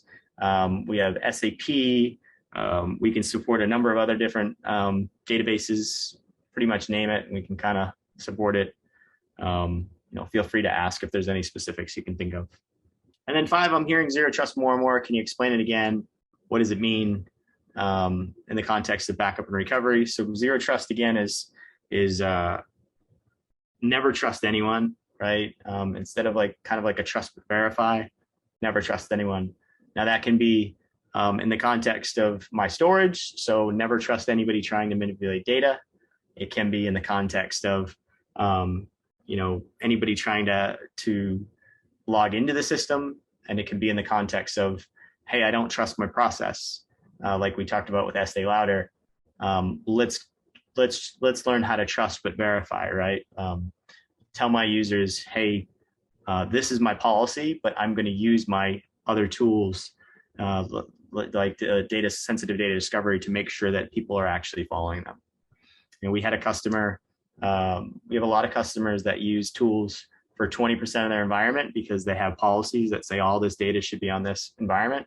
We end up doing a POC, and we'll pick 3 machines at random, and almost every time we find sensitive data that they didn't think would exist on the 3 VMs they gave as an example. I think that's it. I appreciate the time, and with that, I'm going to pass it back to David. All right, great presentation. Thank you so much, Zach. We do appreciate that. I've just brought up the poll question for everyone out there that says, what additional information would you like about Rubric? We are routing all of the Rubric questions to the Rubric team electronically. We don't have time for our live Q&A session with Zach, but they will do their best to get back to you. Thank you, of course, for all the questions. We do appreciate those. Before we move on to our next presenter here, I just want to give everyone a moment to respond to the poll, and I will leave that up while I announce our next set of prize winners. All right, let me pull up those names here, just a moment. All right, our next Amazon $100 gift cards, we've got 3 of these. These are going to Awin Ho, H-O-U, from Connecticut. Congratulations. Sean Goner, G-O-E-H-N-E-R, from Washington. Congratulations. And Dennis Thibodeau from Tennessee. Congratulations to all of our prize winners. We've still got, let's see, 6 more grand prizes made up of 3 Surface laptops and 3 MacBook Airs to give out, and at least 6 more gift cards as well. Of course, don't forget about our best question prizes. Thank you, everyone, for all the excellent questions. All right, and so with that, I'm excited now to introduce you to our next presenter on today's virtual summit. Welcome, Mr. Jeff Dickey, Chief Technologist for Cloud and Data Services at NetApp. Jeff, it's great to have you back on. Hey, great to be here. Thank you. Excellent. Take it away.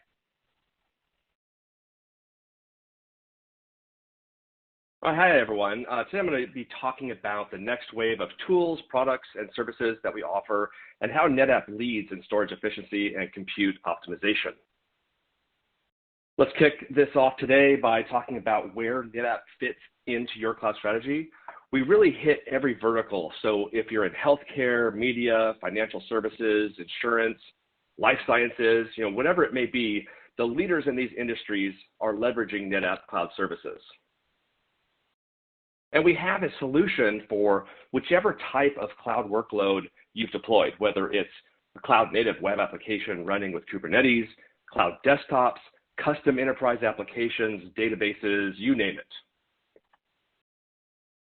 So what's really driving cloud adoption? In a recent report, Gartner made the point that cost optimization will drive cloud adoption.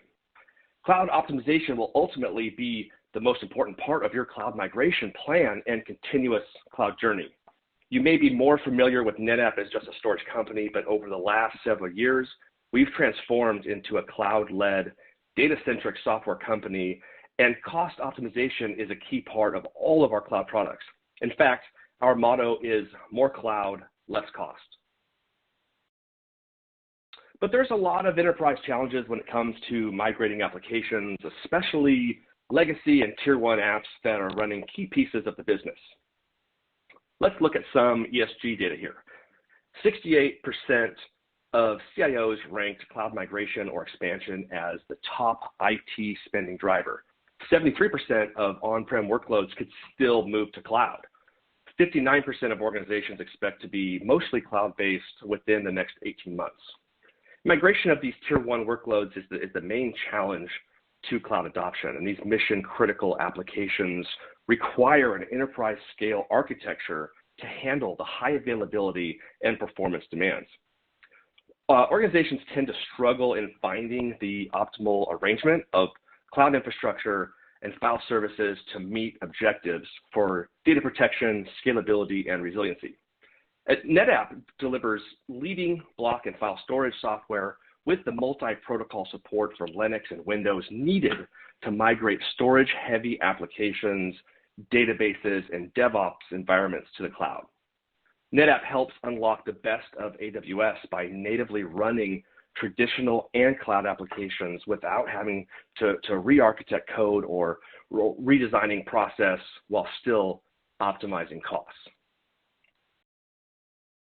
On the other side of these traditional monolithic applications, we have our newer and modern applications, and Kubernetes is the new cloud operating system.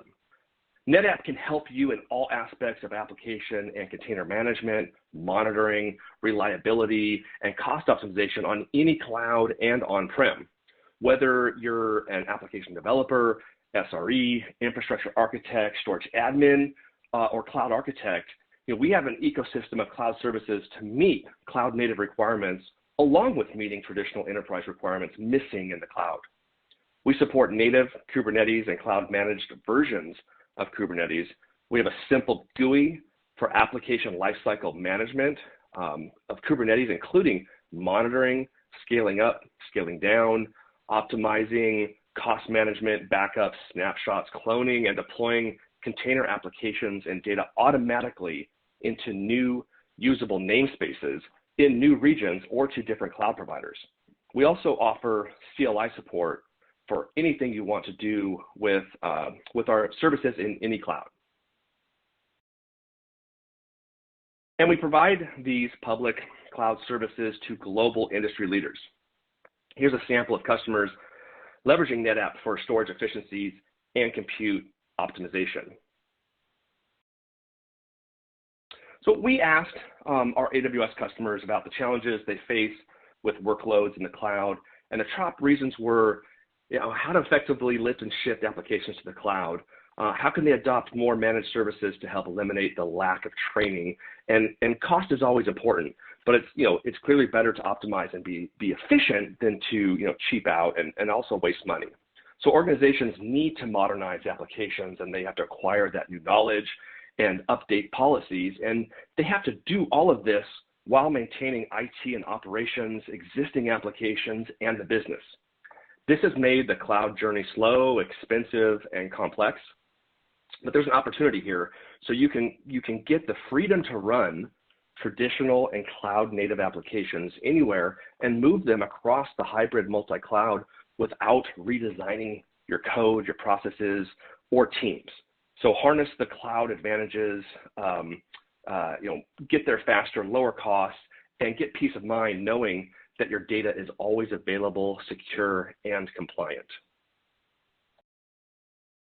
Let's talk about a couple companies that have been able to speed up their cloud journey with NetApp products and create real business value.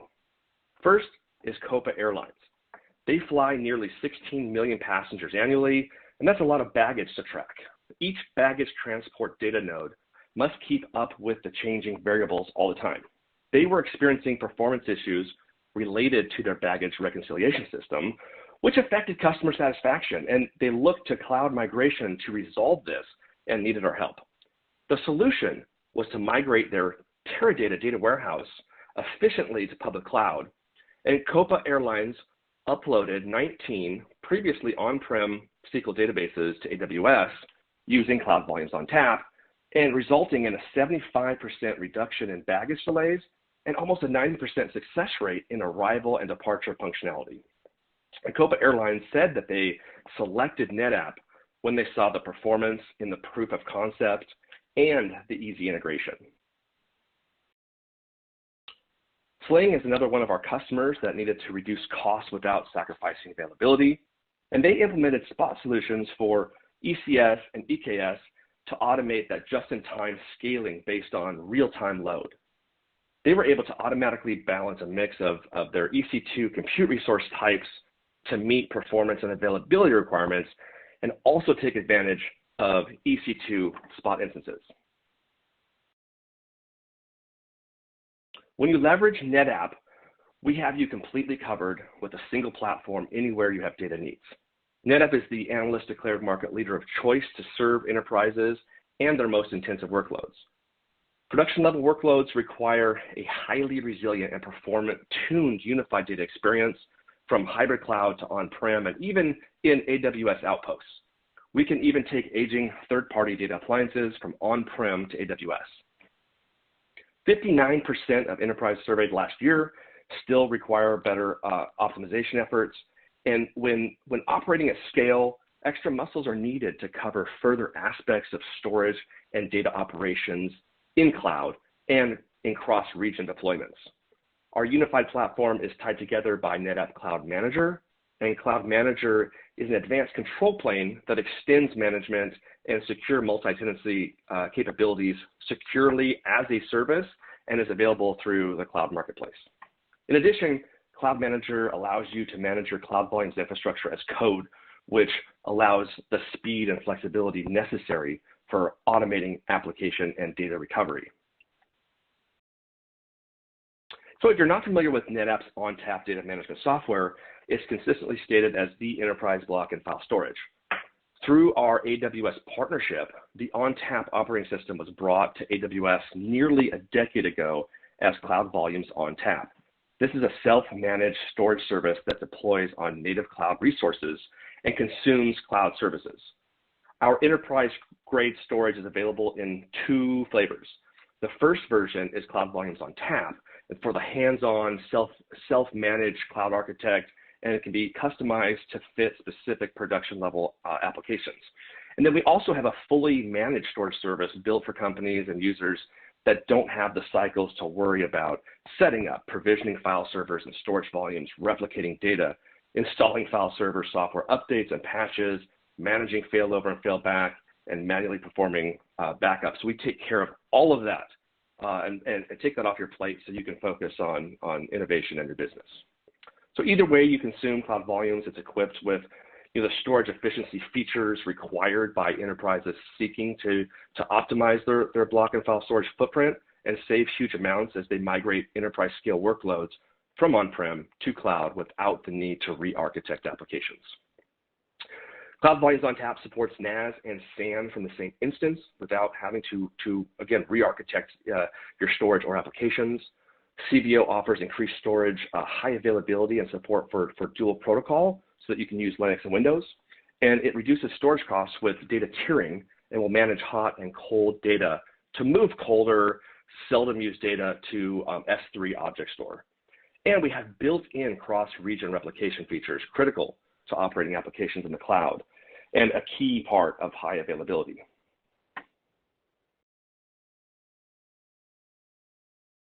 So how do we help you with the age-old data gravity problem? Well, not only is NetApp the storage leader in cloud, but NetApp is also certified by the cloud providers to migrate large data sets and databases. NetApp offers a seamless data migration path for large data sets and databases from multiple sources into AWS with NetApp SnapMirror replication, and also for third-party storage devices using NetApp Cloud Sync. You can use integrated snapshot copies to improve application availability with an easy replication for backup, DR, and instant copies to simplify application test and dev and accelerate that time to value, reduce your TTM from months and weeks to hours and minutes. And there's no need to train or bring on additional storage headcount with our fully managed service, providing that cost-effective, high-performance, scalable storage without having to re-architect applications.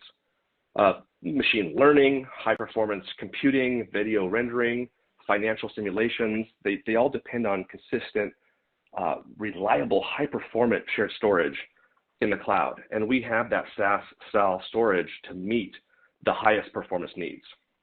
And because reducing the cost of storage is always a top concern, we help organizations reduce costs up to 90% with automatic data tiering, that optimization by moving that cold data to object store based on those usage patterns. We optimize infrastructure costs with guaranteed SLAs for durability and availability, and you choose the performance level that best suits the application requirements, and then you can adjust on the fly without having to move any data. Data protection has never been more important. NetApp does data protection, not just different, but better. We detect user anomalies. We can identify end user accounts that may be victims of ransomware attacks before it grows. We have native F policy functionality and external UAB server integration, and we can block out accounts identified as a threat. We also have storage performance monitoring, where you set alerts for data growth, efficiency loss, or snapshot reserve to identify possible infections. And we also integrate with the leading virus protection software out there. We have file extension screening, right? Block those files with known malicious file extensions and whitelist only approved file extensions, and keep the audit logging, that trail with intelligent F policy and zero trust engine. We protect your data, since data is your business. So accelerated backup and DR to dramatically reduce that backup and DR window to seconds, reduce that protection burden to lower backup server cost and improve application performance, minimize that network IO with incremental forever backups. And for security, we offer inline and in-place encryption, MFA and multi-tenancy prevent unwanted access. We have worm data retention, application consistent backups leveraging SnapCenter, and then we support that 3-2-1 protection approach. Since we're able to help you migrate more and more into public cloud, you need a SaaS-based service that can do extensive monitoring and analytics across all clouds and on-prem and in real time. NetApp Cloud Insights provides complete visibility into the platform's elements as well as to the user applications themselves. We help you find problems faster, manage resources more effectively, meet SLAs and SLOs, and optimize workload placement. Cloud Insight turns information gathered into actionable intelligence through an integrated analytics process, enabling enhanced control over the performance and utilization of the different workloads. We also provide this deep insights to Kubernetes clusters, both on-prem and in the cloud. It's really critical to understand the health of the clusters, since your applications and businesses depend on this, and we give you the ability to see the node availability and what applications are running on the cluster, and overall resource utilization of like CPU, memory, disk, and disk space, everything critical to run Kubernetes. So let's talk a little bit about how cloud can be expensive and how we help to significantly reduce that cloud spend. Now, to really understand the value of our Spot products, we need to talk about cloud purchasing options. There's 3 ways to buy public cloud compute, and you may already know this, but on-demand compute is the compute you turn on, pay for it, turn off, stop paying for it, and this is the most expensive way that you can buy compute per unit.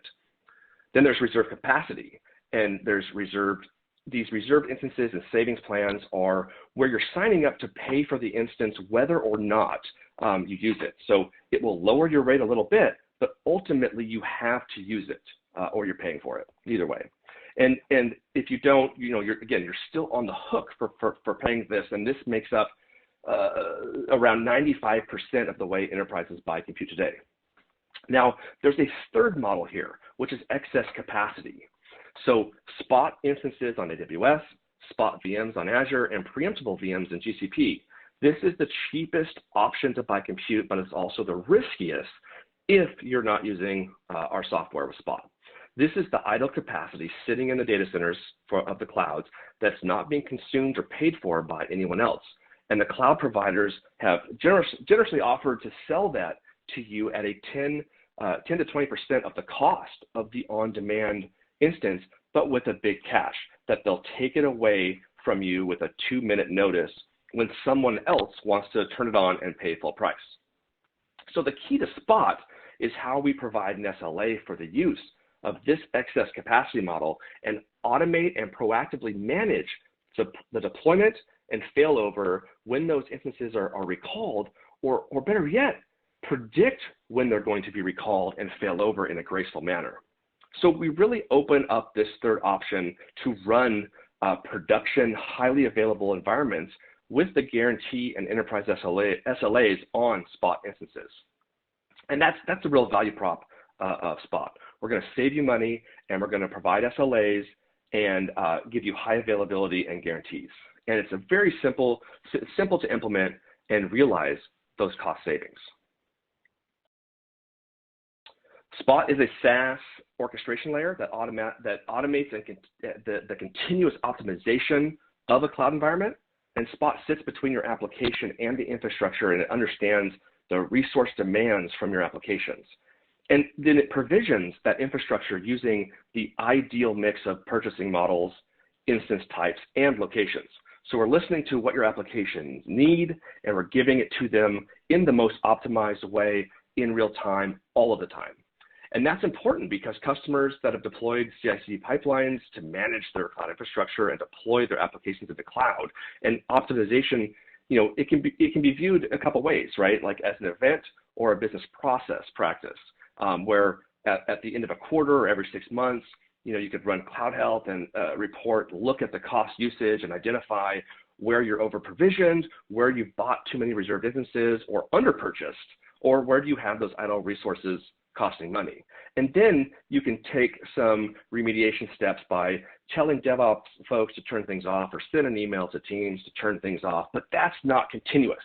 And your deployment and integration of code is continuous. So how can we really optimize on the continuous basis and in an environment that's changing all the time? And that's where Spot comes in. We're the continuous optimization extension of the CI/CD loop. So CI/CD and now CO, or continuous optimization. With Spot by NetApp, you can run Amazon EC2 Spot instances for your containers and microservices while saving up to 90% on cloud infrastructure costs. So containers and microservices are typically these self-contained, fault-tolerant, and highly available, making them ideal for handling Spot instance interruptions with dramatic savings for containerized applications such as EKS or high-performance computing, anything around that need to scale fast and leverage those Spot instances. And cloud apps that run stateful workloads typically require data and IP persistence.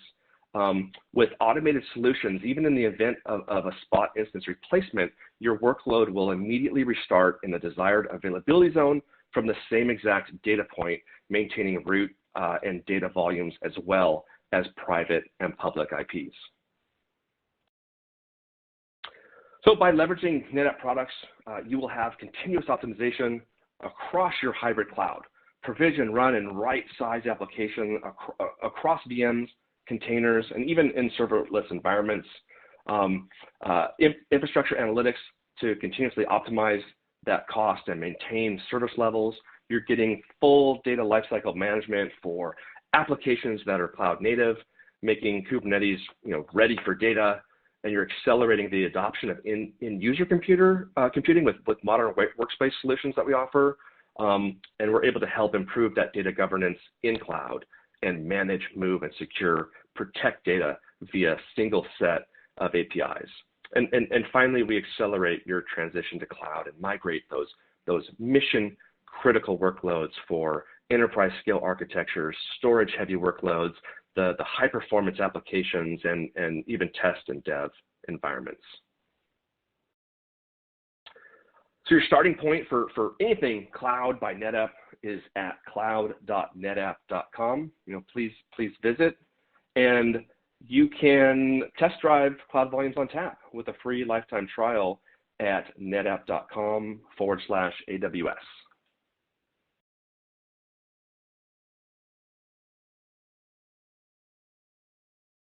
Great presentation, Jeff. We do have some questions for you if you're ready for some Q&A. Absolutely. Excellent. All right. We're going to move on now to the poll question. I just want to remind everyone there that you can test drive Cloud Volumes on Tap, free lifetime trial there, netapp.com/AWS. The poll question that I just brought up is, what additional information would you like about the NetApp solution that you just learned about? So we'll leave that up while we take your questions. Let's see. First question for you, Jeff, that came in here. They're asking, what's really your biggest benefit that you see of the data fabric with NetApp?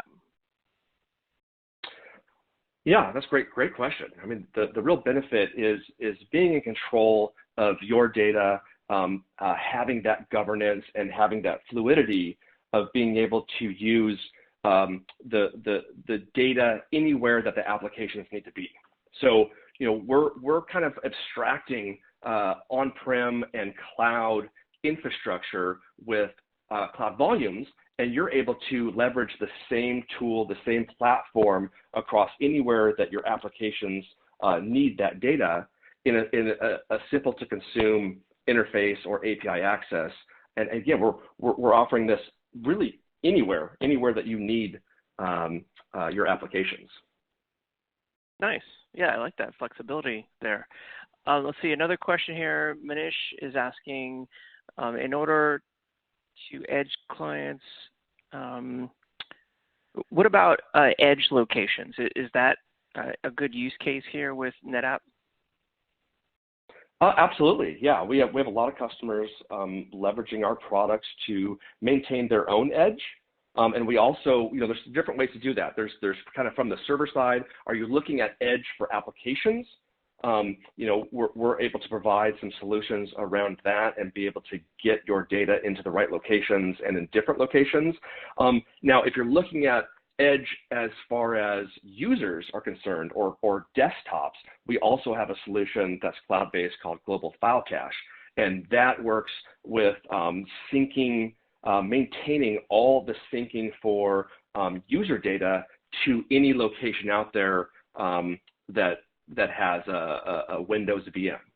So with Global File Cache, it's from a user perspective, and you can make several different kind of user edges for everyone. But there's two different ways to approach it, depending on if you're looking at user experience or from the application experience. Got it. Okay. Well, let's see. Daryl's asking, do you have any customers in the finance industry, and does this support any sort of migration for core banking applications like AS400 or IBM data frames? Oh, that's interesting.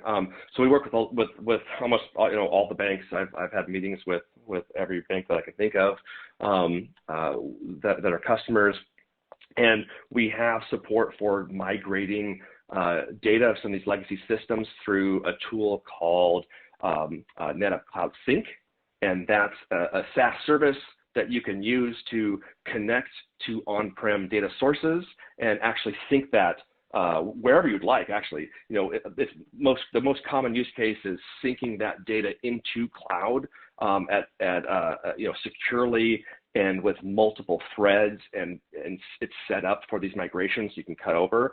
But you can also use that to sync off of gear onto somewhere else or from cloud to another cloud. So we do have solutions that range all over the place. So it'd be great to actually hear more about your requirements and see where we can help. Absolutely. Yeah, let's see. Here's another question. In addition to the purchasing models, do you have any insights into if the apps or instances that you're looking at can be candidates for containerized or serverless architectures based on the control flow is the question. Oh, based on the control flow. Interesting. That is something that our Cloud Insights can actually be a good tool to start looking at. And what Cloud Insights is doing, it is application monitoring, infrastructure monitoring. It's a SaaS service that can see everything, but it's creating relationships between everything. And that could be used to identify the different workload resources, the app resources, what's needed, and what those connections are making between different things. Like if you're wanting to break things up into microservices or to go serverless, it's a great way to start looking at those needs of these applications so that you can break it apart. And then, since it's set up, you're looking at those microservices and you're looking at Kubernetes or whatever you're using to continuously optimize what's going on. Nice. Let's see. Neil's asking, or actually commenting first, that NetApp has historically had a great track record for hardware performance and stability. How has this been expanded into the cloud? Oh yeah, that's a great question. So on AWS, we have really tuned the software that runs on hardware to run in a high performance way inside the cloud. So, depending on which cloud you're working with, there's software solutions, virtualized ONTAP that you can use that's been optimized, and you can use, the fastest disk that Amazon offers. Or we have solutions at different clouds in a different manner with that SaaS service where it is leveraging NetApp hardware in the cloud. And that's, managed by the clouds in a different way. But we have customers that actually use both, right? Because it's not one size fits all, like any storage. A lot of us have been working with storage for quite a long time. That's what's so great about cloud. You don't have to buy a $10 million system, and that's right sized for every single application that you're ever going to use for the next 5 years. You use the right volume, the right product for that application. Absolutely. Yeah, good advice. Here's another question. What about running the controller on-prem to communicate to storage in the cloud? What's the architecture typically of this? Oh yeah, I mean it's actually quite simple. So that's one of our main use cases, especially for current NetApp customers. You're able to create relationships between your on-prem devices and two cloud volumes on tap in AWS. So there's a tiny bit of work, setting up that VPC, but once you're connected your on-prem device into Cloud Manager, I mean it's really like a drag and drop interface. You're connecting your on-prem into your cloud environment, and you're with just a drag and drop, you're creating a sync relationship, and you can snap mirror and you do everything that you need to do, get your data in the cloud or back it up into cloud. There's several different ways that can be done. Excellent. Yeah, sounds like it could be very flexible and provide a lot of benefits to a lot of companies out there. Jeff, I'm afraid that's all the time we have for our live Q&A, but there's 25 more questions for you there in the queue electronically. Maybe you can respond to some of those folks. Thanks so much for being on the event today. Thanks for having me. For more information on the NetApp solution there, just respond to the poll, and of course visit netapp.com/AWS. I'll leave that poll question up while I announce our next set of prize winners. We have 3 Amazon $100 gift cards. These are going to Robert Curtis from Iowa, James Malik from Texas, and Cliff Bauer from Ohio. Congratulations to those prize winners. And then now let's go ahead and announce our next set of grand prize winners. For 3 Surface laptops, we have these going out to Marty Kalki from Pennsylvania, Brian Munn from Michigan, and Jeffrey Graves from Wisconsin. Congratulations. We will reach out to you to deliver those prizes. All right, and with that, let's continue our learning here on some of the most innovative solutions to help us renovate our IT organization. I'm excited now to bring in Pat Calhoun, Chief Executive Officer at Expressive, and Dennis Vasquez, Manager of IT at Dexcom. Pat, Dennis, are you there? I am. Thank you. Thanks for being on. Take it away. Awesome. All right. Thanks, everyone, for spending some time with us today. My name is Pat Calhoun, CEO and founder at Expressive. Let me just spend just a couple of minutes introducing myself, talk a little bit about Expressive, and then we're really going to go into the meat of this discussion with Dennis and really understanding what he has done and has built at Dexcom in what I would actually consider the gold standard in service desk. So hopefully a lot of you are going to get to learn a lot about what the opportunities are for your organization. So a little bit on myself. So prior to starting Expressive, I ran products at ServiceNow. Some of you are probably familiar with ServiceNow. And the reason why I left ServiceNow and started Expressive was that I was hearing consistently from every CIO I spoke to that while, let me just, sorry to skip ahead here. While ServiceNow was helping them a lot digitize some of their back office processes, when it came to the employee experience, it was still like 1995. People were still calling and emailing for help. And having started my career in support, I know what it's like to be answering the phone day in, day out. I know how stressful it is. I know how organizations are always being told to do more with less, close tickets faster, et cetera. And so I felt like there was an opportunity to really automate the help desk. So that's what Expressive does. Dennis, I really thank you for spending some time with us today. What I'm hoping that the audience gets from this is an understanding of what you have done within your organization to help make sure that you're addressing some of the issues that your employees have had, but also how you've created such a better work environment for your service desk as well. Are you there, Dennis? Yes, I am. Awesome. All right, so let's get started. This is just such an exciting topic for me. So the first question I have for you, Dennis, is so you're currently working for a company that's just growing. I mean, it's growing so quickly. I started engaging with you guys probably 2.5 years ago, and at the time you were growing 30% quarter over quarter. That growth has not stopped. And fast forward. So if you take a look at the challenges you had back then. As I recall, you were hiring a couple hundred of people a week or a month, and you were considering hiring 20 more bodies or something like that for the service desk, but you realized that that was never going to scale at the speed that the organization was growing. So can you maybe describe to the audience a little bit what that was like and what kind of challenges you and your team were facing? Yeah, absolutely. So yeah, we were hiring hundreds of people every month. There was growth in every department. The challenges were to keep the momentum of our growth, at the same time be able to provide a customer experience that exceeded expectation. The challenges were that we had all the information that you needed to be a new hire, whether it was on SharePoint or Teams or ServiceNow or one of our portals, but it was a challenge trying to consolidate all of that into one place so that it was easy for people to find the information they needed. The challenge with an organization that's growing is we would promote and information, but it would be in different places, and there was no one place to go to find that information. Then another challenge we had was a lot of HR challenges would route through the service desk, through my service desk, and HR traditionally doesn't have a service desk that's 24/7.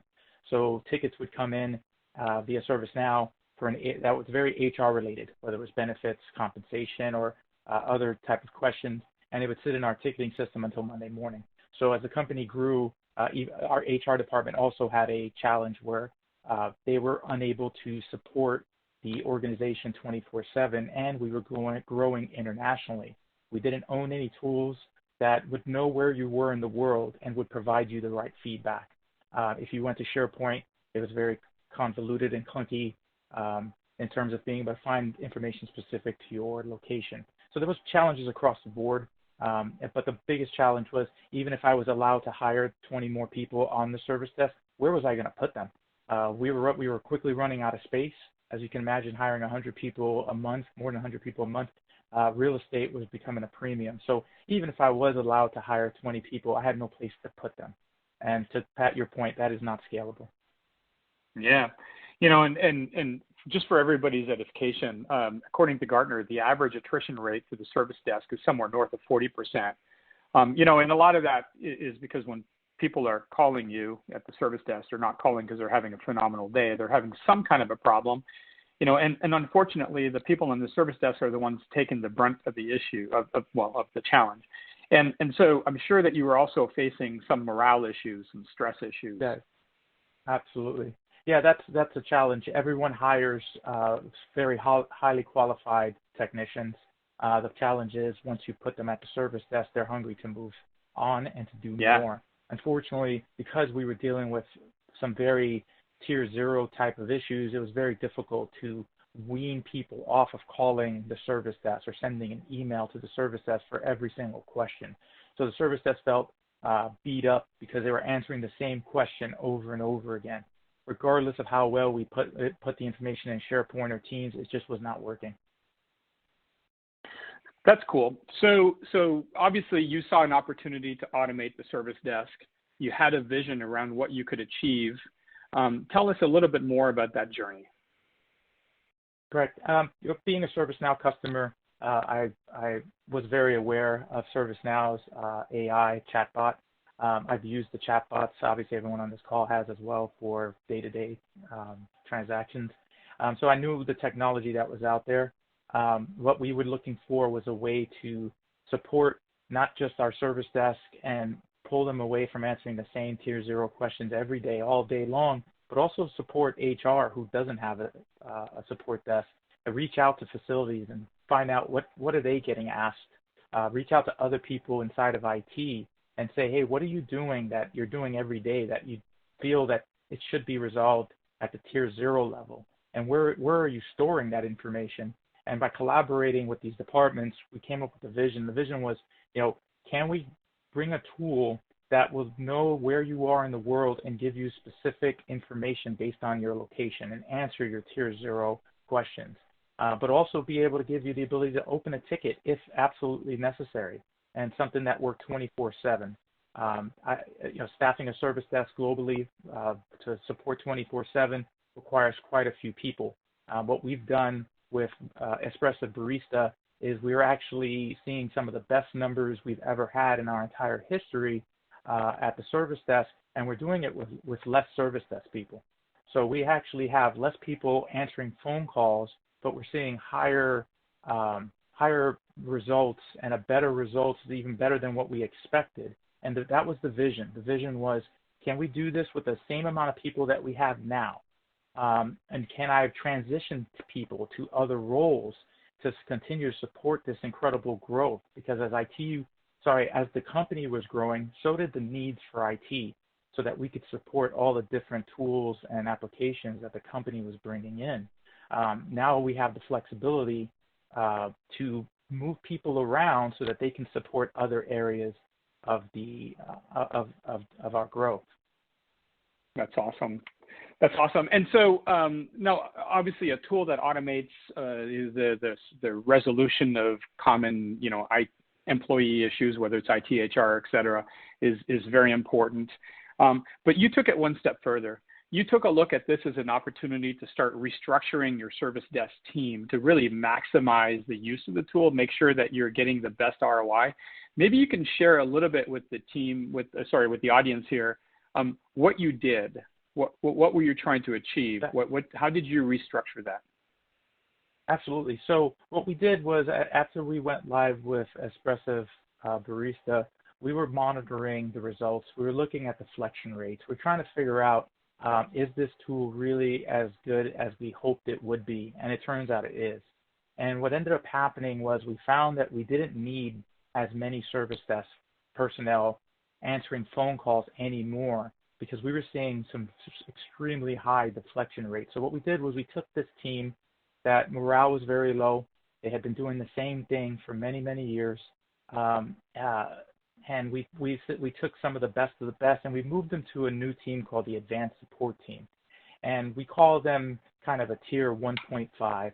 So now our service desk is dealing with a core set of issues. Anything that they can't resolve within a certain time frame, they escalate that to an advanced support team who's literally no longer attached to a phone anymore. What they're doing is monitoring live chats or waiting for a service desk person to reach out to them and say, hey, I need help with this issue. I've been on the call for 3-4 minutes and I can't resolve it. And the advanced support person, who are all former service desk personnel, can take that call. On top of that, we've been able to take other day-to-day work that was not being completed by other members of our IT teams, and we've moved that over to the advanced support team as well. So not only are we saying, hey, we're going to do better at tier 1, tier 2 work, but what we're going to do is look at what tier 3 and tier 4 aren't doing or can't get to, or it's taking them a long time to get to. Take those incidents away from our Oracle team and our Salesforce team. Take those tickets away, move them to advanced support so we can get a faster turnaround. And our customers are the ones that benefit from this, as they're the ones that now don't have to wait for a tier 3 or tier 4. Our advanced support team now has access to many tools throughout Dexcom and can quickly resolve issues that normally, before this advanced support team was enacted, would take weeks and months to be resolved. So that was kind of how the thought process for our advanced support team. And again, we have less service desk people now. We created a whole new team to handle the more complicated issues and to take care of the issues that just were not getting resolved. So that's awesome. But in addition to having a smaller team, stress levels down, productivity's up, your employees are satisfied or they're happy. Maybe you could share a little bit of insight with folks here on some of the successes that you've actually seen. And I know that we have a couple slides that we're going to go through that kind of outline that. So would it make sense for me to just skip to the next slide? Yeah, if you show the advanced support team metric, I think that one's a pretty telling slide. Okay. There we go. Yeah. So this slide here. So this is perfect. So what we did at around October of 2020, we pretty much took the best service desk personnel we had, the ones that were hungry, who had been showing initiative, wanted to move up in their careers, and we said, listen, we're creating a new team. We're gonna put you on this team starting January, and you're gonna take some of the tougher challenges. You're gonna take work away that isn't being done by our tier 3 team and our tier 4 teams, and they jumped on it. They absolutely loved it. So we moved them over, and starting in January, we told the team, hey, from here on out, you're going to take the complicated tickets, you're going to take the tier 3, tier 4, and it's just been an outstanding success. For the last couple of months, we measure this to show all of IT, not just as to say, hey, look at how great we're doing, but don't forget, if you're not doing tier 1 work because you don't have enough staff, please let me know.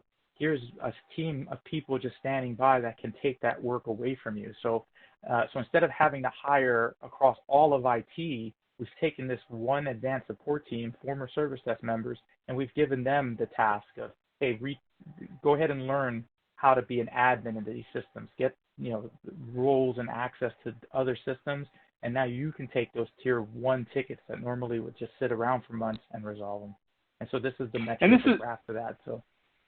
Yeah, and this is for me is really exciting because you've created an environment where your team is super productive. You've actually created an opportunity for growth in this advanced support team, but you also have created an environment where they're proactively reaching into tier 3, tier 4, identifying additional opportunities to offload them and automate, which is essentially creating optimizations all the way up the IT stack. And I think that's just phenomenal what you've been able to achieve there. We had a couple other slides as well that we could share in terms of metrics. If you could just speak to some of the interaction deflection numbers. Absolutely. So none of this would be possible if Barista wasn't assisting us. So we've been hovering around the 60% mark since go live, which is phenomenal. The 60% deflection rate is how many people are using the tool and getting the answer they need without it going to a live chat or to a ticket. And we're seeing 60%. We do work on it. It is something that we are analyzing every day. We would like that number to increase. And with a little bit of work, we went from when we first went live with Barista to 60% in just a very short time. There's certain things that are tier 0, 100% of the way. These are the things that barista eats for breakfast. These are the things that we started off with, and we had success from the get-go. And now we just continue to feed barista anything new. We've actually made it a culture thing in IT that whenever we purchase a new application or whenever we are interested in going live with some new tool or a process, we reach out and get them to put that information into Barista, so that if a customer has a question, they can go into Barista before the go live and get an answer to their question. So none of the advanced support team, none of our success on advanced support team would not happen if it wasn't for Barista and the deflection rate that we're seeing. And That's the great. blue line are the interactions. So you can see how many people are using it every month. So if you look at just January this year, people are coming back from vacation. We had over 8,000 interactions. These are 8,000 tickets that would have been created into the system before Barista. I'm sorry, that's 9,102. I'm standing a little farther back from my screen. So those would have been tickets before Barista. Yeah, that's phenomenal. And obviously this is, these are great numbers. One of the things that we as an organization do is really ensuring that employees can access us using multiple different channels. I know that at Dexcom, one of the challenges you had is, as I mentioned at the opening of the session, people have a tendency to just do what they've always done. If they used to pick up the phone, they'd pick up the phone. If they'd send an email, they send emails. People are kind of creatures of habit. So changing their behavior really requires a technology that convinces them this is better. So maybe you could talk a little bit about how, what you've seen from an adoption standpoint. Absolutely. So this graph here is interactions by channel by month. So we measure emails, phones, self-service, and Barista. I've been doing this for quite a long time, since the early 90s. I can tell you that every company I've ever worked at, we've used email to a ticket. And I think it's the worst thing ever. It was my goal, my vision from the day one, is to turn off email at Dexcom, because it was such a challenge to support tickets coming in via email. And for the first time in any company I've ever worked at, we have now turned off email to a ticket. The ironic part is, so we had 0 tickets created via email last month because we turned that off. Our phone calls did not increase. We kept the same percentage from the previous month. And what we saw was a 3% spike in our Barista usage. So the vision is working. The vision for us at Dexcom is working. So another thing that we did that I failed to mention earlier on was we piloted having no phone calls on Fridays. We said, what would it be like if we just said on Fridays, you cannot call the service desk? So we did that. So at 12:01 a.m. on a Friday morning, the phones turn off, and the only way you can get a hold of the service desk until Saturday is via Barista. And we did this as a pilot, and it's been a monumental success for us because it's helped us spread the word about Barista. It's helped us get people used to using this tool and figuring out, wow, I can get more than IT questions answered here. I can get HR, facilities, and other questions answered via this tool, and it's specific to my location in the world. So because of that, we've seen a drop in phone calls over the last couple of months because people are just getting used to Barista. And to Pat, your point, people are a creature of habit. And once they see that they can get their answers resolved from their mobile device anywhere in the world 24/7, why would they want to pick up a phone? Why would they want to send an email? It's right there on their phone. So that's kind of been our vision, and it's working. Our future, oops, sorry, I might be jumping ahead, but to what's next. But go ahead, Pat. I'll let you take over. Yeah, we're gonna since we're 2 minutes, we only have 2 minutes left, so we're gonna skip the next slide, and I'm just gonna kind of close up. Just thanks, Dennis. I mean, the information you've shared today is just phenomenal, and I'm hoping that the audience has had an opportunity to really understand what I consider to be the gold standard in service desk actually looks like. This is something every organization should be trying to achieve. Feel free to reach out to me on LinkedIn if you have some questions on this. But a couple things I just wanted to close on. One of them, of course, thank you, Dennis, for sharing your great insights and your experience with us. The stuff that you guys have done is just phenomenal. 64% deflection, accuracy rates that are really high without having to spend any time whatsoever on even worrying about linguistics, right? And that was one of the things that we did as an organization, is make sure that our platform just works. One of the things that you talked about, which I thought was really cool, is the Barista Fridays. What I saw in my experience on the service desk, or even when I was at ServiceNow, is when people typically turn off a channel, it leads to more phone calls. So the fact that you were able to turn off email and even turn off phone calls, and you're really seeing, very high degree of success with your employees, and they're wanting to go back to Barista, is something that is just, to me, just phenomenal. And finally, for anybody out there that wants more information on the space in general, things for you to consider as you're looking at virtual agents is what are the deflection rates that these types of solutions offer? Our customers are seeing somewhere between 55 and 67% deflection. We have some that are actually edging towards almost 70. Dennis, I know internally you've got this big goal that you're trying to achieve, bigger than what you're seeing today, which is great. Dennis talked about the fact that this is not just an IT problem.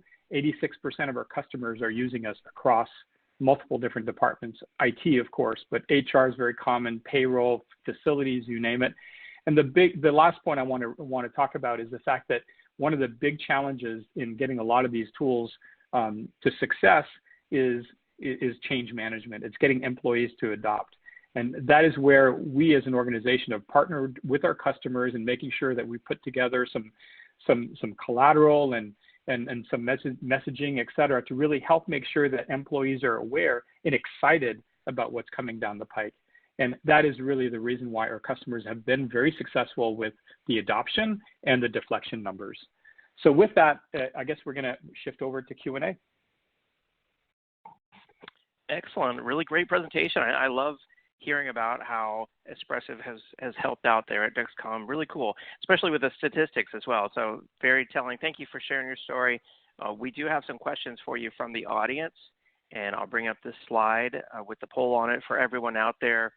Just the question is, what additional information would you like about the Espressive solution? And so let's see. First question that came in I wanted to ask here is about how does Espressive's hyper-automation evolve over time in this new hybrid work-from-home workplace? Yeah, it's very interesting because when we started this organization 5 years ago, the original goal was really how to help organizations deliver a better knowledge experience, because that was something that was a challenge for most organizations. But when I look at over the past 18 months, there's been a pretty fundamental shift in how people are thinking about the space. It's no longer just about delivering content. It's also about automation and automating work. Of course, things like password resets are fairly simple, but it goes beyond that.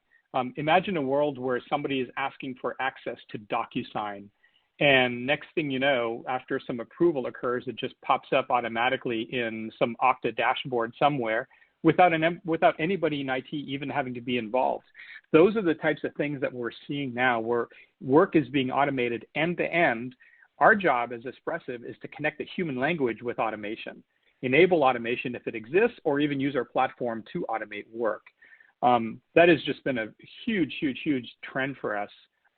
Last set of customers, I'd say over the past 2 quarters, probably 70% of the problems they're trying to solve are now really focused on kind of automating work. Very cool. Yeah, I love any sort of automation, making everyone more efficient. Next question here, Karan is asking, what would be the categorization for tickets from lower level teams versus those to advanced support teams? How do they, well, if I understand the question correctly,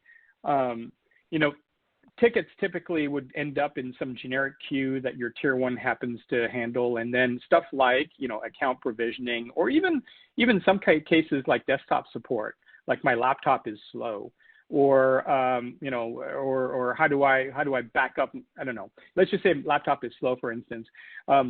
Being able to essentially have a conversation with Barista can then, leveraging some tools, reach into your laptop, do some investigation, see if it's low on desktop, on disk space, or maybe if there's a process that's running wild, let you know that there's an issue, and then even take action. And in fact, one of the things that some of our customers are now building out is being able to do that proactively. So before an employee even picks up or even initiates a conversation with Barista's reaching them out to them and letting them know, I believe maybe your laptop is slow right now. Can you confirm? And if so, let me help you fix the problem. Those are things that historically would have taken, a tier 2 or in some cases a tier 3 that are being fully automated now. I love that proactive support there. Very cool.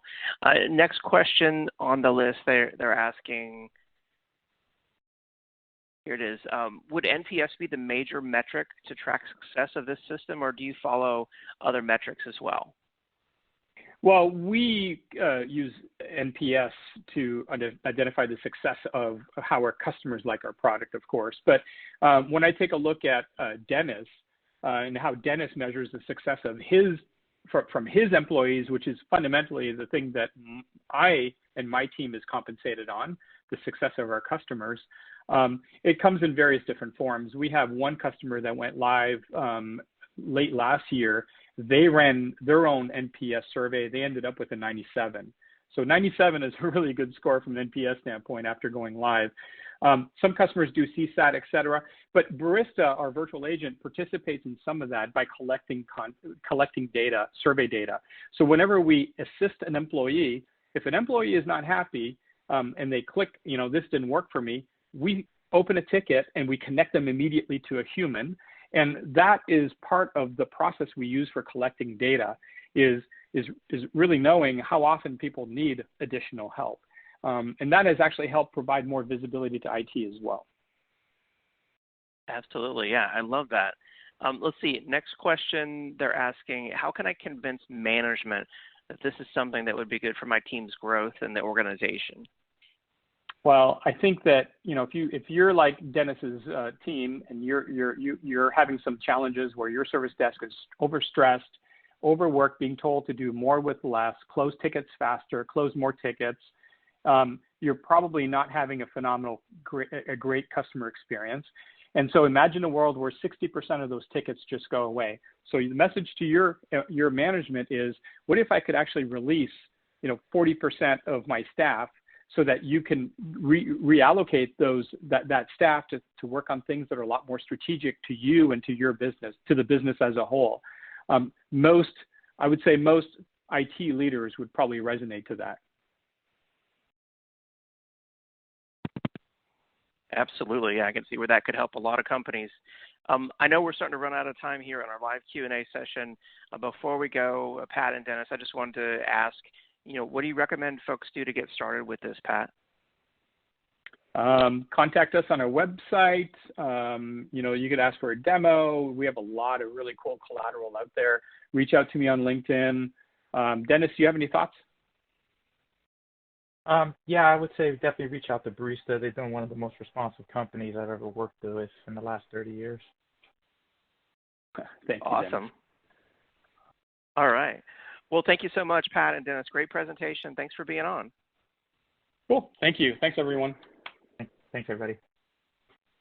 For more information on Espressive, check out the Handouts tab right there. There is a PDF resource you can download called The Definitive Guide to Virtual Agents.